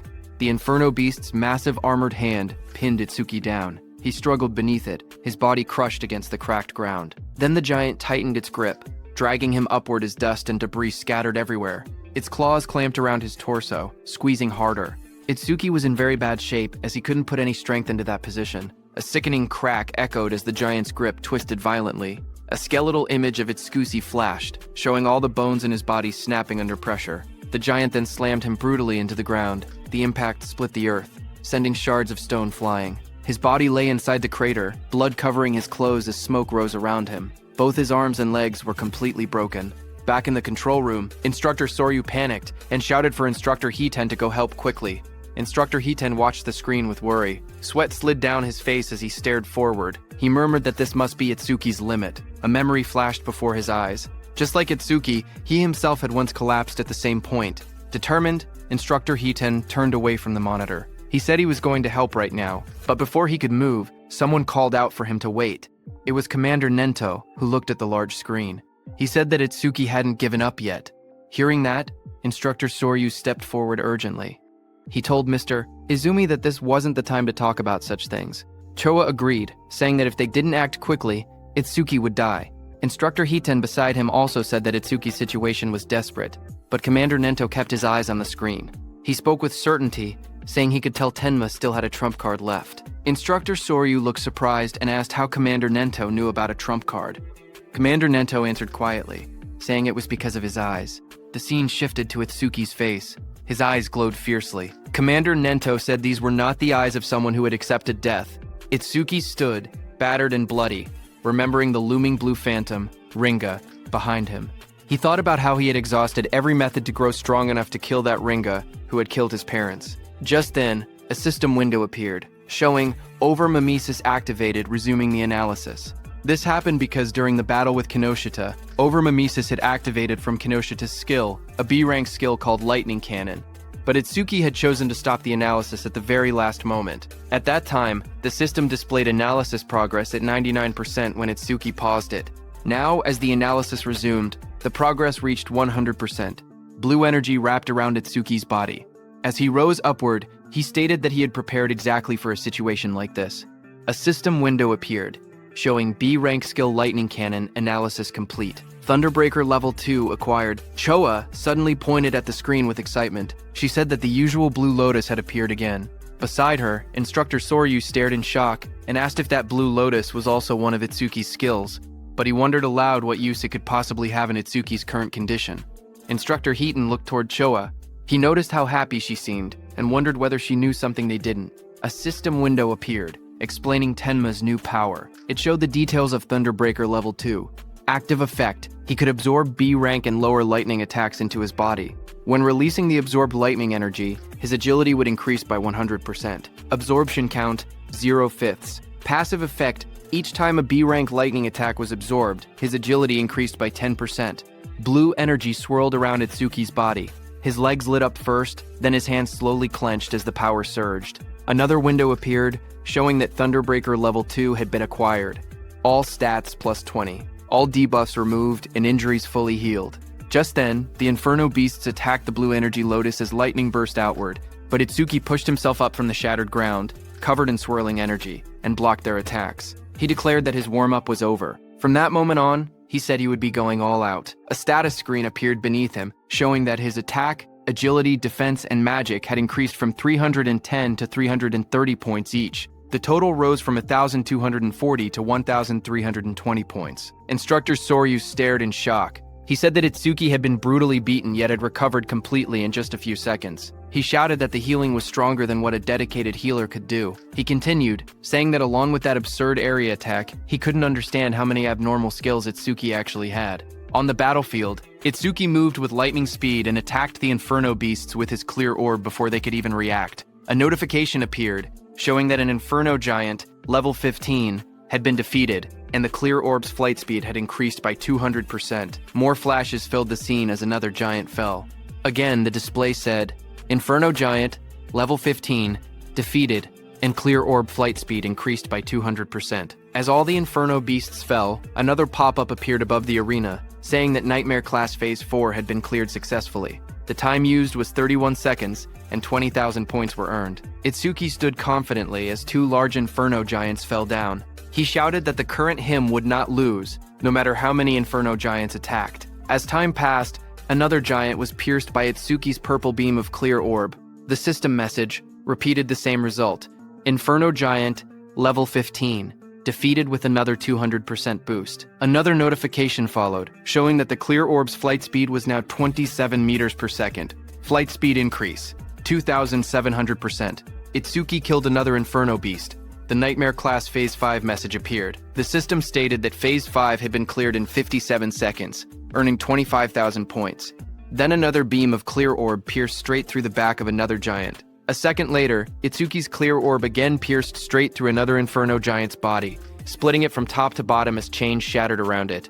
A system window appeared, announcing that Nightmare Class Phase 6 had been cleared successfully.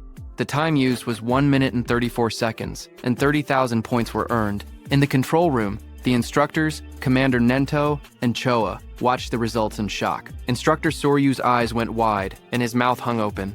The scene shifted to the battlefield, which looked like a distorted landscape filled with countless Inferno Beast corpses stacked across the ground. Instructor Soryu's voice echoed faintly as he asked, "Is this hell?" Itsuki sat in the rubble of corpses, chains wrapped around his arms, as enormous clawed limbs loomed over him. Instructor Soryu's shaken voice wondered aloud which one was the real monster, Itsuki or the Inferno Giants, admitting he was starting to lose track. Itsuki looked upward, panting heavily, blood covering his clothes as he looked at the camera, and asked about the next phase, saying no Inferno Giants were coming out. Instructor Soryu stared forward in shock. He said it was unbelievable and that he had never thought something like this would happen. Sweat ran down his face as he looked at the scene before him. He slowly reached out his hand and pressed a glowing red button on the platform. With a heavy voice, he spoke into the microphone. He told Itsuki that it was over. On the battlefield, a loud announcement echoed. Instructor Soryu told Itsuki that all the Inferno Giants they had prepared had already been defeated. As the huge pile of fallen Inferno Giants lay scattered across the ground, Instructor Soryu told Itsuki that he had defeated every Inferno Giant they had prepared. Hearing that, Itsuki took off the chains around his body, exhausted and covered in wounds. He asked if he had really beaten them all, reminding Instructor Soryu that he had said the difficulty had no upper limit. He stood up slowly, trying to recall how many enemies he had taken down. He wondered how many points he had ended up getting. He thought to himself that if he had hit the ceiling, then the gap between him and Taewoo-jin couldn't be that big. As he walked forward, he noted that he had achieved his other goal too, increasing the clear orb's flight speed. He considered it not a bad haul at all. A glowing panel appeared, showing the results. It listed that he had defeated 11 level 15 Inferno Giants, and the clear orb's flight speed had increased by 1,100%. Another notification appeared, showing the orb now moved at 38 meters per second, faster than an average car. But just as he was about to exit the training ground, a bright blue energy swirled behind him. Itsuki froze in place, staring ahead as the light rose around his body. A sharp glow flashed in Itsuki's eye as he turned his head, his expression tense and alert. But seeing what it was, he exhaled a moment later, realizing there was no threat. He muttered that he had mistaken it for another enemy for a second, because he had totally forgotten about it. Behind Itsuki, a huge glowing crystal had formed. He looked at the floating blue crystal beside him, knowing that since he couldn't level up, any experience from the disaster beasts he defeated turned straight into karma stones. The large blue stone hovered in the air, swirling with light. In the control room, the instructor stared in surprise. Instructor Soryu asked why a karma stone was appearing in the trial grounds. Its blue color meant it held at least 10,000 experience points. Commander Nento explained to them that Itsuki couldn't absorb experience points, so everything he earned in the trial automatically became karma stones. Hearing that, Instructor Heaton said that he had thought Itsuki's level being fixed meant he was just faking it. But now he understood. Itsuki truly couldn't level up. Instructor Soryu asked if this meant that if Tenma ever teamed up with someone and entered a stage, his teammate would get all the dropped experience points. He added that it was a good thing Itsuki had been born human. If he had been born a disaster beast, the thought alone was terrifying. Back inside the trial grounds, Itsuki grabbed the glowing blue karma stone. He held it close, the light reflecting in his eyes as he looked at it calmly. He then placed his hand on the large metal door, saying he had done what he came to do and that it was time to head out. The heavy door slowly slid open. Outside, Instructor Soryu leaned forward in excitement, telling the others that Itsuki had come out. A bright panel appeared above Itsuki as he stepped through the exit. It displayed his results. Tenma Itsuki Preliminaries, second stage clear. Points earned, 106,600. Time used, 3 minutes 55 seconds. Rank, 1.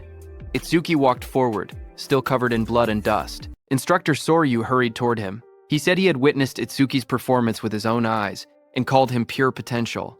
He told Itsuki to come with him, promising to arrange a mentor worthy of him. Itsuki replied that he appreciated the offer, but he already had a teacher who trained him, so he was fine. Hearing that, Instructor Soryu grew frustrated, telling Itsuki he didn't get it. He said, "So what if he has a teacher?" He insisted that not just anyone was qualified to guide someone as talented as Itsuki. He said Tenma would be better off following someone like him, someone with connections and resources. Itsuki repeated that he was fine. Instructor Hiten, beside Instructor Soryu, leaned in and warned him that if he kept pushing, Itsuki would start disliking him, but Instructor Soryu refused to back down. He shouted that he couldn't give up so easily and told Instructor Hiten to talk some sense into Itsuki. He asked if he was really okay letting someone waste Itsuki's talent.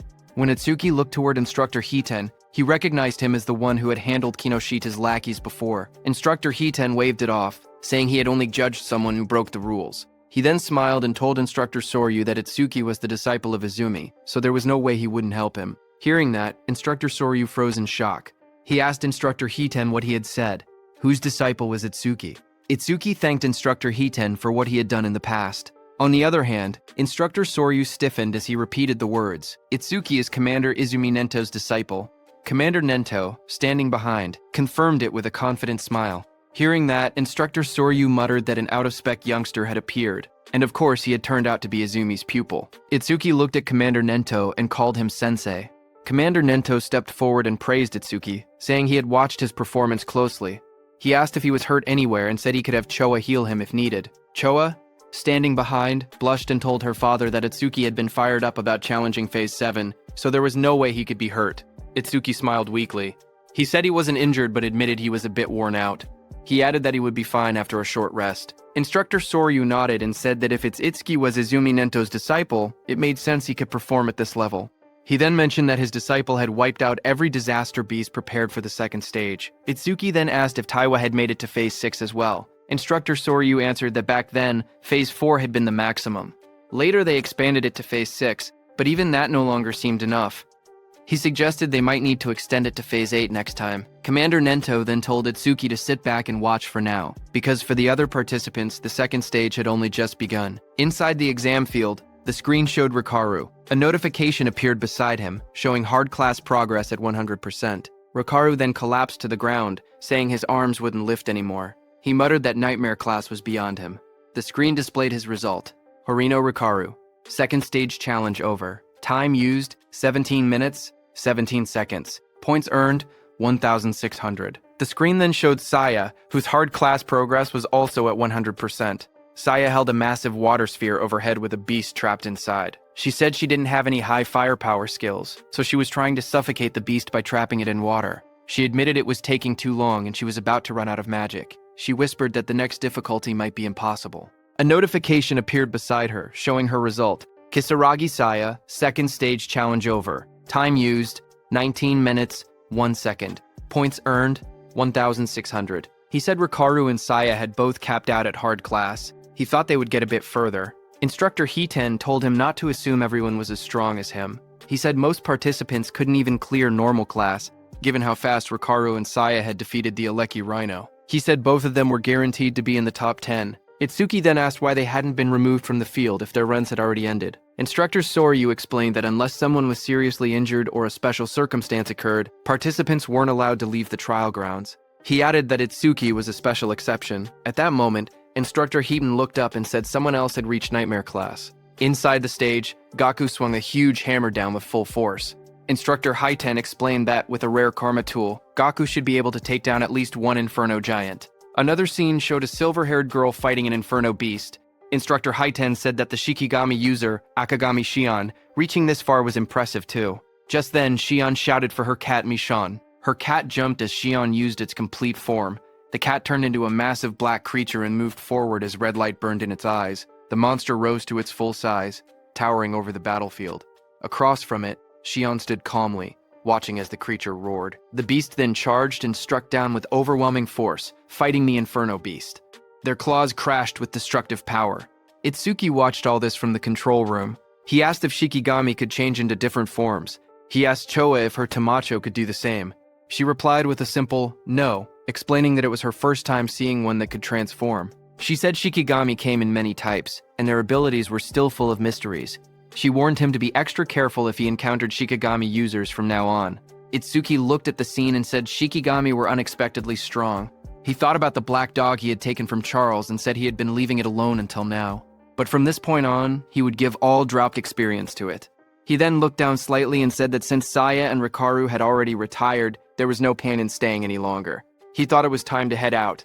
But suddenly, Itsuki's eyes widened as he saw something on the screen. It was Iberia. He was wrapped in glowing red energy and stood in a hardened stance. Itsuki was shocked to see him and asked what that armor was and if he had gotten it from his father. Iberia's whole body became covered by that armor as he looked at the monster in front of him. It was the strongest epic karma tool his dad had made for him. His body then transformed into a fully armored form with sharp red scales and glowing eyes. A screen displayed the item stats. Dragon Gear, Epic, increases attack and agility by 100. Its epic effect, for every 1 minute equipped, attack and agility increase by 20. The maximum time is 15 minutes. Iberia knew that his tool had a will of its own, and chose its master. He said it took a lot of effort before he finally obtained it. He ran toward the Inferno Beast in front of him, thinking that his armor added 20 attack and agility every minute it was equipped. But if worn longer than 15 minutes, there would be a severe penalty. So he had to finish everything within 15 minutes. Another screen appeared, showing current status increase.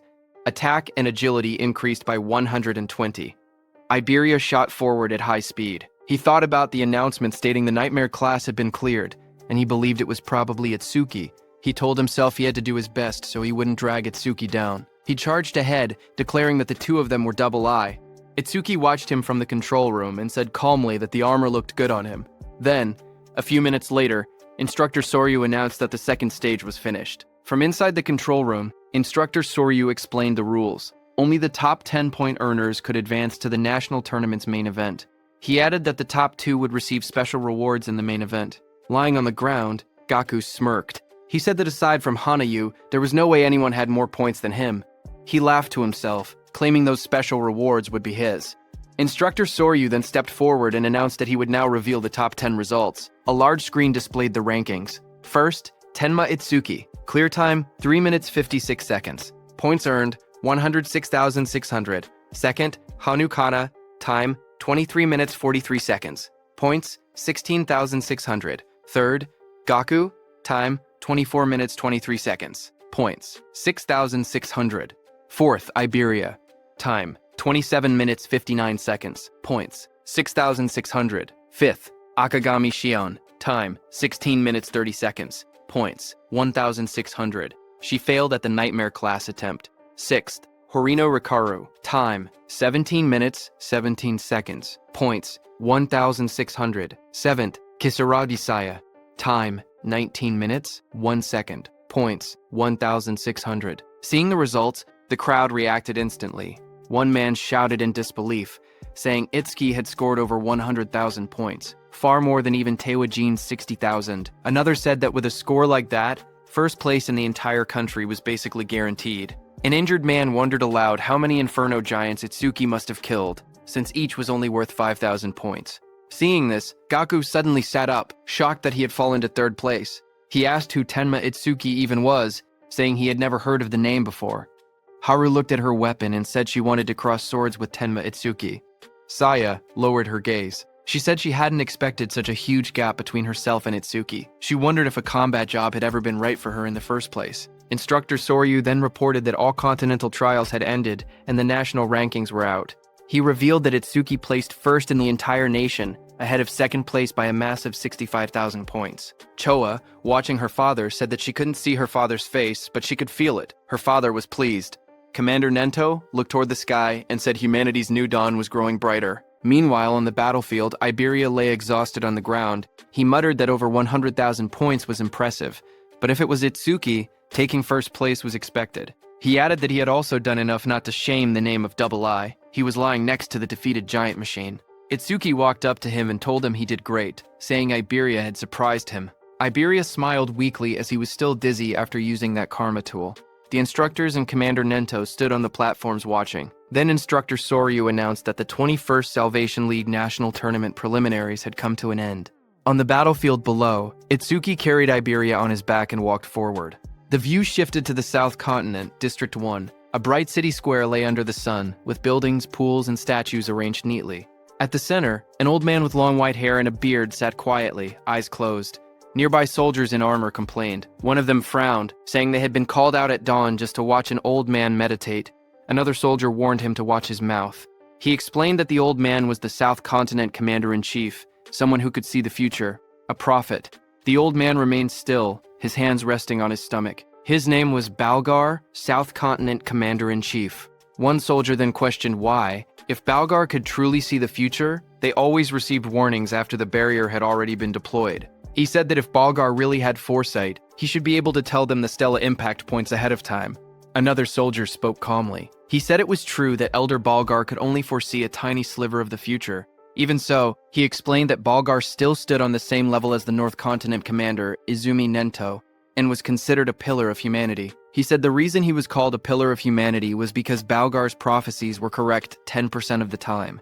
At that moment, Elder Balgar suddenly lurched forward, shouting in shock. His attendants rushed toward him in panic. Balgar's voice trembled as he tried to speak. The attendants asked if he was all right, but he pushed himself up with urgency. He shouted again that the North Continent was in danger. His eyes widened, filled with terror. He cried out that a massive disaster beast assault would soon strike the North Continent. Among them, he warned, were disaster beasts with levels that exceeded 100. Then, sometime later at night, the leaves rustled softly as the scene shifted to Itsuki standing under the trees. Blue system windows appeared beside him. While he looked ahead calmly, he said that his total stats had finally exceeded 1,500. The system display showed his information. Tenma Itsuki, human, level 0, fixed. His job was Order Breaker. His Nirvana gift was a special grade Nirvana. His skills were listed one by one. Overmemesis, Thunderbreaker level 2, Blackwall level 2, Lotus Burst level 1, and Shikigami Eater level 1.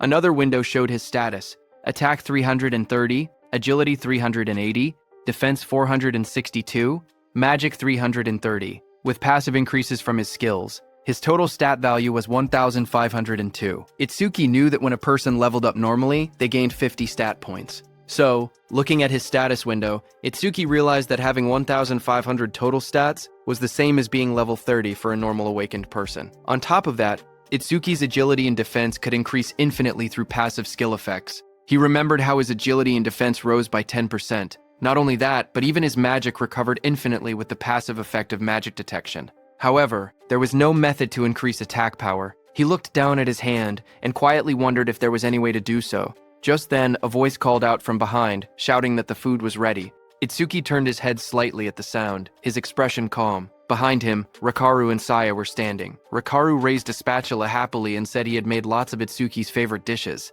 Saya stood beside him, smiling gently. Hearing that, Itsuki began walking toward them and said he would think about his problems later. He thought that he might get a new skill that increased attack power through overmemesis. Anyway, the scene shifted to the dinner table. Dishes were laid out everywhere, filling the table with a large meal.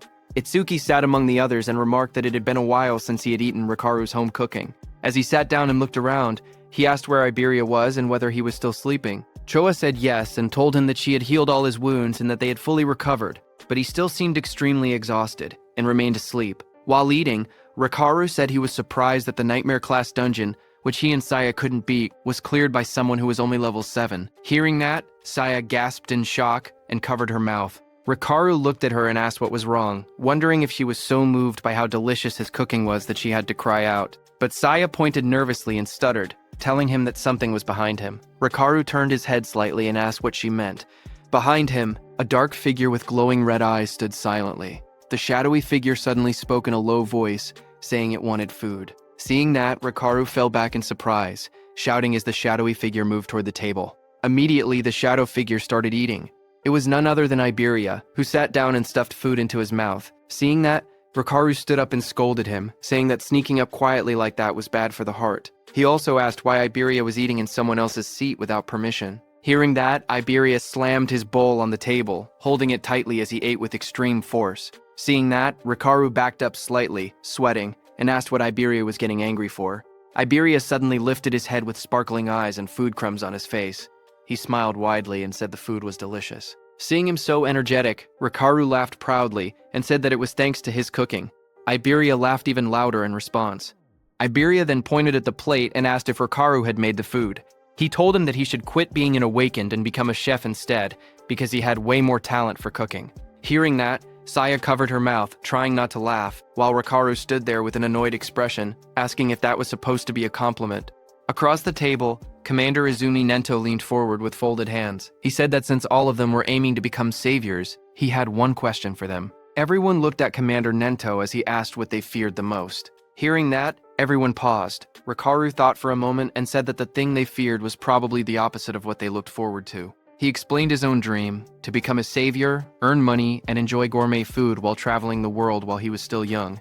He then imagined the opposite of that dream. In his mind, he pictured himself as an old man with a cane. He said that aging would definitely be the opposite. When people get old, he explained, they lose the stamina to travel the world, and their sense of taste might deteriorate so much that they cannot even tell flavors apart. The thought made him shiver, and he said the idea alone gave him chills. Commander Izumi Nento then asked Saya how she felt. She looked down slightly and said she was born into a medical family and grew up in a hospital. She explained that ever since she was little, she had seen many people suffering from different illnesses. A memory flashed in her eyes of hospital staff rushing a patient on a stretcher past her. A sick elderly patient lay on the stretcher, his face covered with dark spots. His weak voice escaped as he looked toward Saya. Standing there, Saya had been frozen in fear. The sight had become a deep trauma for her. She explained that even a simple cold or fever now filled her with overwhelming fear. Hearing that, Itsuki remembered something. He wondered if that was why she ran away the other day after he let out just a small sneeze. Memories from the past flashed in his mind. Saya jumped back in shock every time Itsuki sneezed loudly. Hearing her, Commander Nento told them that an awakened person's lifespan was nearly twice that of a normal human, and awakened ones almost never got sick. He told her that she could finally say goodbye to the thing she feared most. Then he turned his gaze to Iberia beside him. Iberia blinked in surprise and asked if it was his turn next. Iberia admitted that what he feared most before was failing the preliminaries, but now his fear had changed. He smiled brightly and said he was afraid of not being able to fight alongside Itsuki. He turned to Itsuki with excitement and asked what he feared most. Itsuki looked surprised and asked why the question was directed at him, but the others wondered the same. Saya asked if Itsuki even had anything he was afraid of. Iberia told him to answer, saying it couldn't be possible that he feared nothing. They tried to imagine it, but none of them could guess what Itsuki might fear. Itsuki finally spoke. He said that after his parents died, he didn't know how to keep living. He explained that he had been overwhelmed with anxiety. Iberia stared at him, shocked, whispering his name. A dark scene appeared, showing Itsuki curled up alone. Helplessness, anger, sadness, hunger. He explained that all of those negative emotions had taken over his body. Itsuki remembered the moment everything changed. He had been sitting alone in the dark, tears running down his face, until Saya and Rikaru appeared before him. Rikaru's gentle voice asked why he was crying alone in a place like that. Saya told him the sky was beautiful and that it was a waste to look down. Young Saya leaned forward, asking if he had caught a cold and whether they should take him to the hospital. Rikaru held out a lunchbox with a bright smile, telling him they should eat something delicious so all his worries would blow away. Itsuki looked up, his eyes filled with tears. He said the warmth the two of them gave him pulled him out of that negative world. He continued speaking. He said that after that day, he met Sensei, met Choa, and even Iberia. Itsuki looked around the table and said they had become comrades. No, more than that. It felt like his family had grown. A soft smile formed on his face. He said that this sense of security was something he hadn't felt in a long time. Sometimes he thought he wished this moment could last forever. Itsuki continued speaking while everyone listened. He said the thing he had feared the most was living alone. Across the table, Saya, Rikaru, and Iberia watched him quietly as he shared his thoughts. Choa observed him with gentle eyes. She noted that the atmosphere around Itsuki felt calm and peaceful, completely different from the unsettling feeling she had sensed before. Suddenly, Iberia rushed forward. He called out Itsuki's name and threw his arms around him, shouting that he would never leave his side, not even a single step. Itsuki stumbled back in surprise, trying to explain that this wasn't what he meant. Commander Nento told them that he had asked earlier to confirm whether they might one day regret choosing their path. When they became saviors and faced true danger, regret would be the most unforgivable thing. He told them to remember that a savior's goal was to reach death without regrets. Everyone stood firmly and answered that they would engrave those words in their hearts. Commander Nento nodded and stood up. He told everyone to hurry and finish eating and then rest. He reminded them that Rikaru and Saya needed to return to North District 6 by tomorrow. The next morning, it was time for Rikaru and Saya to go back. Iberia waved excitedly as he called out to Rikaru, asking him to make home-cooked food again next time. Rikaru shouted back that he would, as long as Iberia didn't cause trouble for Itsuki. Their voices echoed as they walked ahead, promising to meet again at the national tournament. Seeing that, Itsuki walked up to Iberia, who wiped his tears. Itsuki asked when Iberia and Rikaru had gotten so close. Commander Nento soon gathered them and told them they should head back as well. Itsuki nodded, but his mind wandered. There was something he wanted to ask Saya. He thought he could ask her during the main tournament. As he walked, Itsuki suddenly paused in shock when he noticed Choa. Choa sprinted across the courtyard with urgency. Itsuki wondered why she was in such a rush. A moment later, Choa reached Commander Izumi Nento. Slightly out of breath, Commander Nento asked her what had happened. Choa replied in a serious tone that top-secret information had just arrived from the South Continent. Commander Izumi Nento asked Choa what the secret message contained. Choa explained that the information carried an extremely high clearance level. It was something only saviors above level 50 and continent commanders were allowed to know. Commander Nento then looked at Itsuki and Iberia and said that the two of them were also permitted to hear it. Iberia lit up with surprise, asking if he trusted him that much. Choa began delivering the message. A new prophecy had come from Elder Balgar, the commander of the South Continent. According to him, within the next 3 days, a large-scale disaster beast assault would strike the North Continent. Hearing that, Itsuki asked whether Elder Balgar's prophecies were reliable. Iberia confirmed that they were. Elder Balgar was the most renowned prophet across all 5 continents. His prophecies were as good as confirmed futures. Choa turned to her father and urged him to leave the North Continent immediately. But Commander Izumi Nento believed there had to be a reason the disaster beasts were launching an assault. This time, he said, the target was most likely him, the commander of the North Continent. The commander thought for a moment. He said that if that were true, then staying here would make him good bait. Choa stepped forward, insisting there was no reason for her father to remain in the North Continent. She reminded him that combat wasn't even his specialty, and if he already knew he was the target, then remaining here was far too risky. She urged him to evacuate to the Central Continent immediately. Itsuki agreed with her. He said that if they lacked manpower, he would remain behind and fight, but the commander raised a hand, stopping them. He told them he had already made his decision and warned them not to argue further. Then he turned to Itsuki, saying there was something else he needed him to do. Itsuki protested, insisting that nothing could be more important than protecting his sensei. Commander Nento explained his request. Iberia's father, Aiden, was the greatest crafter across all 5 continents, and they couldn't allow anything to happen to him. He wanted Itsuki to guard Aiden together with Iberia. Additional awakened fighters would also be dispatched to support them. Hearing that, Iberia looked troubled. He wondered aloud why their forces had to be split just to protect his father. Suddenly, a thought struck him as he realized that Sensei might be intentionally keeping him away from the battlefield. Nearby, Choa listened quietly until the commander turned to her as well. He said he had 3 requests for her. First, she had to announce the coming assault to the residents of the North Continent and help evacuate everyone below level 50 safely. Next, she needed to notify all awakened individuals level 50 and above to prepare for combat at any moment. Finally, she had to summon Hiiten to this location. Since North District 1 had a low population, there would be no danger of civilian casualties. Commander Izumi Nento's eyes glowed fiercely as he declared that they would face the disaster beasts head-on. Right there, Choa returned to her father and reported that she had completed every arrangement he had instructed. She told him that Hiiten would be arriving soon. Commander Nento thanked her for her trouble and said she could rest for now. Choa hesitated. Her expression softened as she looked at him in silence. Her father noticed her worry. He asked whether she was anxious about Itsuki, even though Aiden already had skilled guards accompanying him. He added that if that was the case, then, as her father, he simply needed to defeat all the smaller threats and lure out the main enemy. Choa lowered her gaze, her cheeks slightly flushed. She admitted that, as expected of her father, he saw through everything. Commander Nento continued speaking. He said a prophecy had revealed that a disaster beast of level 100 or higher would appear this time. In a battle of that scale, someone would be forced to reveal all their trump cards. That was the real reason he had sent Itsuki away. Hearing that, Choa nodded slowly as the meaning became clear to her. If Itsuki fought such a beast using his unusual methods, his abilities would be exposed, and the enemy would try to eliminate him at any cost. Commander Nento said yes, but added that there was another reason as well. Based on Itsuki's past battles, he seemed to lack raw attack power. Rumors said that Aiden possessed an artifact capable of increasing attack power, and sending Itsuki there might allow him to obtain it. Commander Nento explained that if Itsuki obtained the rumored artifact, everything would change. Attack, defense, mana, agility. He could become a perfect awakener who possessed every attribute. The prophecy began to unfold soon after. On day 1 of the prophecy, at 8 p.m., the northern continent was struck. In every district, stone monuments began falling from the sky like rain, crashing into the ground and signaling the start of the Disaster Beast assault.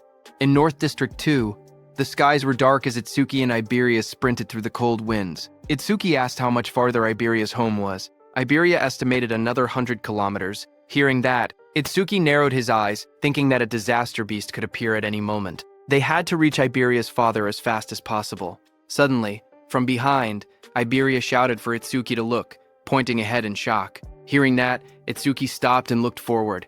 Iberia's trembling voice barely formed the words. A blazing object was falling from the sky.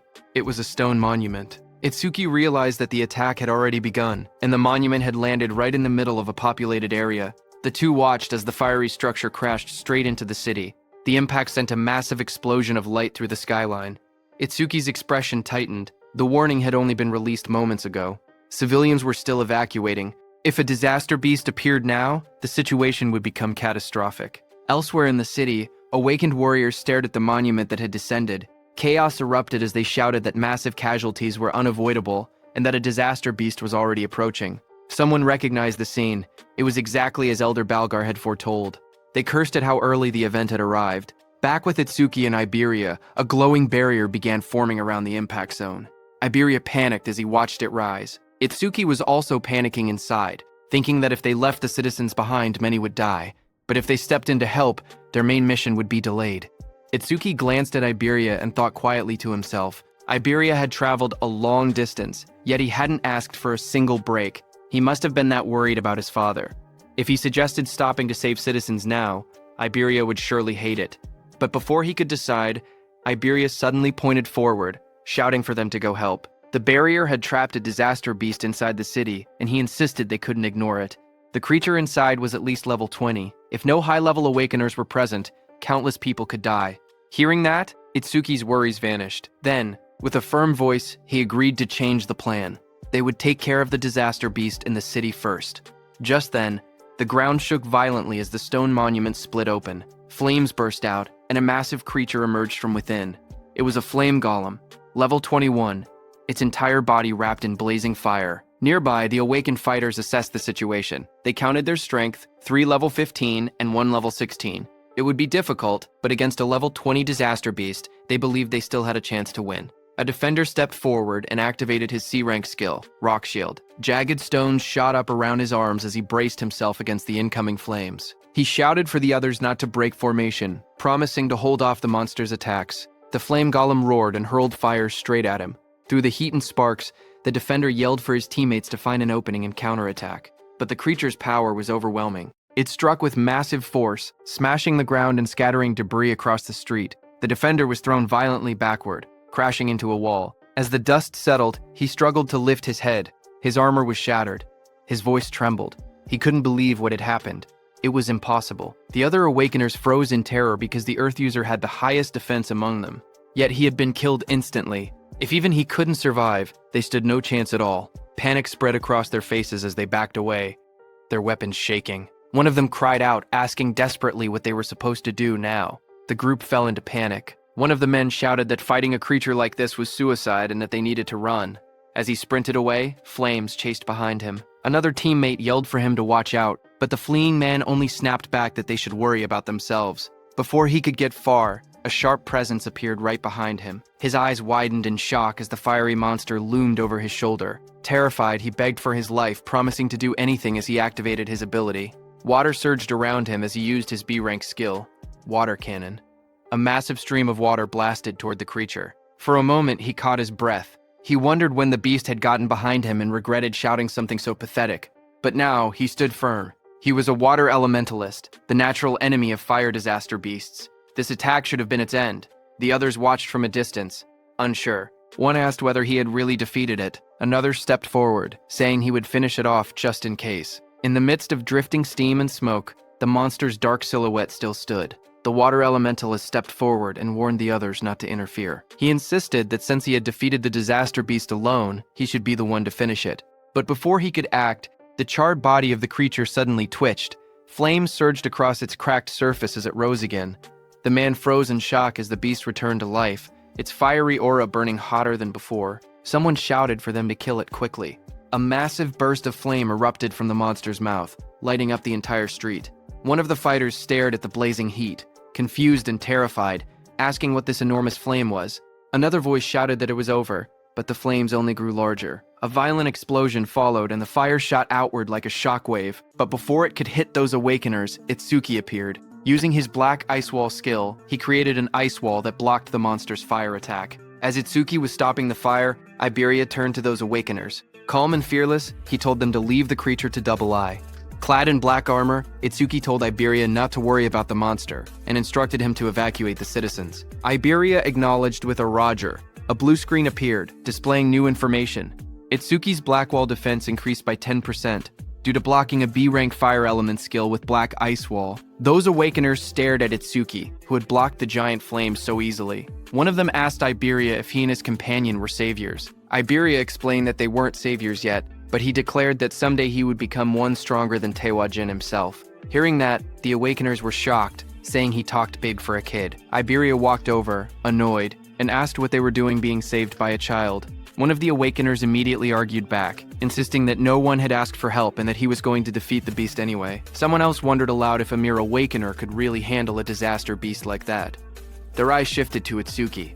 One man whispered whether the ice-like armor covering his body was some kind of artifact. On the other hand, Itsuki narrowed his eyes, remembering something his sensei had told him before they left. In his memory, his sensei warned him about the black sphere he could release. Its power was immense, but it required chanting time, and its flight speed wasn't fast compared to strong disaster beasts. Missing the first attack would only put enemies on guard, making them harder to hit afterward.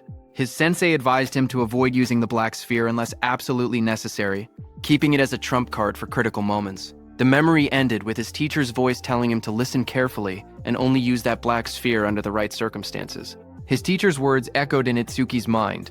He should only use his strongest attack when he was certain he could take down the opponent. Looking at the crowded battlefield below, he realized he couldn't use the penetrating true sphere here.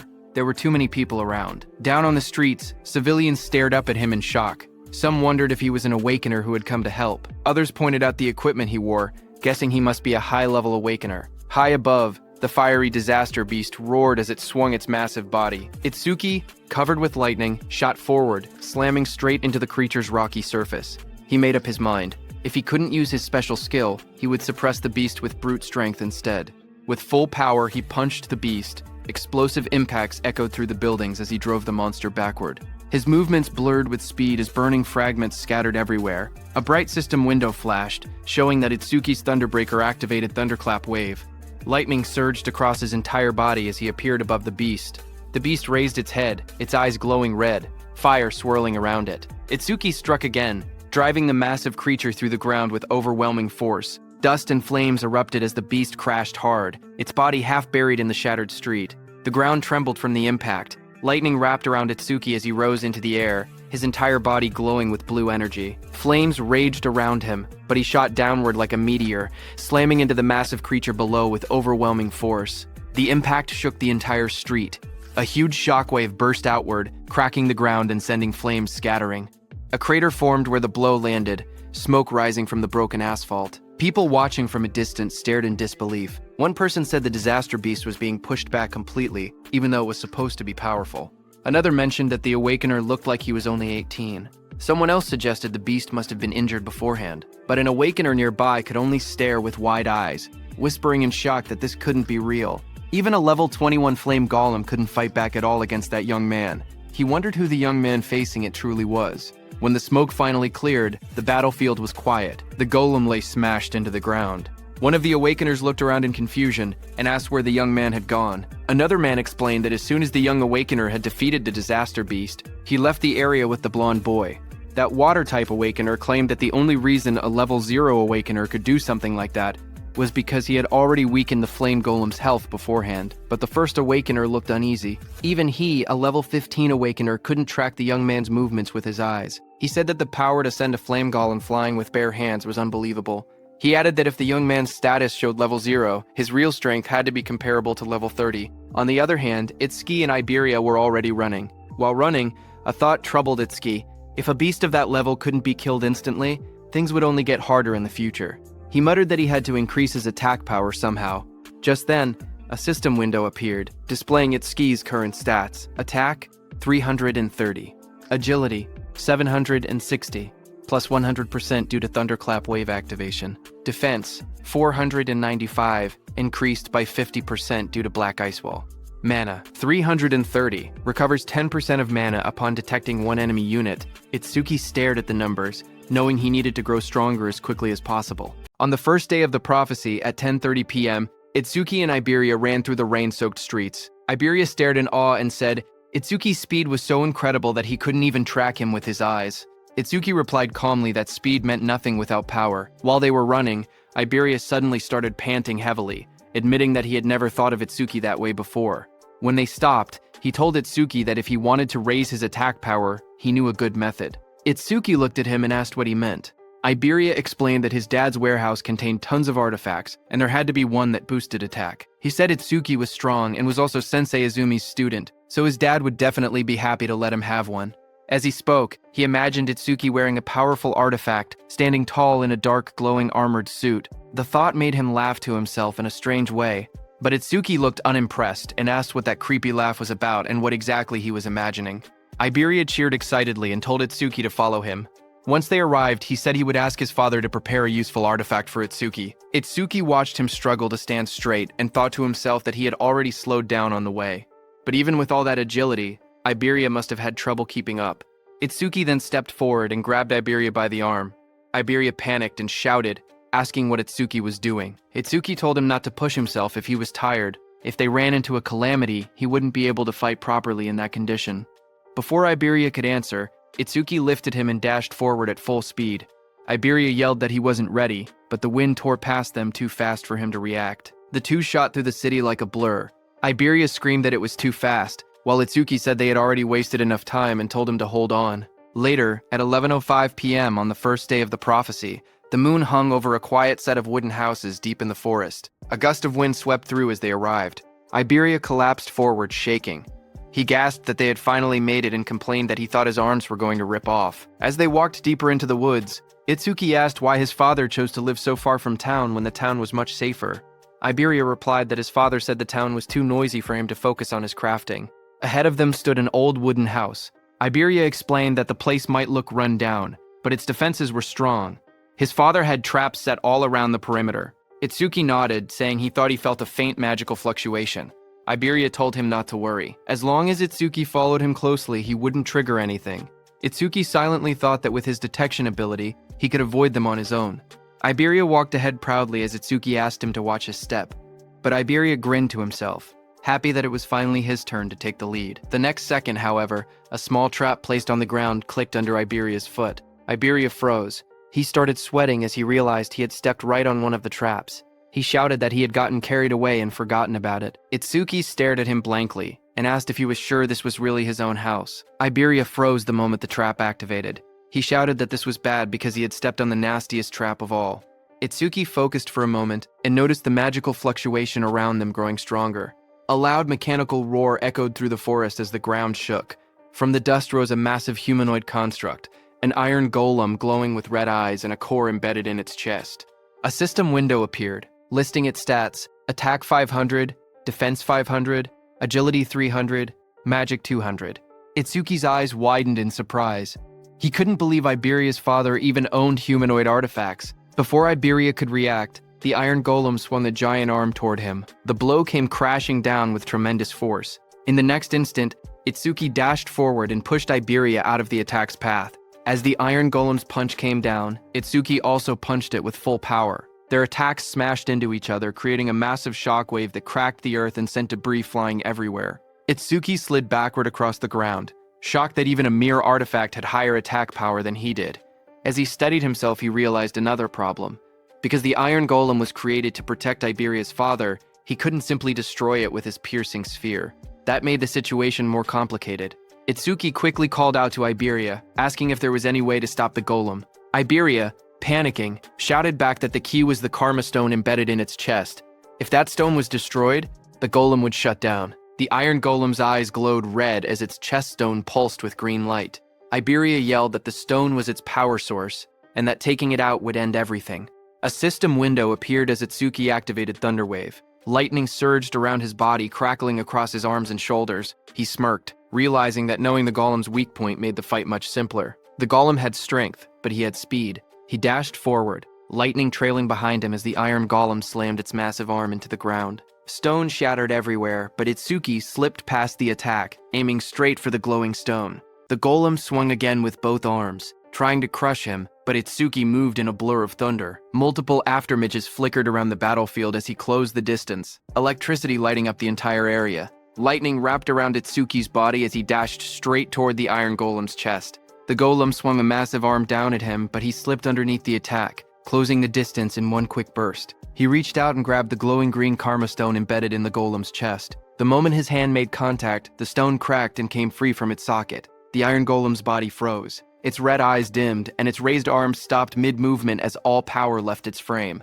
Itsuki stepped back, holding the fractured stone in his hand. Just then, a shadow loomed behind him, raising a sword to attack. As Itsuki calmly asked if that was enough, Iberia rushed forward in panic, shouting for Josuke to stop. But before he could reach him, that figure suddenly blurred into motion. A fierce strike came swinging toward Itsuki from the side, his eyes glowing red at the moment of impact. But the blade stopped inches from his chest. Itsuki froze in shock. He wondered when his opponent had even moved. Josuke stood in front of him, lowering the heavy sword. He looked confused as he recognized Iberia behind the stranger. He admitted that he had thought the intruder was just a group of lost bandits. Smoke drifted from the sword as Josuke introduced himself. Itsuki stepped forward calmly, but confusion rose in his eyes. He questioned why he hadn't sensed any magic until the moment of the attack. Josuke's gaze moved between Iberia and the newcomer as he asked who this person was. Just then, Itsuki glanced down, startled to see that the massive sword in Josuke's hand had vanished without a trace. Iberia quickly jumped in, explaining that the stranger was his friend, Itsuki Tenma. He boasted that Itsuki was level 0 but incredibly strong. He added that they had formed a duo and were trying to decide on a team name. Before Iberia could continue, Itsuki told him never to mind that and instead asked where Iberia's father was. Josuke told them that his master was in the back and warned Iberia to be careful. Just then, an older man with a white beard stepped out from the back of the forge. Iberia recognized that man as his dad. The old man stepped forward, his expression dark and heavy. Even Josuke quietly noted that he didn't seem to be in a good mood. Iberia ran up to him excitedly, waving his arms. He shouted that he had passed the qualifiers. The old man remained silent. Iberia proudly continued. He explained that he had ranked 4th in the region on nightmare difficulty and demanded the reward he was promised, being allowed to choose any artifact he wanted. But before he could finish boasting, a sharp slap struck his cheek. Iberia's head snapped to the side, his eyes wide in shock. He touched his face with trembling fingers and asked why his father had hit him. The old man glared at him furiously, his voice rising as he demanded that he return the dragon gear. He accused him of stealing it. Iberia staggered back, clutching his cheek. He shouted that he had only borrowed an epic artifact and complained that there was no need to hit him. His father pointed angrily at him from the ground. He warned that the dragon gear caused irreversible damage if worn for too long. He added that if Iberia ever took it without permission again, he would not be so lenient next time. Frustrated, Iberia turned and ran off into the forest, yelling that he would never use his father's crappy artifacts again. The dragon gear dropped from his shoulder and landed on the ground behind him. The old man then turned toward Itsuki and asked if he was Izumi's second student. Itsuki nodded politely. He introduced himself as Itsuki and explained that his sensei had sent him to protect Mr. Aiden because of a prophecy about a massive calamity approaching from the north. Mr. Aiden responded that he already knew. He studied Itsuki closely and muttered that Izumi was demanding and rarely accepted disciples. He wondered why a strict master would choose someone who looked as plain and ordinary as this kid. But then he suddenly froze, his eyes wide. He asked in shock if Itsuki's level was fixed. Itsuki said yes, as a glowing status window appeared beside him showing his information. Tenma Itsuki, human, level 0 fixed. Job, order breaker. Gift, undisclosed. Skill, undisclosed. Stats, undisclosed. Itsuki stood calmly, the blue display shining around him. Mr. Aiden narrowed his eyes and studied Itsuki carefully. With a trace of suspicion in his voice, he asked whether Itsuki was using some kind of karma artifact to falsify his stats. Itsuki calmly replied that he was not. Mr. Aiden looked at him once more and finally seemed to grasp something. He muttered that it now made sense why Izumi Nento had specifically requested that particular item. Walking slowly with his hands clasped behind his back, Mr. Aiden explained that Itsuki's master was someone who meticulously calculated gains and losses. According to him, Commander Nento always demanded something in return. Itsuki responded honestly, saying that his master had only asked him to guard Mr. Aiden and that he had heard nothing about any reward. Mr. Aiden then revealed the truth. Commander Nento had contacted him and said that in exchange for allowing his disciple to protect him, he should give that disciple a certain karma artifact. Hearing this, Itsuki looked surprised and quietly wondered whether his master had truly done that for him. Still calm, Itsuki said it was fine. Even without an artifact, he would properly protect Mr. Aiden. Mr. Aiden shook his head and said that was unnecessary. He had plenty of artifacts, so he did not mind giving one away. However, he admitted that he had simply been curious as to why Commander Nento had specifically chosen something he considered a failure. Itsuki looked confused and asked what he meant by a failure. A memory flashed as Mr. Aiden explained that the artifact was originally a masterpiece designed to draw out an awakened person's attack power to its absolute limit. He raised a glowing golden crystal in his hand as a system window appeared, revealing the artifact's information. Its name was Critical Crystal. Unique effect: critical attack power is doubled during a critical hit. Critical rate: 99%. Unique effect: the user's attacks generate critical hits. The golden crystal shone brightly in Mr. Aiden's hand, but as Mr. Aiden held the glowing crystal, something unexpected happened. A crack suddenly formed across its surface. His eyes widened in shock as the golden crystal split with a sharp sound. The artifact's power changed instantly. Its rank became unknown, and a mysterious broken effect appeared. A system window appeared revealing the new information. Broken critical crystal. Rank unknown. Effect: power is multiplied by 10 during a critical hit. Critical rate: 0%. It increases by 1% every time an enemy unit with higher attack power than the user is defeated. Broken effect: the critical rate resets whenever the user levels up. Mr. Aiden showed the cracked crystal to Itsuki and explained its problem. Because the critical rate reset every time someone leveled up, it was completely useless for a normal awakened person. Anyone who trained hard to increase their critical rate would lose it the moment they gained a level. He said that was exactly why he had been confused when Commander Nento specifically requested this artifact. But after seeing Itsuki's stats, he finally understood the reason. Itsuki carefully reached out and took the broken crystal into his hand. The red cracks inside the golden crystal glowed faintly as energy flowed through it. Mr. Aiden smiled slightly and said that Itsuki was quite special.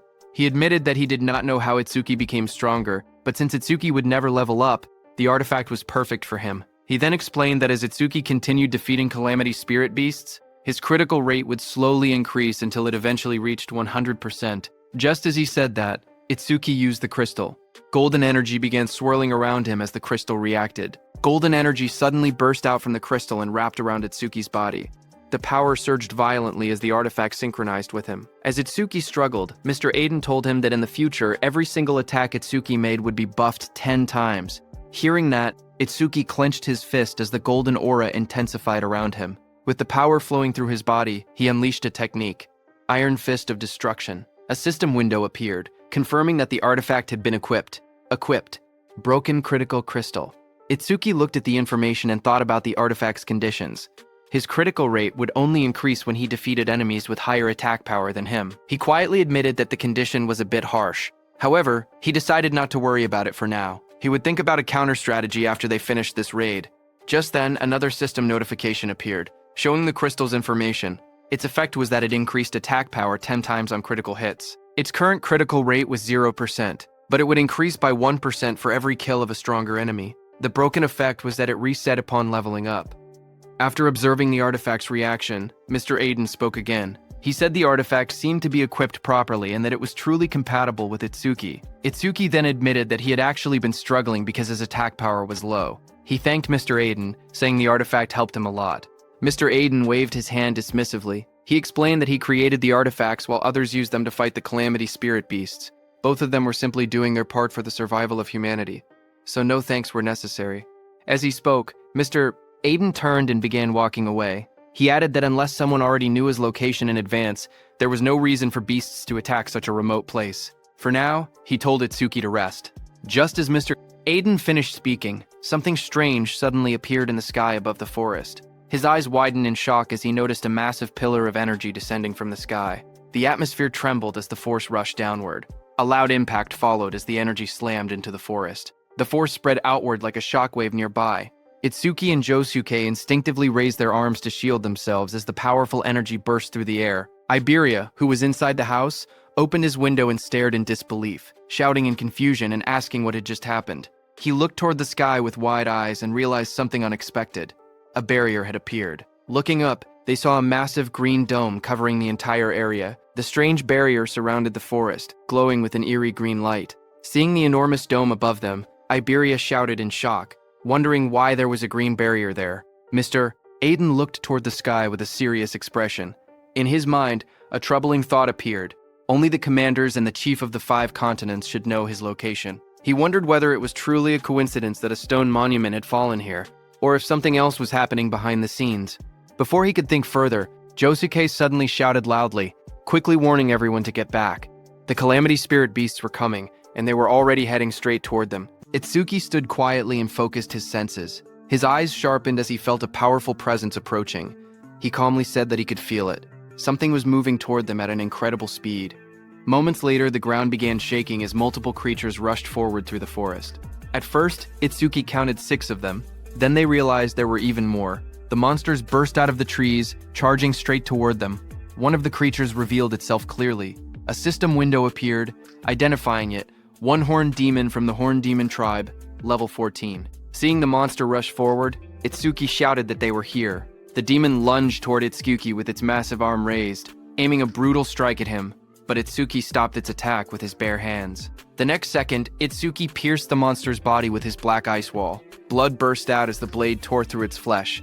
At the same moment, a system notification appeared, activating Black Ice Wall. More monsters rushed forward from different directions, opening their jaws wide as they attacked together. Electricity crackled around Itsuki's body as he moved calmly through the battlefield. Inside his mind, he thought that enemies at this level were not a problem. No matter how many came, he could finish them instantly with Lotus Explosion. However, he hesitated, thinking that Josuke might not be able to withstand the shock of a Lotus Explosion, and it was still risky. Itsuki glanced behind him and remembered that Mr. Aiden and Iberia were hiding in the shed right behind him. If he used Lotus Explosion recklessly, the blast might catch them as well. Because of that, he held back his power and continued fighting the monsters directly instead. After defeating the surrounding monsters, Itsuki stood quietly among the fallen enemies. Looking at the battlefield, he calmly admitted to himself that he was probably more suited for fighting alone. Just then, he suddenly paused, sensing something unusual. Itsuki frowned slightly as he felt another surge of mana spreading through the area. This new wave of power felt far stronger and more intense than the ones that had appeared before. Moments later, a massive creature revealed itself. A system window appeared, identifying the monster. 2-horned guardian beast of the Horned Demon tribe, level 24. At the same time, far away in a dark and terrifying realm, towering demonic structures stood beneath a crimson sky. Inside a sinister palace, the most powerful demon emperor, Ringa, sat on the throne. An orange-haired figure standing in front of him spoke calmly. He reported that the first wave of the advanced party had already been teleported to the human realm, consisting of lower-class slave demons. Then he asked another question. Among the 8 demon kings, which one should be entrusted with leading the main force? At that moment, Demon Emperor Ringa said that thanks to the eye he had left behind during the last descent into the human realm, the demon race had already discovered the existence of a certain important person. With a cold command, the Demon Emperor told him to capture them. This orange-haired figure was Enmaraku, also known as Yama, one of the 8 demon kings. He asked whether the task should also be entrusted to one of the 8 demon kings. However, the Demon Emperor sitting on the throne calmly refused the idea. He said that sending a demon king might destroy the very eye that had been secretly left behind in the human realm. Because of that risk, he decided that the matter would instead be handled by a demon general.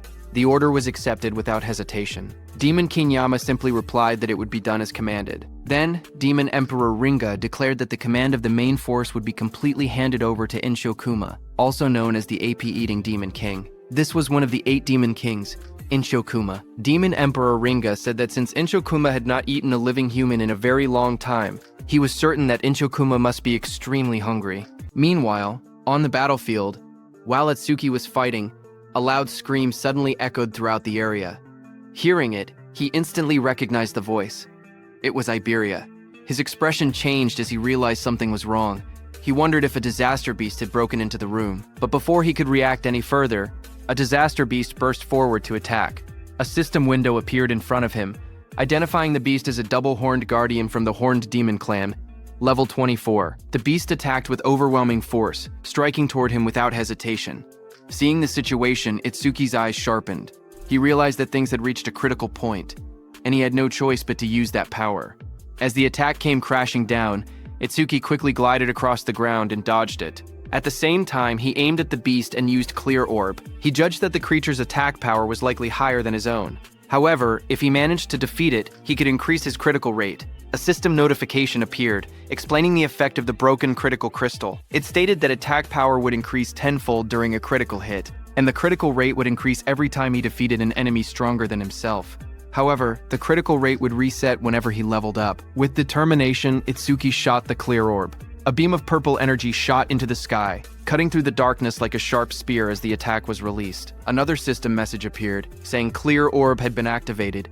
After the beast died, another system notification appeared, telling Itsuki that his critical rate had increased by 1%. Looking at the result, he calmly confirmed that it had risen just as he had expected. Without wasting time, he turned and spoke to Josuke. He told him that he would take down the disaster beast that had broken into the room, and that everything here would be left to him. Josuke, who was engaged in battle, immediately accepted the responsibility without hesitation. Lightning flashed as Itsuki ran toward the cabin where Iberia and Aiden were. At the same time, inside that cabin, Iberia was pushed back and hit the wall. He stood there, injured and covered in blood. Lowering his head, he admitted that it was useless.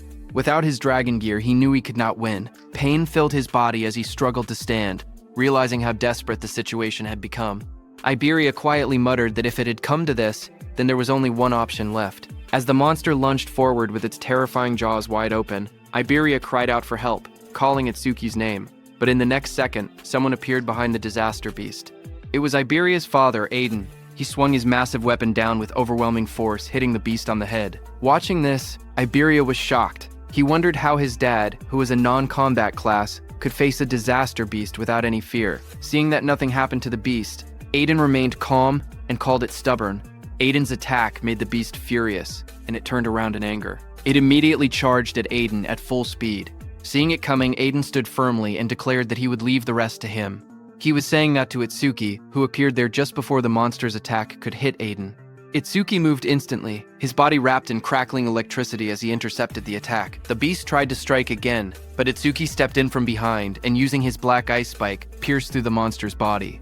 A system message appeared, announcing that his black ice wall had activated. Blood splattered as the creature's massive frame was struck down. After the clash ended, Itsuki apologized to Aiden for being late. He explained that it had taken a little time to deal with the lookouts. Aiden then asked about the situation outside. Itsuki immediately used his magic detection skill, but he could no longer sense any magic fluctuations from outside. Seeing that, he told Aiden that Josuke had likely wiped out every last disaster beast. As they went outside, the battlefield was covered with the bodies of disaster beasts. Iberia looked around in shock and stammered in disbelief, wondering if Josuke had really done all of that by himself. Josuke immediately warned everyone not to lower their guard. He explained that unless they destroyed the barrier, disaster beasts would continue spawning from within it without end. As time passed, they would only grow stronger. With a firm expression, he declared his intention to head toward the barrier and destroy it while eliminating as many disaster beasts as possible along the way. Looking at Itsuki, he added that if any beast managed to slip past him, he would have to deal with it. However, Itsuki stated that he would be the one to slaughter every disaster beast within the barrier. His eyes were filled with hatred as he instructed Josuke to remain there and protect Aiden and Iberia. Seeing Itsuki's expression, Aiden narrowed his eyes. He muttered that those eyes showed no trace of fear. Instead, they were filled with a burning thirst for battle.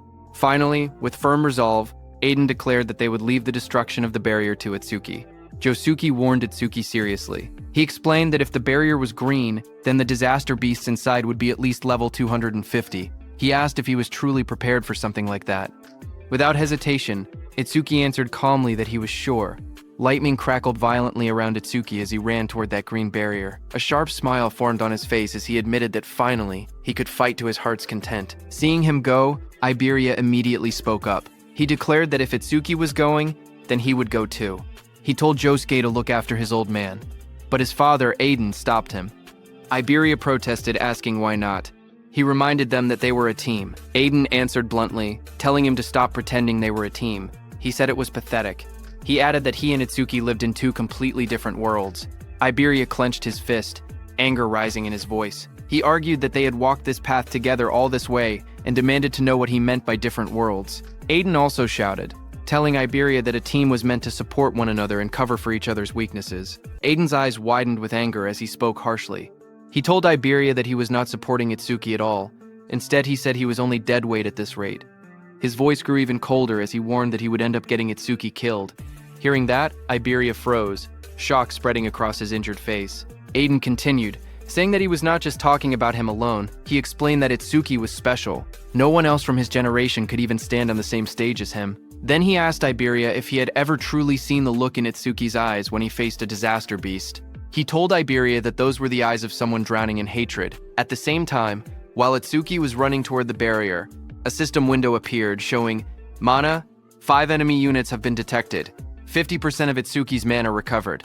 Itsuki noticed it immediately. He realized that 5 disaster beasts must have just come out of the barrier. He calmly acknowledged that this had brought his mana back to full. Ahead of him, massive disaster beasts with sharp purple spikes and rows of jagged teeth emerged, blocking his path as lightning continued to crackle around his body. Lightning surged wildly around Itsuki as he faced them. His eyes burned with determination as he shouted for them to get out of his way. A system window suddenly appeared, showing that Lotus Blast had activated. In the next instant, a massive explosion erupted in the forest, flames bursting outward with overwhelming force. Another system message appeared, showing 5 enemies defeated with Lotus Blast. Range of all skills increased by 5%. Now your broken critical crystal critical rate is 2%. Itsuki moved forward through the fading flames, his expression calm but focused. He admitted to himself that the double-horned guardian's defense had been far too high. It had taken 80% of his mana just to bring it down with Lotus Blast. Even so, he firmly decided that he would not allow a single one of them to reach Iberia or the others. In the distance, smoke and fire from Lotus Blast rose above the trees. Josuke turned toward the explosion in shock and demanded to know where it had come from. Iberia immediately realized and stated that it was Itsuki's skill and that he must have run into disaster beasts in the forest. Josuke stared toward the forest, his expression serious. He thought that an explosion of that scale was not something a mere level 0 should be able to trigger. A troubling thought crossed his mind. He wondered if the reason Itsuki could not level up was because of a debuff from his gift. Meanwhile, Itsuki reached and stood before that glowing green barrier. He quietly acknowledged that this was the green barrier. He realized that the disaster beasts inside seemed to be on a completely different level from the ones he had faced so far. He immediately activated his mana detection. However, Itsuki was shocked to see that his mana detection could be blocked. Because of that, he could not judge the number or strength of the disaster beasts inside. Then he remembered something his teacher once said. The level of disaster beasts inside a barrier could be determined by its color. Gray barriers contain disaster beasts from level 1 to 25. Green barriers hold level 51 to 75. Purple barriers hold level 76 to 100. Red barriers contain level 100 and 1 and above. Since this barrier was green, the disaster beasts inside were between level 26 and 50. Itsuki looked at his hand calmly and concluded that if he killed them all, they would drop a massive amount of experience. Itsuki then summoned his Shikigami, Death Hound. White petals of light swirled around him as a massive spectral hound formed at his side, its sharp teeth glowing in the darkness. Just as the Death Hound appeared, a system window displayed its information. Death Hound, B rank, level 16. Skill, Death Smell. C rank, detects all traces of mana within the area to locate and track the source. Respawn design, Death's Craving, B rank, drastically reduces respawn time after the Shikigami dies. Its attack stat was 250, agility was 250, and mana was 150. The Death Hound's glowing eyes shone in the darkness as it stood beside Itsuki. Itsuki placed his hand on the hound's head and told it that it would receive all the experience that dropped later. However, he made one thing clear. Until he gave the order, it was not allowed to lay a single finger on them. The green barrier loomed in front of him as the hound crouched low, teeth bared and ready. Before entering the barrier, Itsuki's eyes sharpened. He declared that every disaster beast inside the barrier was his prey. Meanwhile, on prediction day 1 at 11:30 p.m., Commander Izumi was seated in a garden when Choa arrived with a man. She informed her father that the awakened guards had arrived. A young man stepped forward confidently. He introduced himself politely, explaining that from that moment on, he, a first-class savior, would serve as Commander Izumi's protector. This man was Kei Chirajima, a level 63 wind elementalist and first-class savior. Commander Izumi thanked him for coming. Choa then explained that, in addition to him, 5 third-class saviors and 3 second-class saviors had also arrived. Commander Izumi asked her whether Akira Heaton had not yet arrived, adding that he had assigned Heaton to guard the perimeter. Choa frowned slightly and explained that when they had spoken 6 hours earlier, he had said he was already on his way. However, when she tried calling again 3 hours later, she could not get through. She added that massive stelas had been falling across the northern province since 8 p.m. that night. Because of that, she thought he might have run into trouble along the way. Still, she remained confident. Commander Izumi stated that a normal disaster beast would not be a threat to him. After all, he was one of the 6 pillars among the special class saviors. He asked her to keep trying to contact him, adding that only a special class savior could stand against the disaster beasts appearing there. Choa quietly responded that she understood. Hearing all that, the wind elementalist spoke up, questioning whether they were overestimating the special class saviors a bit. He argued that no matter how strong Tewajin and Akira Hitten were, they were still only human. He continued confidently, saying he did not believe there was such a vast gap between the special class saviors and those in the first class. They might struggle a little, but there was no way they could not defeat a disaster beast that a special class savior could. Commander Izumi told the wind elementalist that it was good to be confident, but thinking one could stand on the same level as a special class savior was another matter entirely. He added that such thinking likely came from never having fought a truly powerful disaster beast before. Just as he said that, suddenly there was a blast in the sky as a huge pillar fell down. Seeing that, the wind elementalist reacted instantly, saying a stele was approaching and a disaster beast was coming with it. He raised his sword as the air trembled around him. As the stele fell to the ground, it created a huge purple barrier. Seeing that, Commander Izumi declared that it had finally arrived. At the same time, Choa tried once more to reach Akira Heaton, but her voice shook as she admitted it was useless. She still could not contact him. The wind elementalist smirked confidently. He declared that if even a special class savior could not make it, then he was not much to rely on. He told Commander Izumi there was no need to worry. They would finish every last one of them off. His expression then turned serious as he looked toward the purple barrier. He boldly stated that he would prove right now that a first-class savior was just as capable as a special class one.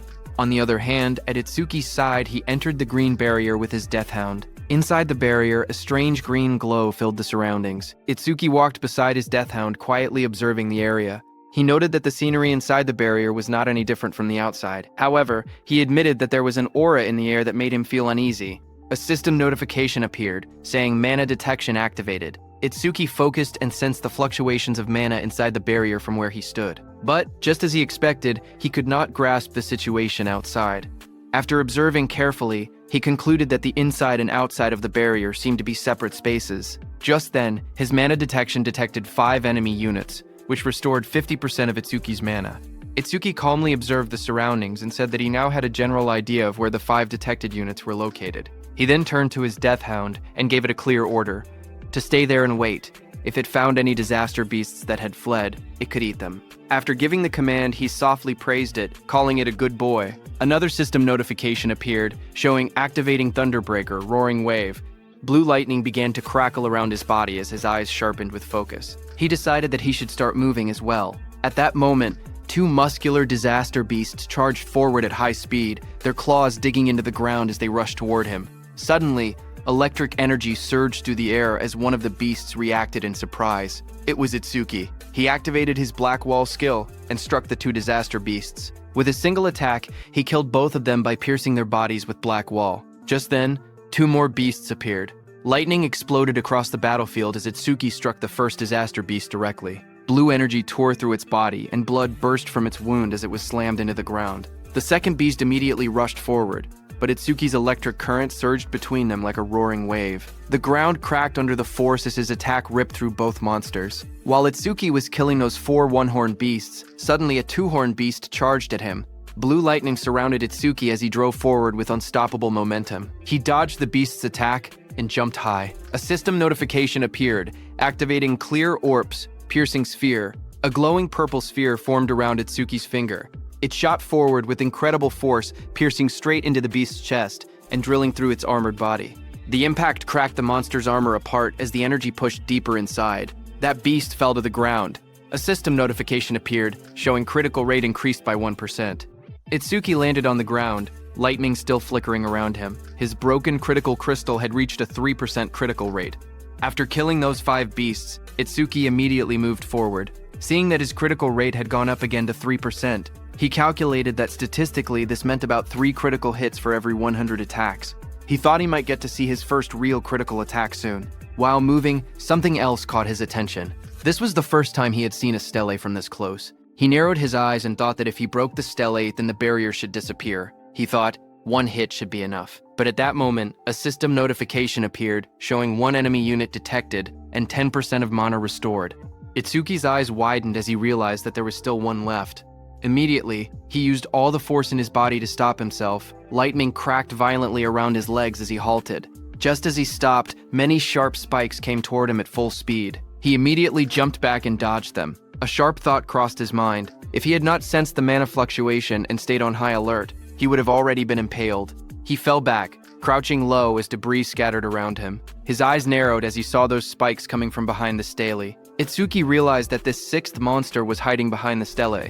He stared carefully at the disaster beast's shadow, realizing it was a different kind of disaster beast than the ones before. Meanwhile, from far away, Iberia watched the large green barrier curve over the forest like a dome glowing faintly in the night. Worried, Josuke told Iberia that even Itsuki might not be able to stop all the disaster beasts. So, he told Iberia that it was dangerous outside and that he should wait inside the room. Iberia, who was still shaken by his father's words, lowered his gaze and asked Josuke if he would really end up letting Itsuki die someday. Josuke told him that Master Aiden had a habit of exaggerating, so he should not worry too much about it. But Iberia admitted that looking back, he felt like he had really just been dead weight. Josuke then explained that the level of disaster beasts inside a green barrier usually ranged between 20 and 50. He asked Iberia honestly whether he had the confidence to defeat even a level 26 disaster beast. Iberia quietly answered that he did not at all. Seeing his discouraged expression, Josuke told him not to be so down. He clarified that he was not saying Iberia was useless. When he himself had been about that age, he had not even had the courage to step into a green barrier and fight a disaster beast. Iberia looked at him in surprise and asked if that was true, even for Josuke. Josuke's expression turned serious as he explained that the difference between gray barrier disaster beasts and green barrier disaster beasts was not simply a matter of levels. Iberia asked him if there was something else. Josuke told him that the disaster beasts inside gray barriers had no intelligence. They were merely creatures that endlessly repeated cycles of slaughter and destruction. They were strong, yes, but with a proper plan, there were many ways to defeat them. Then, with a serious tone, he explained that inside a green barrier, things were different. Inside a green barrier, just like humans, there could be disaster beasts with intelligence. At the same time, on Itsuki's side, from behind the green stele, a towering armored beast surrounded by crackling blue lightning appeared. This was a level 34 square general beast. The beast wondered if it had made a mistake, as it realized that Itsuki possessed a detection type skill. Seeing that square general beast, Itsuki's face darkened. He said that, as expected, the disaster beasts inside this barrier were different from any he had encountered before. At that moment, Josuke told Iberia that among the youth of the same generation as Itsuki, only a few could stand against a disaster beast of that level. And the reason Iberia seemed like a burden to Itsuki was not because of immaturity, it was simply because Itsuki was too strong. On the other hand, when Itsuki saw that the creature had seen through his skill within seconds, and on top of that, it could even speak the human tongue, a smile formed on his face. He said that he had finally met the intelligent disaster beasts he had only heard rumors about. The beast looked down at Itsuki and asked what he was muttering about. Was he begging for his life? The beast sneered, saying it had thought Itsuki was strong, but he was only level 0. To it, Itsuki was nothing more than a coward who could not stop trembling just from looking at it. Hearing that, Itsuki smiled faintly and admitted that he was simply excited. He revealed that he had wanted to ask their kind something for a long time, and since the creature could speak, he asked it to give him an answer. The disaster beast looked down at him and agreed. It declared that if this was his final wish, it would grant it. Flames suddenly flared around Itsuki as his expression changed. His eyes glowed red, and a dangerous smile spread across his face. Then, with burning intensity in his gaze, he asked the creature a single question. "Do you feel pain?" Hearing this, the disaster beast sneered and mocked him. It declared that the idea of a mere human making it feel pain was ridiculous. It warned him not to get cocky. With arrogance in its voice, it proclaimed that inflicting pain was their exclusive privilege. In the next moment, the disaster beast launched itself into the air. Its blue spikes came toward Itsuki with overwhelming force. The attack crashed down violently, sending shockwaves through the ground. But Itsuki vanished from his spot. Lightning crackled around his body as he rushed straight toward the monster. In an instant, he closed the distance and drove his fist into the creature's chest. The impact echoed loudly as his strike connected, sending the beast flying. It hit the ground, kicking up dust and debris.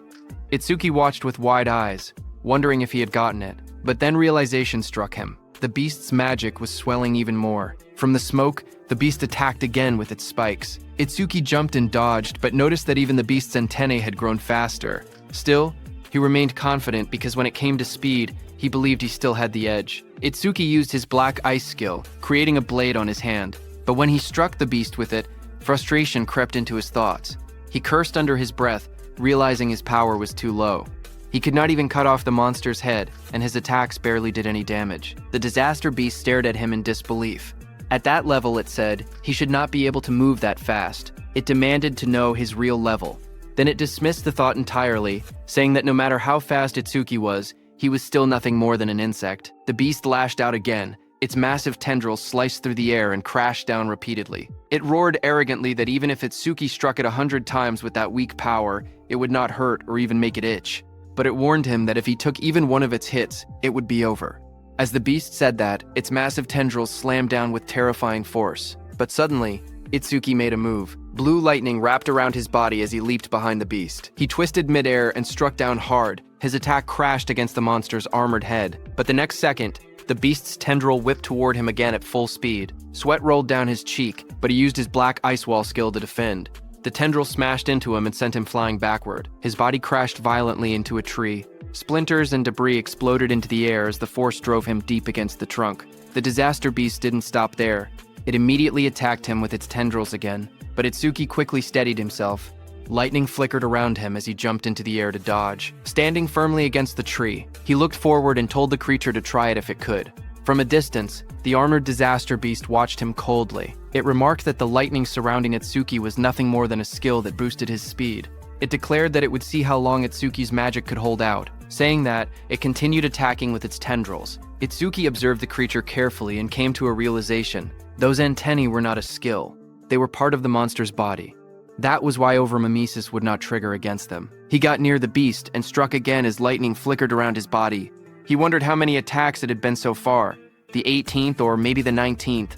The monster spread its massive frame and attacked Itsuki with its tendrils, declaring that it was useless. At that moment, a status window appeared before Itsuki, showing he only had 97 magic. He understood the situation immediately. He had been pushing his skills non-stop, and his magic was about to run dry. His stamina was being worn down as well. If this continued, his speed would only decrease. Itsuki's red eyes sharpened with resolve as he decided that he would pour everything into offense. Itsuki charged at the disaster beast, thinking he would boost his attack frequency so that if he could land even one critical hit, he would win. Itsuki was trying to use the power of his broken critical crystal, whose effect was that on a critical hit, it increased attack power by 10 times. But currently, its critical rate was only at 3%. With lightning surging violently around him, Itsuki launched forward once more, striking directly at the armored beast. He continually punched the beast with his fists. Sweat rolled down his face as his eyes burned with determination. He told himself that he had to attack more to trigger a critical hit. All he could do was keep swinging.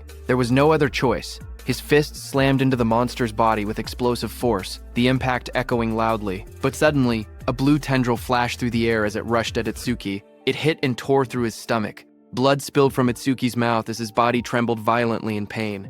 Dark stains spread across his shirt as he struggled to stay upright. The towering beast looked down at him and mocked him coldly. It said that throwing himself at it like that was idiotic. The creature leaned closer, its sharp teeth gleaming as it taunted him again. It asked, "What's wrong?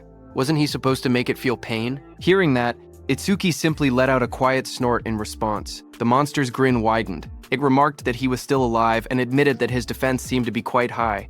But suddenly, Itsuki's red eye flared brightly. Veins spread across his face as a fierce smile twisted his lips. He felt it at last. Finally, it was here. A system notification appeared before Itsuki, telling him that his critical crystal was activated and his next attack would definitely be a critical hit.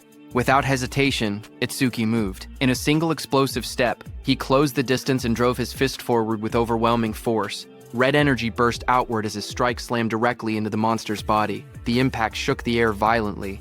The beast screamed in pain as it was sent flying backward. Its massive body tore through the forest, crashing through trees as splinters and debris scattered everywhere. Smoke and dust rose into the air as the monster landed heavily on the ground.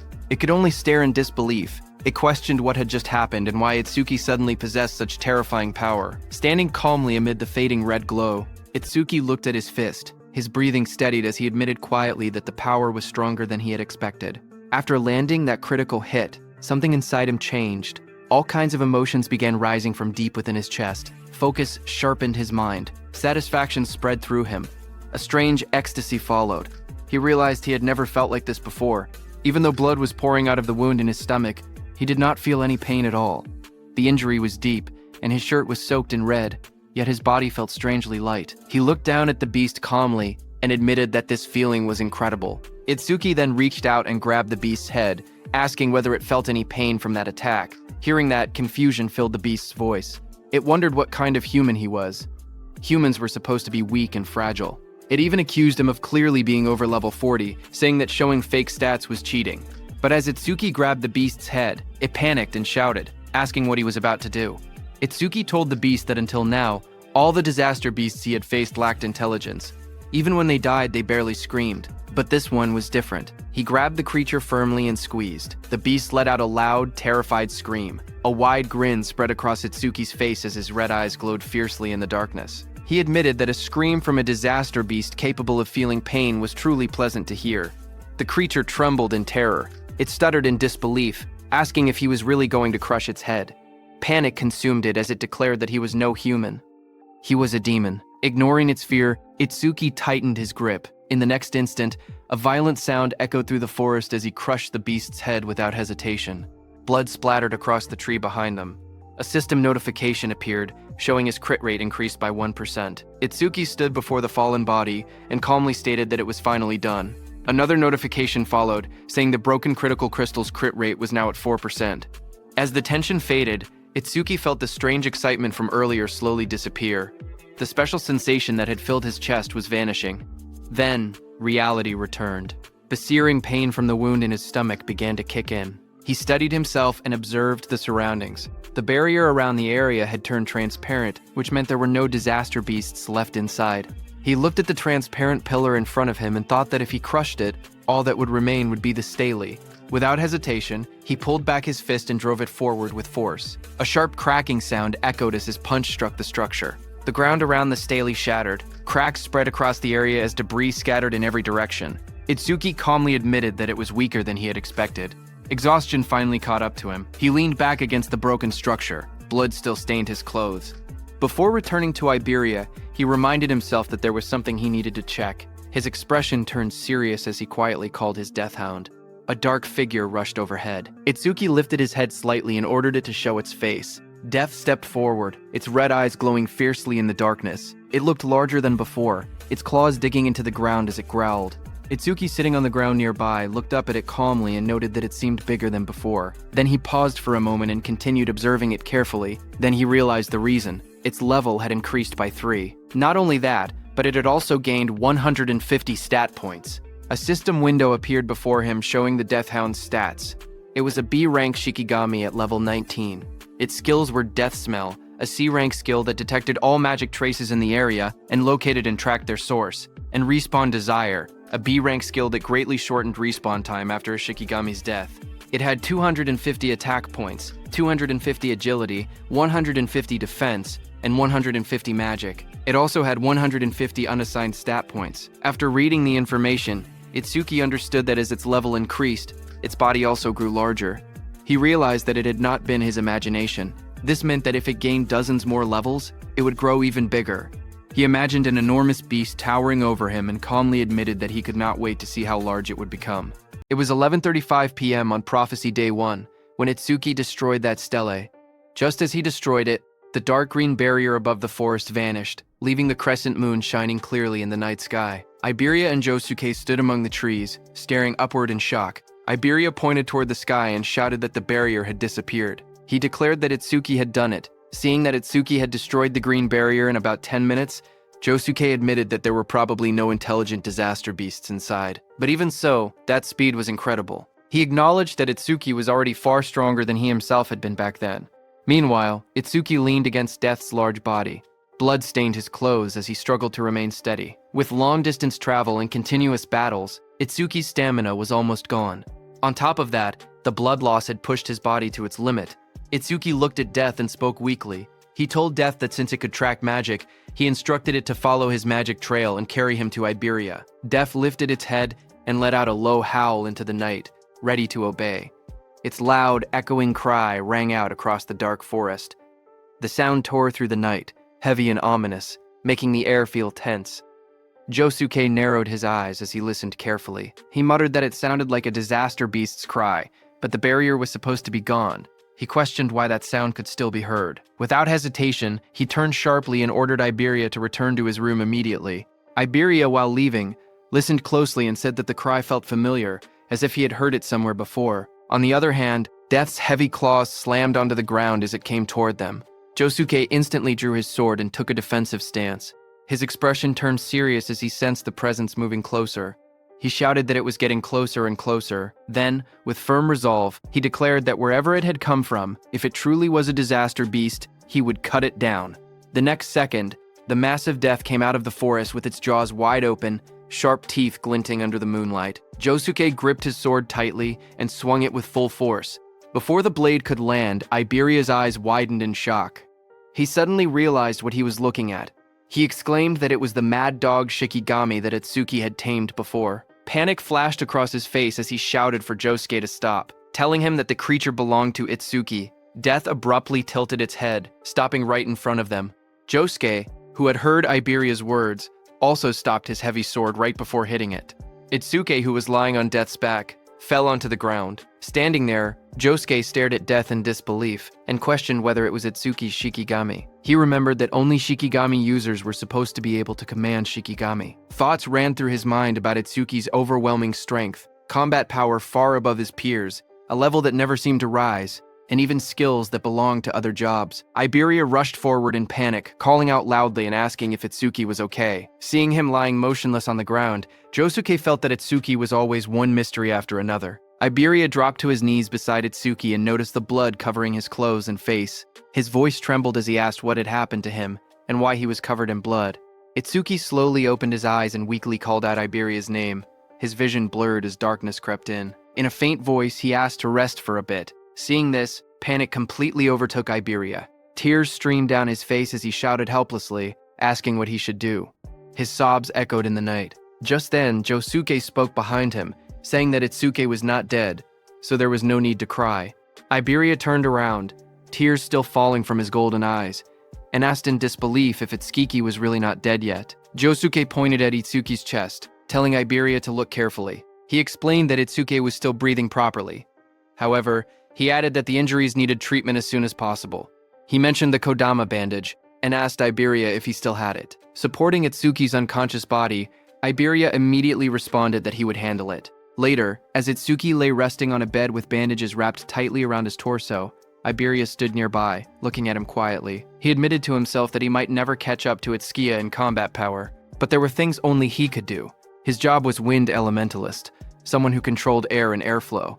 He looked at his hands and thought about his gift. Iberia was level 9, and his gift was Heal Focus, which was grade 2. It was a bottom grade 2 gift that could only heal himself and his allies. He had hated it so much before that he had never used his skill even once. But for Itsuki, he resolved that he would use it as many times as it took. A system message appeared before Iberia as he used his C-rank skill, Heal Wind. Green wind energy began to gather around his body, swirling like soft flames as he activated the skill. Standing beside the bed, he stretched out his hand toward Itsuki.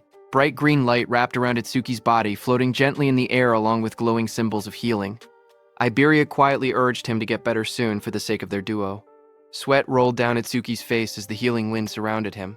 Iberia called out his name anxiously. At the same time, on Commander Izumi's side at 11:35 p.m., on Prophecy Day 1, something changed. From the stele that had fallen near Commander Izumi's estate, a massive purple barrier unfolded and spread outward.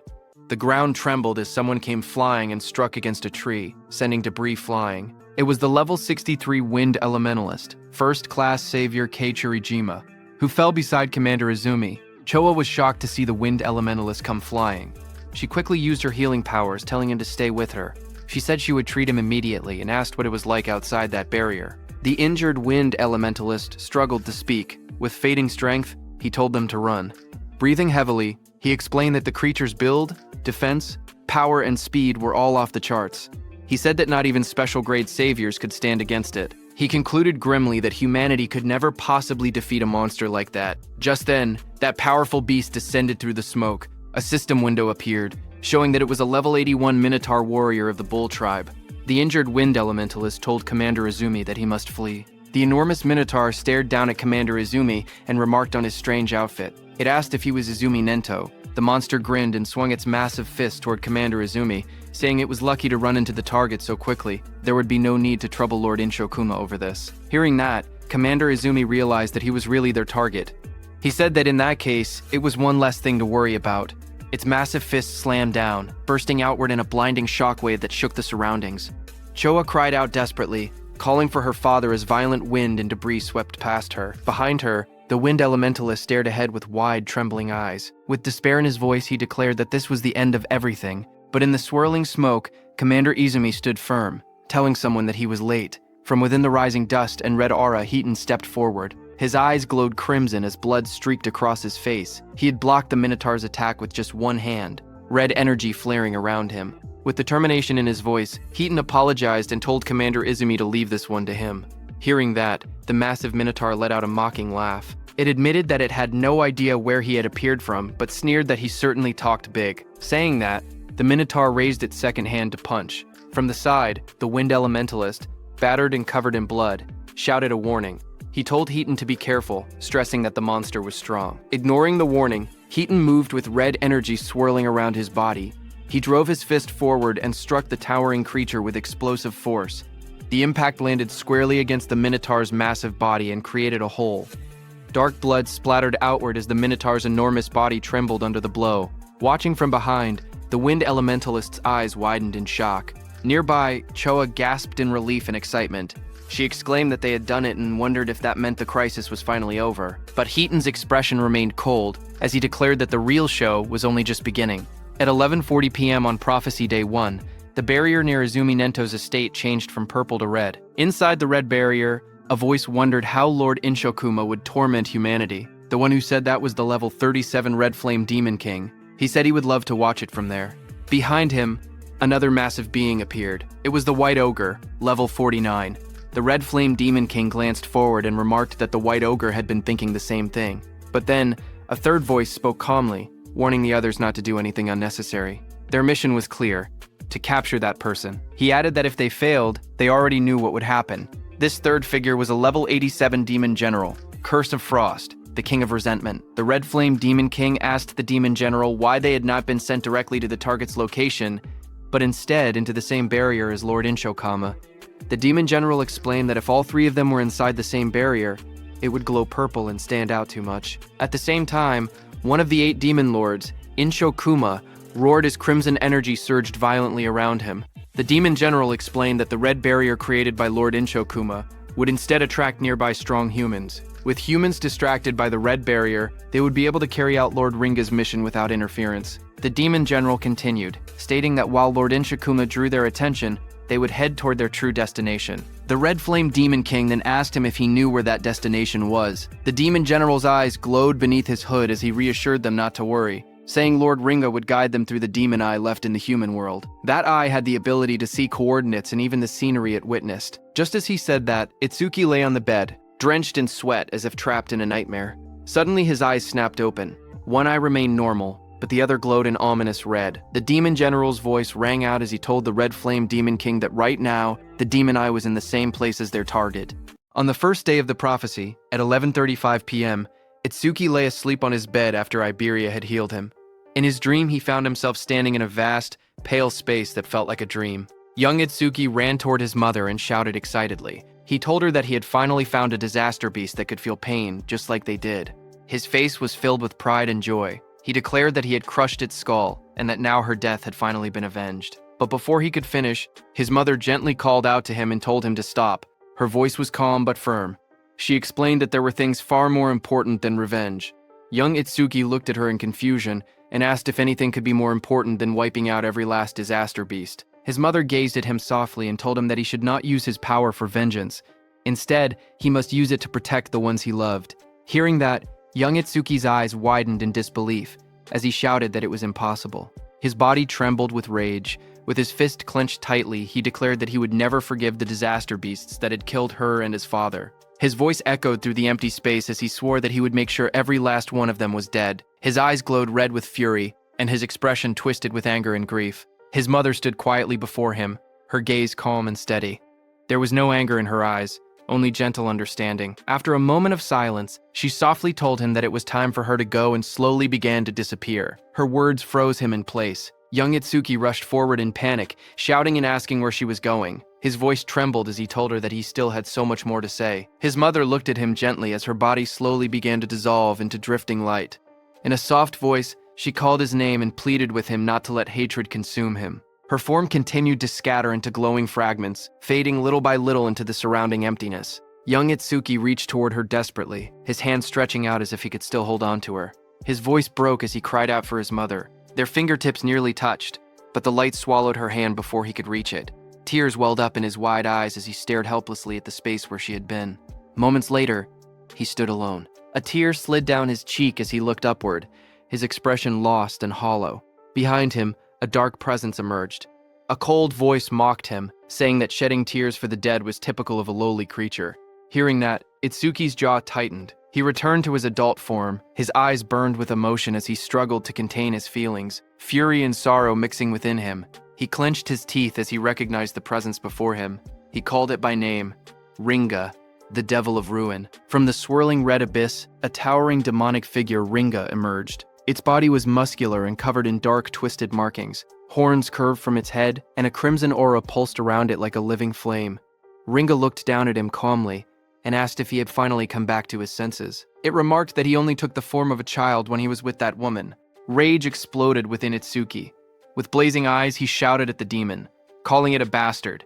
His body burned with fury as he jumped toward Ringa, shouting that he would kill it. Red energy surged violently around him, but as his punch passed through Ringa's body, Ringa only sneered. It told Itsuki not to be in such a hurry, promising that he would taste that feeling again soon enough. The air trembled as dark purple power gathered around Ringa's body, swirling like a storm that froze around Itsuki. Then, in a cold whisper, Ringa declared that true despair was what awaited Itsuki. As he spoke, the space around Itsuki shattered and he fell into darkness. While falling, Itsuki's muscles tensed, veins bulging as fury burned through him. With blazing red eyes, he roared into the void, shouting that he would kill Ringa no matter what it took. His voice echoed fiercely through the shattered space. In the next moment, everything snapped. He jolted upright, drenched in sweat. His breathing was heavy and uneven, and his eyes trembled as pain throbbed through them.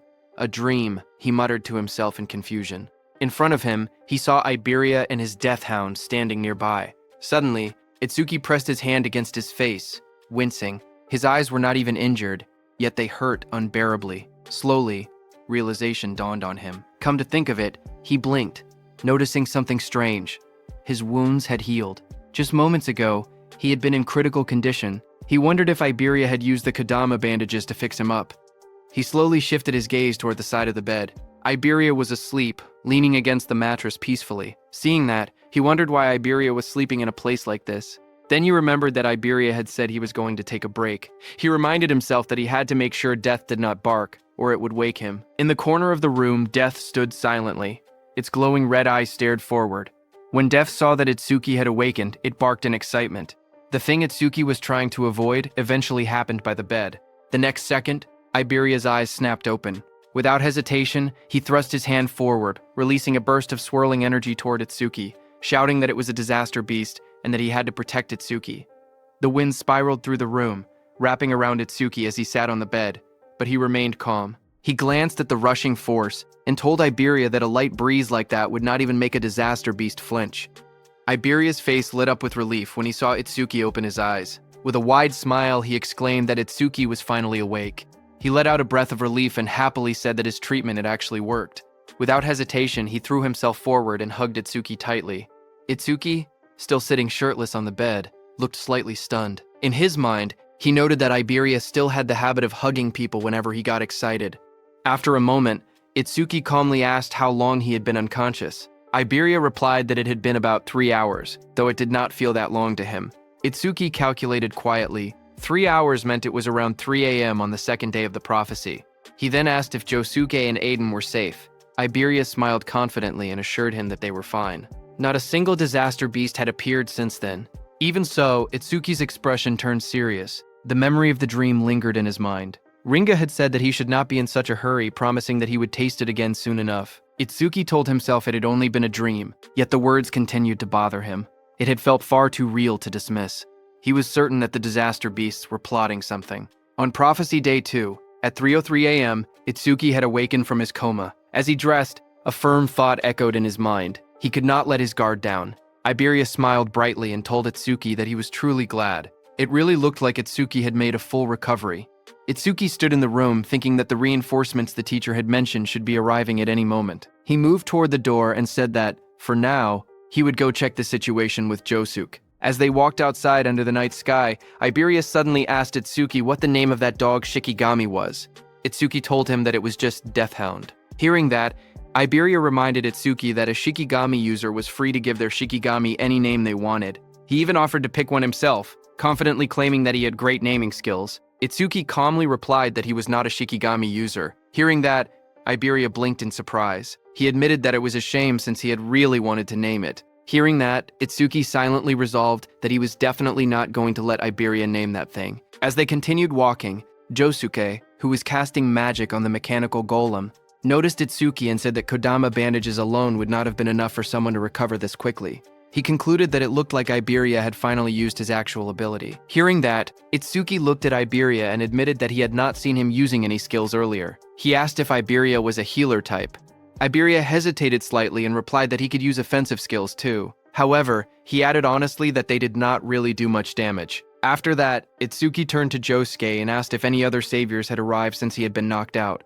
Josuke answered with uncertainty, saying no. He then asked why Itsuki was asking. Itsuki explained that the teacher had said they were dispatching nearby saviors. It had already been a full day, so they should be arriving soon. Josuke reminded Itsuki that they were deep in the forest. Even Itsuki would not have arrived so quickly without Iberia's guidance. Itsuki listened carefully. He admitted to himself that Josuke had a point, but he could not shake the uneasy feeling inside him. Something about the situation felt wrong. As the night grew quieter, the forest seemed to change. It felt as if something malevolent was slowly drawing closer. High above the forest, several saviors moved quickly through the dense trees.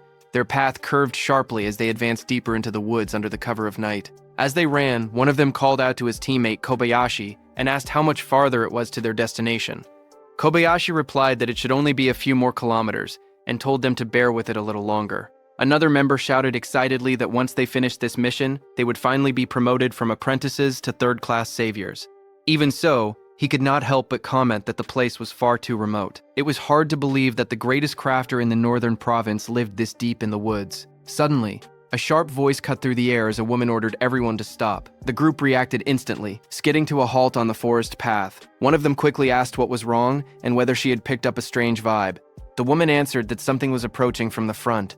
From the darkness ahead, a deep voice spoke calmly, asking if they had noticed him. Hearing that, one of the saviors shouted in alarm. He recognized it immediately and yelled that it was a disaster beast. He ordered everyone to take their battle stations. The group quickly drew their weapons, readying themselves for combat. Out of the shadows stepped the Red Flame Demon King. Behind him stood the White Oni. The air around them felt heavy and threatening. The Red Flame Demon King looked at the group with a faint smile and asked where they were all going in such a rush. His red eyes glowed brightly in the darkness as he asked if they were headed to the same destination as he was. A conflict erupted, and one of the saviors was consumed by roaring flames that radiated intense heat and destruction. The one who killed him was the Red Flame Demon King. Standing calmly in a long robe, he observed the aftermath of the devastation. With cold indifference, he remarked that it was astonishing how a single fireball could cause such destruction, concluding that humans were truly fragile creatures. Turning his attention to his companion, he called out and asked White Oni if he had finished on his side. At that moment, White Oni completed his attack and struck another savior with overwhelming strength. He slammed his fist down, crushing his target into the ground with a violent impact. Blood splattered across the cracked earth as White Oni lifted his hand. Looking at the flattened savior embedded in the crater, the Red Flame Demon King mockingly commented that his body was as flat as a pancake, adding that White Oni was certainly a cruel one. A red-haired savior stood on a slanted tree trunk, watching them in fear. She pointed out that there wasn't even a barrier nearby and demanded to know where they had come from. The Red Flame Demon King smirked as he raised a blazing fireball in his hand. With a confident and casual tone, he remarked that they had traveled quite a long distance to get there. Seeing the fireball in his hand, the red-haired woman became terrified. Tears streamed down her face as she closed her eyes and accepted her death. At that moment, a demon general appeared in the distance. His presence was overwhelming as he told the Red Flame Demon King that he must not kill them. The Red Flame Demon King frowned in annoyance and replied that he had been bored for ages, warning the demon general not to interfere now that he was finally having some fun. Before he could act further, a sharp, chilling sound cut through the air. In an instant, jagged ice crystals erupted around the Red Flame Demon King, encasing his body in thick, glittering frost. The demon general advanced steadily, asserting his authority and warning that if the order was ignored again, the consequences would not be so light. Frozen and struggling within the ice, the Red Flame Demon King's expression shifted from arrogance to alarm. Realizing the danger, he hurriedly admitted that he understood and pleaded for the spell to be released, fearing that his body would not be able to withstand the freezing power any longer. The demon general released his spell, and the ice around the Red Flame Demon King shattered and fell to the ground. The Red Flame Demon King exhaled heavily, steam rising from his blazing body as he recovered from the freezing attack. With lingering unease in his voice, he admitted that he had thought he was going to freeze to death. Watching as the demon general stopped the Red Flame Demon King, sweat rolled down the red-haired girl's face as a fragile hope surfaced in her mind.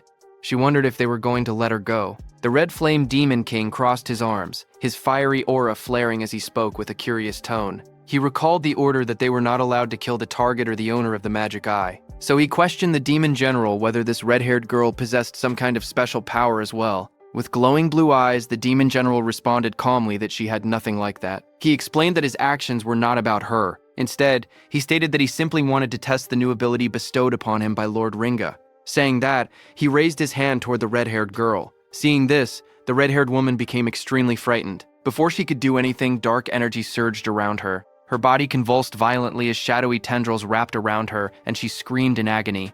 Moments later, the violent transformation subsided, and she slumped forward, her head hanging low as her hair fell over her face, leaving her eerily still against the tree. Observing the scene, the Red Flame Demon King remarked with casual indifference that she had ended up dying anyway. The demon general corrected him, stating that she was not dead but simply undergoing demonization. Suddenly, the woman's head snapped up. A glowing sigil ignited on her forehead, and her eyes turned bright and unnatural as dark energy pulsed around her transformed face. The oppressive aura signaled that the change was complete. Intrigued, the Red Flame Demon King repeated the term demonization, waiting for an explanation. The demon general told him that humans who undergo demonization become completely subservient to Lord Ringa. In other words, this red-haired woman was now on their side. As the transformation finished, the woman dropped to her knees and bowed deeply before the demons. In a submissive and obedient tone, she addressed him as the Wrath King and asked for his orders. The demon general issued his command in a cold, authoritative tone. He instructed the newly demonized woman to hide her identity and remain undercover within the human community until the day Lord Ringa descended. Bowing her head obediently, she acknowledged the order and replied that she would do as commanded. The demon general continued outlining her cover story. He told her that when the time came, she would report that her team had been attacked by disaster beasts in the forest and that she was the only survivor, saved by the sacrifice of her comrades. With her head still lowered in submission, she answered simply that she understood. Satisfied, the demon general ordered her to get going. Moments later, the woman's eyes, now shadowed and eerie from demonization, stared forward blankly. But in the next instant, her expression shifted. Shock flashed across her face as if a fragment of her original will had resurfaced. Startled, she stumbled backward in the forest, her breathing quick and uneven. Realizing the danger and urgency of her situation, she turned and fled at full speed through the trees. The Red Flame Demon King and the Demon General stood watching her departure without concern as she disappeared into the distance. After she left, the Red Flame Demon King questioned the decision with a hint of disdain, stating that while making humans do their bidding was fine, he did not see the point of recruiting such a weakling. In response, the Demon General explained that it was not just about her. He revealed that tens of thousands of humans had already been demonized, including the Awakened. He said that when Lord Ringa unified the world, these infiltrators would play a crucial role. With the explanation given, the Demon General walked ahead and ordered them to stop dawdling and follow him, emphasizing that the mission was more important than ever. On the other hand, on Prophecy Day 2, at 3:05 a.m., the golem that Itsuki had destroyed before was completely repaired. Its glowing eyes and sturdy frame radiated power. Observing it, Josuke explained that the Iron Golem's stats were roughly equivalent to a level 30 Awakened, making it a valuable asset to compensate for their labor shortage. However, Iberia remarked that they likely would not even need such assistance if Josuke and Itsuki were present. While discussing their preparations, Josuke suddenly brought up Itsuki, asking where he was. Iberia replied that Itsuki had gone to the workshop. He explained that Itsuki wanted to ask his father something about the critical crystal. Inside the workshop, Itsuki stood beside Eden as they discussed the recent battle. Eden asked if Itsuki had truly landed a critical hit during the fight with the Disaster Beast, and inquired about his critical rate at the time. Itsuki revealed that his broken critical crystal had originally given him a 3% critical rate, but after defeating the creature it had increased to 4%. Hearing that, Eden remarked that achieving such a feat with only a 3% critical rate was incredibly lucky.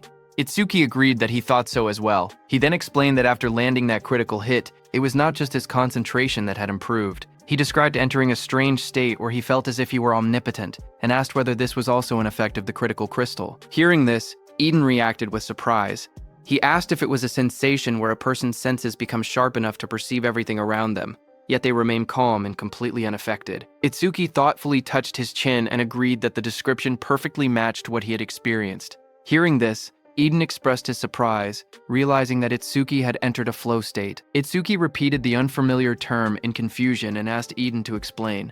Eden explained that a flow state occurs when a person becomes completely immersed in a task. In this state, one's sense of time becomes distorted, and both concentration and excitement reach their peak simultaneously. Hearing that, Itsuki became more confused and tried to understand. Eden then simplified the explanation, saying that, in short, it meant being in the zone. To illustrate, he described how a painter might forget to eat because they are so absorbed in their work. He added that an athlete whose body moves instinctively during a match is also in a flow state. Likewise, a student who loses track of time while solving a difficult problem is experiencing the same phenomenon.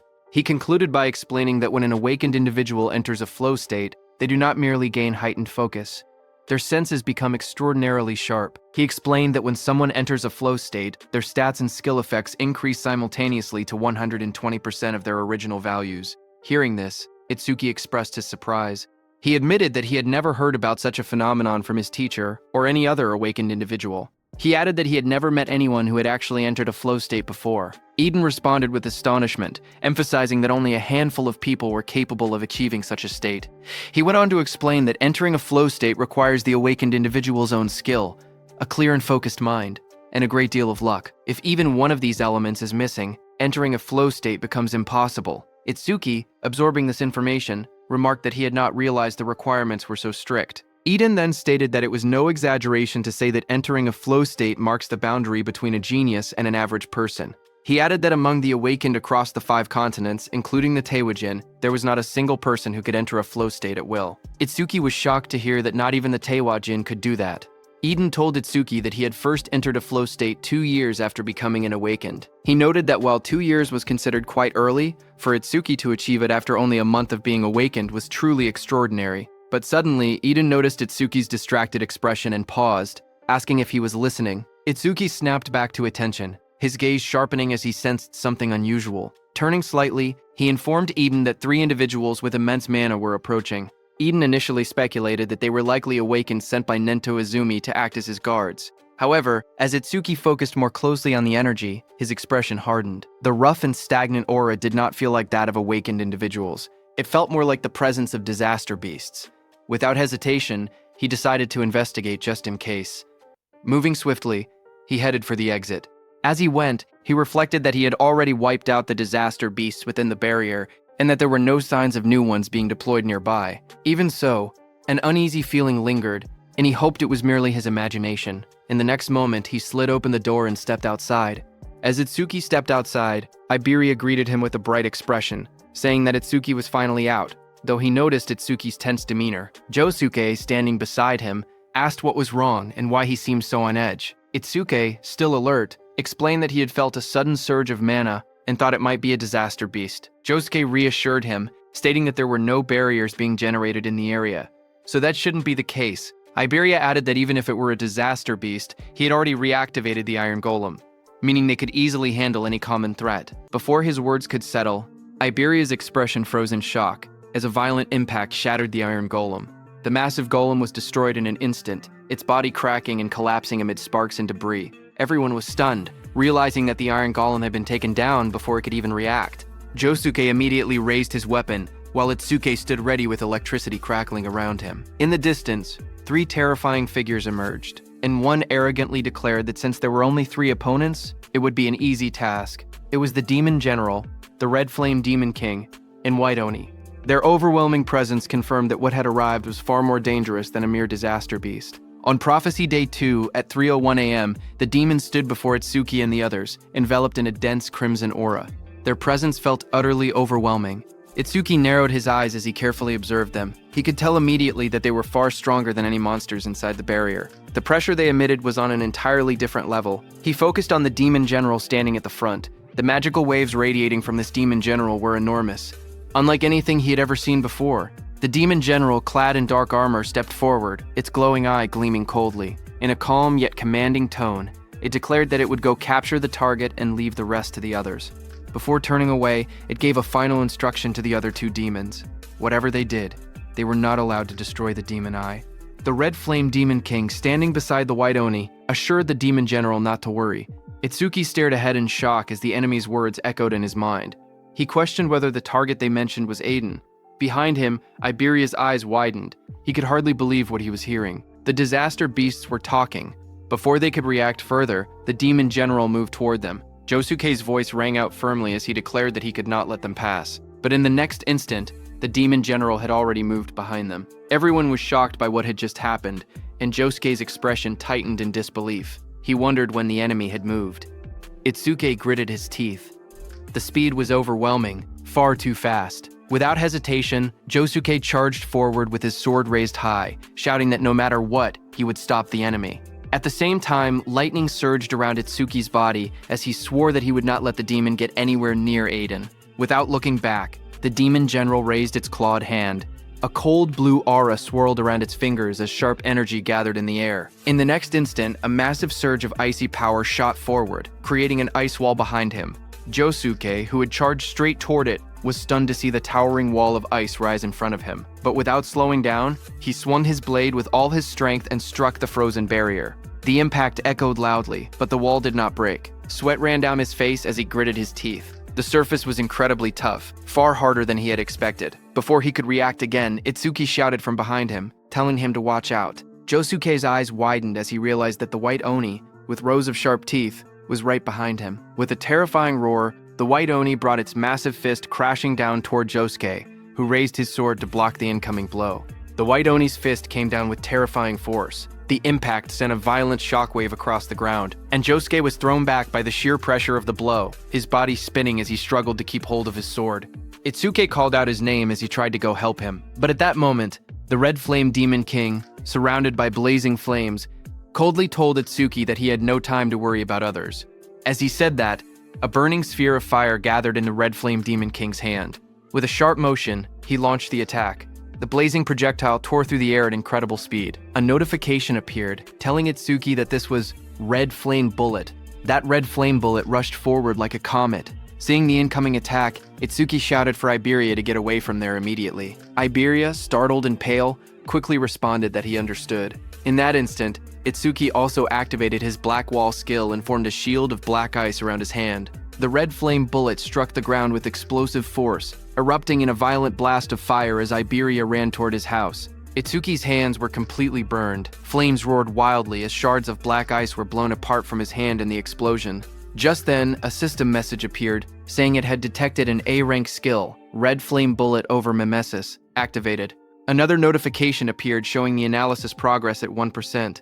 Sweat ran down Itsuki's face. Seeing the notification, he realized that the enemy's skill was a rank. Through the smoke and fire, Itsuki looked at both of his arms, which were scorched and wrapped in black burns. In his mind, he admitted that if he had used Thunderbreaker, he could have dodged the attack, but he had overestimated Black Wall.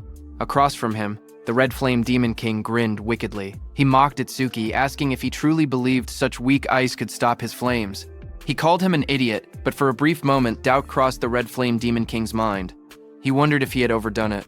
His red eye narrowed slightly as he considered the possibility that Itsuki might be the Demon Eye Bearer. But when he gazed at Itsuki again and looked at his stats, he found that Itsuki was a human whose level was fixed at 0. The Red Flame Demon King stared at the status window and scoffed. He thought that a level 0, lowly human could never be the Demon Eye Bearer. A cruel grin spread across his face. Confident now, he declared that he could burn Itsuki to death without any worry. But at that moment, petals of light scattered through the air as Itsuki stretched out his hand and summoned his death hound. Energy gathered around as a large death hound materialized beside him. The massive death hound stood at his side, its red eyes glowing fiercely. The Red Flame Demon King looked down at them and sneered, asking if he was planning to fight 2-on-1 with his Shikigami. Flames coiled around the Red Flame Demon King's arm as he threw the red flame bullet again. Fire surged forward in a blazing arc. He mocked Itsuki, saying that even if he summoned 10 more Shikigami, he still would not be able to beat him. Standing beside the Death Hound, Itsuki remained calm. Without panic, he told Death that he was counting on him. The red flame bullet crashed down violently, exploding against the ground in a storm of fire and smoke. For a brief moment, the battlefield was swallowed by the blast. But then the Red Flame Demon King saw a shadow and realized that Itsuki had dodged his attack. The Red Flame Demon King's eyes narrowed as he looked for Itsuki's Shikigami. He saw the Death Hound running in the opposite direction from Itsuki. He realized that Itsuki's Shikigami was heading toward their target. He turned toward Itsuki and mocked him, asking if he really thought he could beat him alone. Hearing that, Itsuki realized that this demon was looking down on him. He thought that if he kept acting weak, the demon probably would not kill him right away. At that moment, Mimesis' analysis progress was at 36%. Looking at it, Itsuki thought that he could buy time for the analysis. But then, a faint smile slowly formed on his lips, because he could not bring himself to act cowardly against a disaster beast. He lifted his head slightly with a calm yet defiant tone. He said, "Yeah." He thought, "So what?" Blue lightning began to crackle faintly around him. Itsuki grinned wickedly, his red eyes glowing as blue lightning wrapped around his body. He stared straight at the demon and told him that it was because he looked weak as hell. Hearing that, the Red Flame Demon King's face darkened instantly. With flames blazing behind him, he called Itsuki a lowly race for acting so arrogantly. Flames spiraled upward as the Red Flame Demon King raised his hand. Fire roared violently around him. He declared that he had been planning to toy with him but had now changed his mind. He shouted that he would turn him to ash right away. Saying that, he threw a massive red flame bullet at Itsuki. Itsuki dashed through the blazing attack, lightning flashing around him. He observed calmly that the demon's attack had grown bigger, but his speed had not changed. He quickly analyzed the situation and realized that this demon was a skill-based, long-range type. Itsuki's eyes sharpened with determination as he charged at the demon, thinking that if he closed the distance, that demon was finished. Seeing Itsuki, the Red Flame Demon King's eyes widened in surprise. He was stunned by Itsuki's speed. In a single instant, Itsuki closed the distance between them. The Red Flame Demon King stared in disbelief, realizing that the gap had vanished in the blink of an eye. But then a slow grin stretched across the Red Flame Demon King's sharp teeth. Before Itsuki's strike could land, a wall of blazing fire appeared between them. Itsuki's eyes widened in surprise as he recognized that it was a flame shield. The Red Flame Demon King raised his hand and created another red flame bullet. With a confident smirk, he asked if Itsuki really thought he would not notice his own weakness. Saying that, he threw the red flame bullet. Itsuki was very close and could not dodge in time. A massive explosion burst outward like a blooming red flower. The flames surged forward and slammed into Itsuki's chest. His body was thrown violently through the air. He came crashing hard to the ground, but quickly balanced himself. At that moment in Itsuki's mind, a single thought surfaced. He had fallen for it. The realization struck him heavily. The opponent was an intelligent disaster beast. How could he have made such a mistake? Standing in front of him, the Red Flame Demon King looked at Itsuki and said that with that kind of speed, there was no way Itsuki was truly level 0. But then, through the smoke and dust, Itsuki slowly stepped forward. His arms and one leg had turned dark from burning. Smoke curled around his body as he lowered his head and moved ahead step by step. The Red Flame Demon King stared at him with burning red eyes and a cruel smile. He admitted that Itsuki had completely fooled him. Then, with a wide grin, he told Itsuki that it would be easier for him to die if he simply lay down quietly. Through the smoke, Itsuki remained standing, as a system notification showed that Mimesis' analysis progress was at 79%. Seeing that, Itsuki wondered if it was because the skill was A rank that the analysis was taking quite a while. Another notification appeared, showing that the analysis progress was at 80% and increasing. On Prophecy Day 2, at 3:14, in the quiet darkness of the night, Aiden's wooden workshop stood beneath the faint glow of moonlight. From within the shadows, a voice called out Aiden's name. It was the Demon General. He stated that Aiden had created 3 unique grade artifacts, 16 epic grade artifacts, and countless rare grade artifacts. The Demon General declared that Aiden was the most talented craftsman among the human race. Aiden, who stood there, responded dryly, asking if summarizing his life's work like that meant the demon general was planning to kill him. The demon general reassured him, saying that as long as he remained useful, there was no reason to kill him. Hearing that, Aiden narrowed his eyes. He said he understood, but unfortunately, he was not the type who enjoyed taking orders. In the next instant, he gripped a blade from the side. His eyes flashed red with fierce determination as he swung the weapon toward himself without hesitation.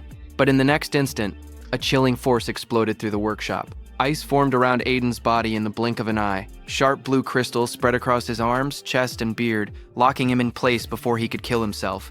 Aiden's eyes widened in shock. He realized that his entire body had been covered in ice in an instant. The skill was at least A rank. The demon general looked down at him coldly and told him to give up, because whether he lived or died was a decision for him to make. Aiden struggled and tried to resist, but the frost continued to bind him firmly. Hidden nearby, Iberia watched the scene unfold. Sweat rolled down his face as he covered his mouth to keep quiet. He thought that at this rate his father was going to be kidnapped. He wondered what he should do. Should he launch a surprise attack? Before he could decide, a sudden blur tore through the room. A massive death hound rushed forward at incredible speed. Seeing that, Iberia's eyes widened as he recognized that it was Itsuki's Shikigami. The death hound lunged forward with its jaws wide open, red eyes blazing, and fangs fully exposed. Its roar shook the workshop as it stretched out a claw toward the demon general, but the demon general's figure turned slightly, his glowing blue eye fixed on the charging death hound. In the next instant, jagged pillars of ice erupted violently upward. The freezing energy burst from the ground and engulfed the death hound mid-charge. Ice spread across its body in a split second. The frozen death hound crashed down hard onto the floor, sending shards of ice scattering across the workshop. The demon general glanced toward the entrance in irritation. He wondered what the two demons outside were doing to let a Shikigami slip past them like that. Behind him, Aiden, still bound in layers of ice, stared in shock. He questioned whether reinforcements had arrived. From the corner of the room, Iberia trembled as he watched that even a Shikigami that strong could not get close to the demon general. His eyes trembled as fear gripped his heart. He realized there was no way he could win this fight. For a moment, he thought about going to get Itsuki. If Itsuki came, then surely things would change. But another thought immediately followed. His father's voice echoed in his mind, warning him that one day he would end up getting Itsuki killed. Iberia then remembered that Itsuki had already been seriously injured before arriving here. If Itsuki still had any strength left, he would have come himself instead of sending a Shikigami. The truth hit him hard. If he went to get Itsuki now, it might only put him in even more danger. His head lowered slightly, shadows covering his face as doubt and guilt swirled inside him. Then, his expression slowly hardened. He could not let that happen. Determination burned in his golden eyes as he clenched his jaw. He decided that he would save his father himself. As his gaze sharpened, he suddenly remembered that there was something he could use, the dragon gear. A surge of hope flashed through his mind. If he had the dragon gear, then even he might stand a chance of winning. Without hesitation, he rushed out of the workshop, remembering that it should be under his father's bed. Sweat ran down his cheek as he clenched his teeth. He told his father to hang on, promising that he was coming to save him. Back in the workshop, the demon general let out a cold scoff. He remarked that someone had been hiding nearby but ran away instead of helping, calling them a pathetic coward. Hearing that, Aiden realized that it was Iberia. He said that was fine, because the demon general was an opponent even Tenma and Josuke might not be able to defeat together. No matter what he did, Iberia must not come back. In the next moment, the demon general declared that he was taking Aiden to their destination now. He added that the cleanup would be left to the other two demons outside. At the same time, outside, flames burst violently into the sky as the Red Flame Demon King unleashed a blazing attack, shouting the name of his technique, Red Flame Bullet.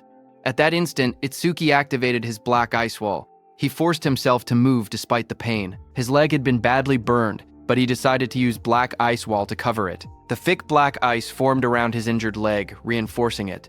With that support, he believed he could at least move a little. The next second, the Red Flame Demon King shot a violent wave of flames.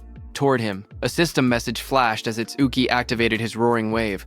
Lightning crackled around Itsuki as he backed away and dodged the Red Flame bullet. The Red Flame Demon King watched him with a burning red gaze. He remarked that even with a body torn to shreds, Itsuki was still managing to dodge. He called him stubborn, but he had noticed that Itsuki's speed had dropped significantly. Flames coiled wildly around the demon's massive frame as he spread his arms, fire erupting behind him like a blazing crown. He questioned how much longer Itsuki could keep dodging. He unleashed another red flame bullet. A massive sphere of fire shot forward, tearing through the air. Itsuki twisted his body mid-movement, lightning flickering around him as he barely avoided the blast. His eyes sharpened when he noticed that the Red Flame Demon King was using both hands this time. The Red Flame Demon King's voice boomed again as he used rapid fire. In the next instant, multiple red flame bullets rained down like meteors. Itsuki's eyes widened in shock as sweat rolled down his cheek. Red flame bullets surrounded Itsuki from every direction, closing in like a cage of flames. In the next instant, explosions erupted around him. The flame bullets struck the ground one after another, tearing through the battlefield. Itsuki twisted his body desperately, barely slipping past several of them. But as more came crashing down, he realized the truth. There were too many bullets to track. Sweat ran down his face as he clenched his teeth. Under normal conditions, he would have been able to dodge them without much trouble. But in his current state, his battered body could no longer keep up. Just then, a massive red flame bullet hit his already injured leg. Because of that, Itsuki lost his balance, and in the next second, multiple red flame bullets came down on him. At that moment, a system message appeared, showing that his analysis progress was at 90%. One after another, all those red flame bullets hit from every direction. His analysis progress increased to 92%. Flames continued to crash into Itsuki's body as he endured the burning storm. His analysis progress rose to 94%. The fire swallowed him whole, exploding against his chest and shoulders. His body was thrown backward by another violent blast. His analysis progress reached 96%. The flames intensified, roaring like a raging sea. A massive explosion struck him head-on, slamming him down as fire spread across the ground. His analysis progress was still at 98%. His body lay engulfed in flames, smoke rising from the battlefield. Fire wrapped around him from every direction. Through the blazing heat, a thought crossed his mind. His mother's last moment flashed before his eyes, where she was burning in blue fire. But she wore a faint smile as she looked at Itsuki's back on the battlefield. The Red Flame Demon King grinned viciously. Flames spiraled in his hands, condensing into a blazing vortex. He thrust his hands forward, and a massive spear-like projectile of red fire shot downward with terrifying speed. This was Red Flame Bullet Penetrate. The blazing red flame bullet tore through the air, descending toward Itsuki with overwhelming force. But suddenly, a faint blue light flickered around Itsuki's body. A translucent sphere of energy wrapped around him at the last possible second. Seeing that, he wondered if he had made it in time. Just then, a system window flashed before his eyes, showing that analysis progress had reached 100%. Immediately, a blue energy lotus formed around Itsuki, and the red flame bullet of the Demon King passed through, hitting the ground behind and exploding. The Red Flame Demon King narrowed his eyes, staring at the strange blue glow that had blocked his attack, and wondered what it was. On the other side, inside that blue lotus, a system notification appeared, saying, Red Flame Bullet Analysis Complete. Obtained Black Ice Wall Level 3. This was just as Itsuki had thought. He did not gain a new skill. Instead, the level of Black Ice Wall had simply increased. Another window opened, explaining the skill Black Ice Wall Level 3. Its active effect was that, when activated, it continuously generates ice on the body's surface by consuming mana, and it can block fire element skills of A rank or lower. Its passive effect was that it increases defense by 15% when blocking a fire element skill of A rank or lower. More messages followed as Itsuki obtained Black Ice Wall Level 3. All his stats increased by 50. All debuffs were removed, and his wounds were fully healed. His status screen updated instantly. Attack increased from 330 to 380. Agility from 330 to 380. Mana from 330 to 380. Mana from 330 to 380. Total increased from 1320 to 1520. Blue ice-like energy flowed across Itsuki's body, covering the burns and injuries. The charred flesh on his face slowly restored. Feeling the surge of power within him, Itsuki realized that all his stats had increased by 50 at once. Itsuki stood up and calculated the increase in his strength, realizing that it was equivalent to gaining 4 levels for a normal awakened. It was not bad at all. With this boost, he no longer had to fear the Red Flame Demon King's red flame bullets. He concluded that once he closed the distance between them, victory would be his. Across from him, the Red Flame Demon King narrowed his glowing eyes. He noticed that the red flame bullet had not even grazed Itsuki. Suspicion rose in his mind as he questioned whether it was some kind of defensive skill. Still, he sneered and declared that, with a body already in that condition, Itsuki would not be able to maintain such a defense for long. The next second, that blue lotus opened, spreading like frozen petals. Seeing that, the Red Flame Demon King's lips curled into a wicked grin. He said he knew it. Flames roared in his hand. With a confident smirk, he declared that the games were over and that it was time to end everything. But in the next instant, his red eyes widened in shock. He stared ahead in disbelief, stunned by what he was seeing. Itsuki stood upright as blue energy swirled around him. The torn fabric hanging from his shoulders fluttered lightly, but his body was no longer damaged. Itsuki lowered his head slightly, his voice calm and steady. He admitted that he had originally planned to leave the demon for later and go save Aiden first. However, he added that the demon's flames had brought back some unpleasant memories. Because of that, he had changed his mind. Then, the atmosphere immediately shifted. His eyes glowed red in the darkness, his expression turning cold and merciless. With a low, unwavering voice, he declared that he would crush the demon first. On the other hand, at Josuke's side, a violent gust of wind tore through the forest, scattering leaves in every direction as the shockwave pushed everything back. Josuke was sent flying through the air, his massive sword held tightly in both hands. His eyes widened as he realized just how overwhelming the force behind that attack truly was. He gritted his teeth and struggled to stabilize himself mid-air. If he had not blocked White Oni's attack with his karma tool, he knew he would already be dead. His body slammed across the ground, and he tried planting his blade into the earth to stop himself from being pushed further. Dust and debris exploded around him, before he finally managed to drive his sword down hard, forcing himself to a halt. Breathing heavily, he looked around at the distance he had been pushed, wondering just how far he had been blown away. His red eyes sharpened with urgency as he steadied himself and rose to his feet. Realizing that none of those guys were ordinary, he tightened his grip on the sword and decided that he had to get back fast. But suddenly, the ground in front of him shattered as something massive slammed down, cracking the earth. Josuke's red eyes narrowed in the darkness as he immediately realized what was happening. The one from before was chasing him. In the next instant, White Oni lunged forward. Its muscular body bulged as its long tongue lashed through the air, and rows of sharp, jagged teeth filled its wide grin as it rushed ahead with terrifying speed. Josuke steadied his massive sword and looked down at White Oni with a calm expression, thinking that this was perfect. This would take a lot of pressure off Itsuki. He knew that Itsuki could escape if he truly needed to. The real problem was Master Aiden in Iberia. Blue energy began to crackle around Josuke's blade as he raised the sword. Lightning sparks danced along the steel, illuminating half of his face. He made his decision. He would take this one down as fast as possible and then return to back them up. In his heart, he silently urged them to hold on until then. On the other hand, at Aiden's house, inside the quiet room, Iberia looked around carefully and thought that it should be somewhere around there. Dropping low to the floor, he reached his hand beneath the bed, his fingers stretching forward in the dim light. His hand suddenly touched something solid. In that instant, his golden eyes widened. There it was. A grin slowly spread across his face as he pulled out the hidden box. Inside was the dragon gear. With that, he could fight. As the lid opened, a system window appeared before him, displaying the item's details. It was dragon gear of epic grade. It increased attack power and agility by 100. Its epic effect was that for every 1 minute equipped, attack and agility increased by 20.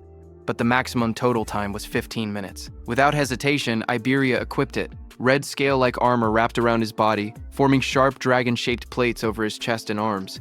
Standing tall in the crimson armor, his expression turned serious. He declared that he would lead the enemy right in front of him to Itsuki. He put on the helmet, its jagged scales locking into place with a heavy metallic rumble. With firm resolve, he declared that this time he absolutely would not drag them down. The dragon mask fully formed over his face, glowing faintly as power surged through him.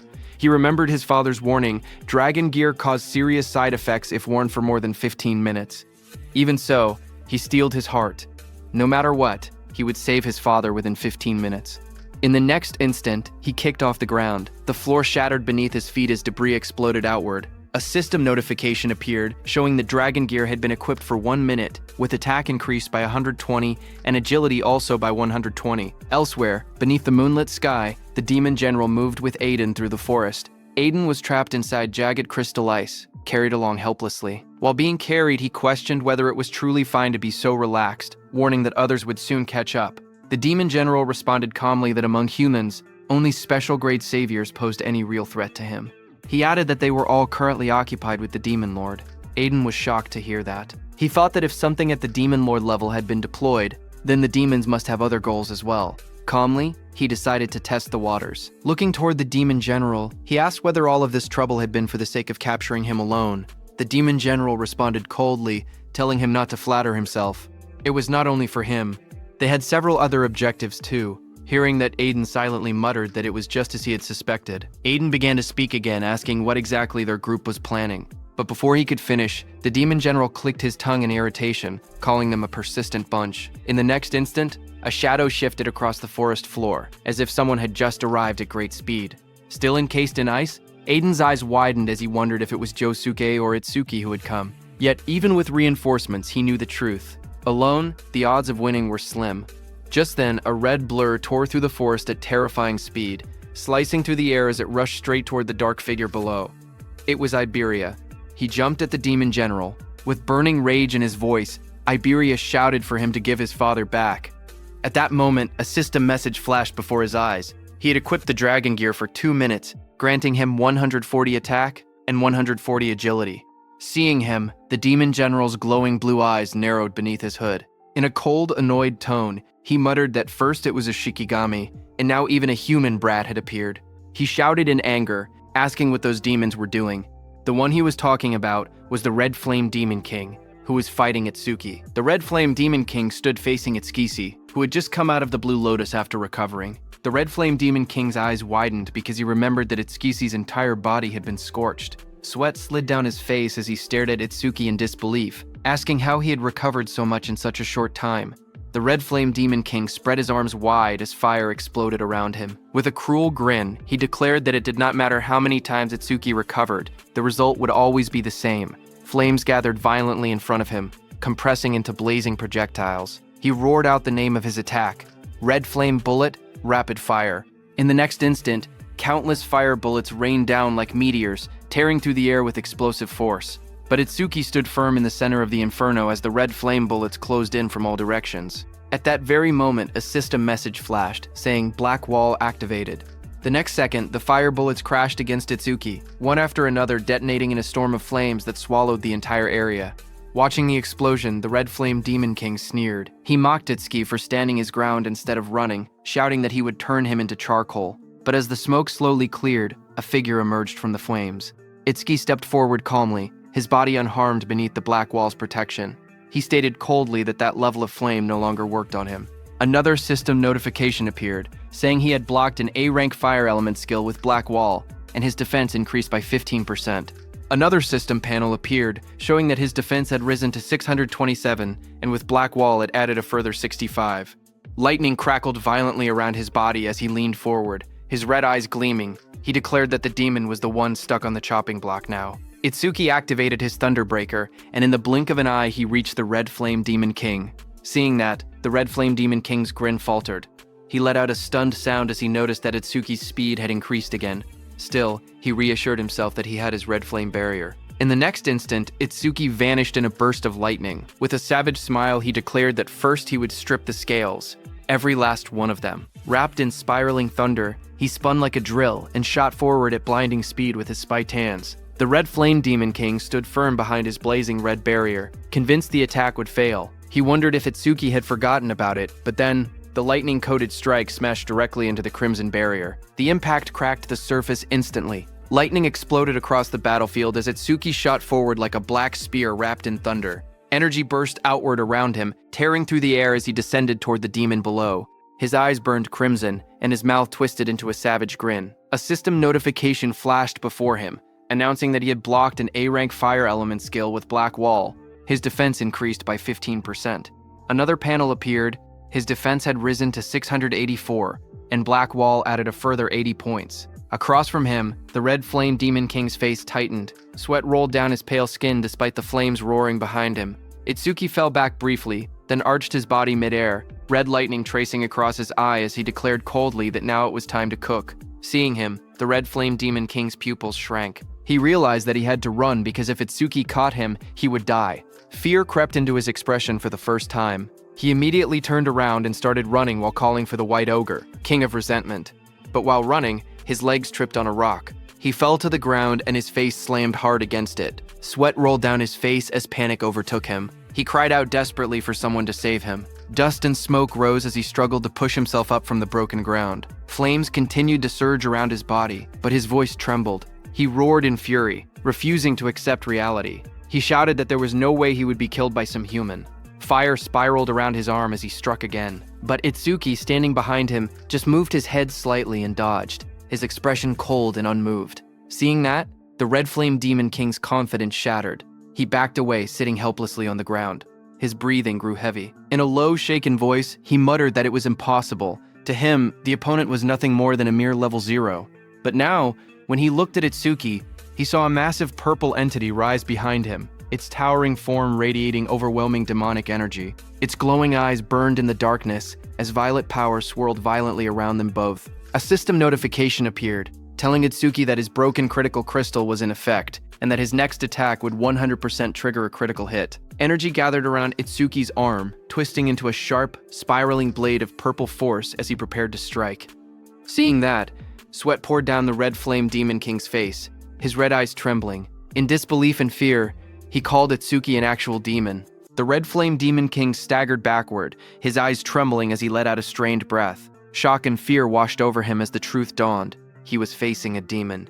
Before he could react, Itsuki moved. Red and blue energy surged across his body like tearing lightning, and in one fluid motion, he slashed downward. The empowered strike crashed into the red flame Demon King's head with overwhelming force. The blow detonated on impact, and a violent explosion erupted from the point of contact. Smoke and debris burst outward in all directions as the ground shattered beneath them.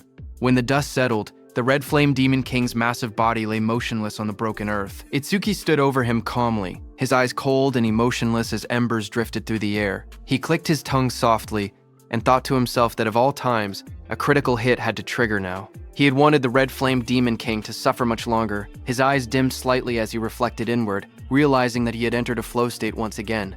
And just like before, it had happened immediately after landing a critical hit. Just then, a thought crossed his mind. Perhaps, whenever a critical hit triggered, it automatically pushed him into a flow state. A status window appeared before him.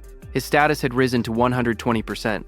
Attack, 456. Agility, 456 plus 68, boosted by Thunderbreaker's 15% bonus. Magic, 456 plus 296, enhanced by Black Wall's 65% bonus. Currently, his total stat points were 200. Now, seeing that, he realized that thanks to the flow state and the passive effects of his skills, his total stats had already surpassed 2,000. Not far away, green energy suddenly began to gather above the corpse of the red flame Demon King.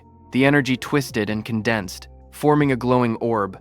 Itsuki immediately understood that this was the karma of the slain disaster beast, transformed into an orb. Suddenly, the orb divided into two and shot forward, streaking across the sky like green comets. Itsuki's eyes narrowed as he saw one heading toward the forest. He realized that this karma orb had flown toward Josuke. His gaze then shifted to the second karma orb. Looking at it, Itsuki realized that it was heading toward the workshop. He frowned slightly. With Death and Aiden there, the orb should have split into two according to the life signs present, but it wasn't splitting.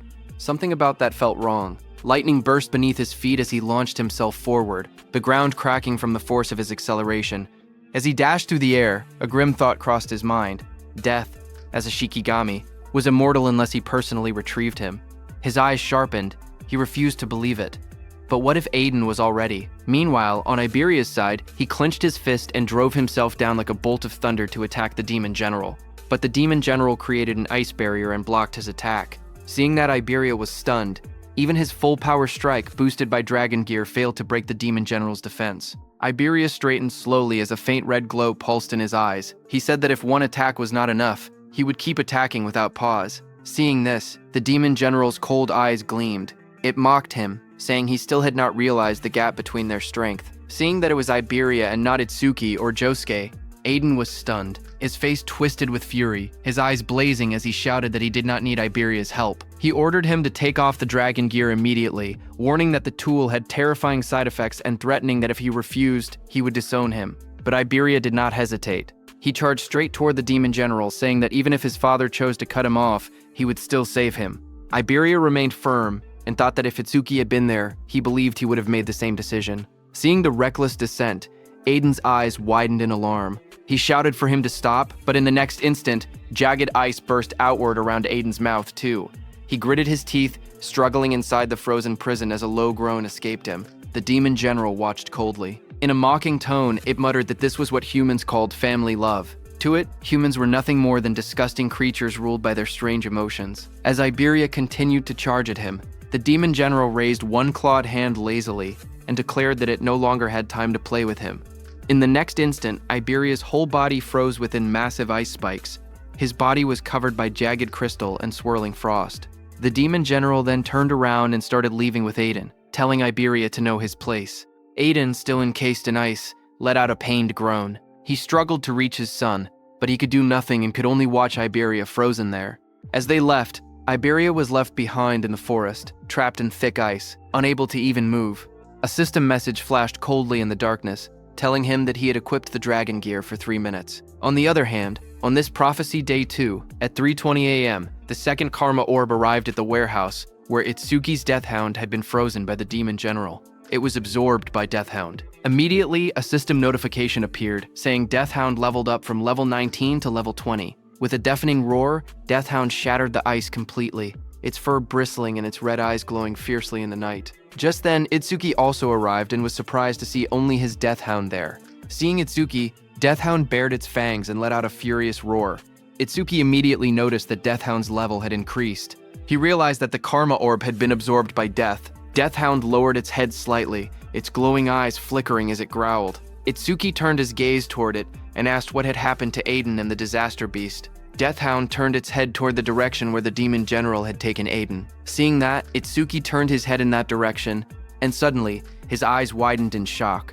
Not far away, there was a huge hole in the wall, surrounded by jagged shards of ice. Seeing that, Itsuki was stunned, wondering what on earth had just happened. When Itsuki stood in front of that hole in the wall, a powerful surge of purple energy hit him hard. Itsuki stared at it in shock. He could clearly feel an intense magical wave. Blue lightning crackled violently around Itsuki's body as he dashed forward at lightning speed, knowing that he did not have time to wait for Josuke. On the other hand, on Josuke's side, a crimson slash tore across the battlefield, cutting down one of White Oni's arms. But White Oni did not fall. It twisted its massive body and retaliated instantly. Its muscular frame blurred with speed as it swung a heavy strike downward.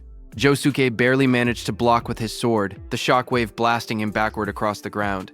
Dust and splinters scattered as he skidded to a halt. White Oni straightened its glossy black body. The next second, the arm that had been cut down by Josuke started regenerating. Josuke's eyes narrowed when he saw that the spot he had cut earlier had already healed. He realized that this was a disaster beast with regeneration, and an opponent like that was his worst matchup. But before he could attack again, suddenly, the karma orb from Itsuki's defeat of the Red Flame Demon King hit him. Josuke stared at the swirling green energy in shock, his eyes widening as realization struck him. This was a karma orb. He thought that if that was true, then Itsuki had already taken one demon down. Gritting his teeth, he tightened his grip on his sword and resolved that he had to hold his own as well. Red energy flared around his blade as his eyes glowed fiercely. He analyzed the situation quickly. White Oni had regeneration, but whenever he aimed for its head or the nape of its neck, it instinctively blocked with its arms. To confirm, Josuke attacked White Oni's head again, but it blocked with its arm. When he tried to attack its neck, White Oni again blocked with its hand.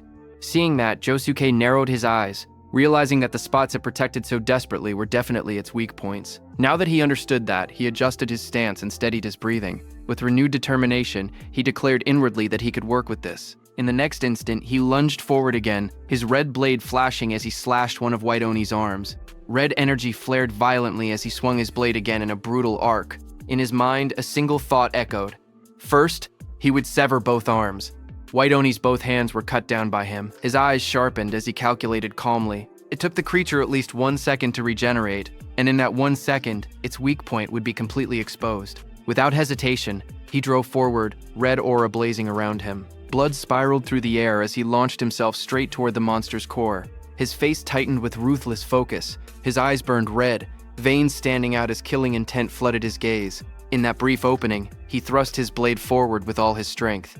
The strike pierced deep into White Oni's head. A massive burst of blood erupted from White Oni's body as the blade tore through its exposed weak point. The impact shook the surroundings, crimson splashing in every direction. For that single second, he did not hold back, and the monster paid the price. The massive White Oni collapsed to the ground with a heavy crash, its body slamming against the earth.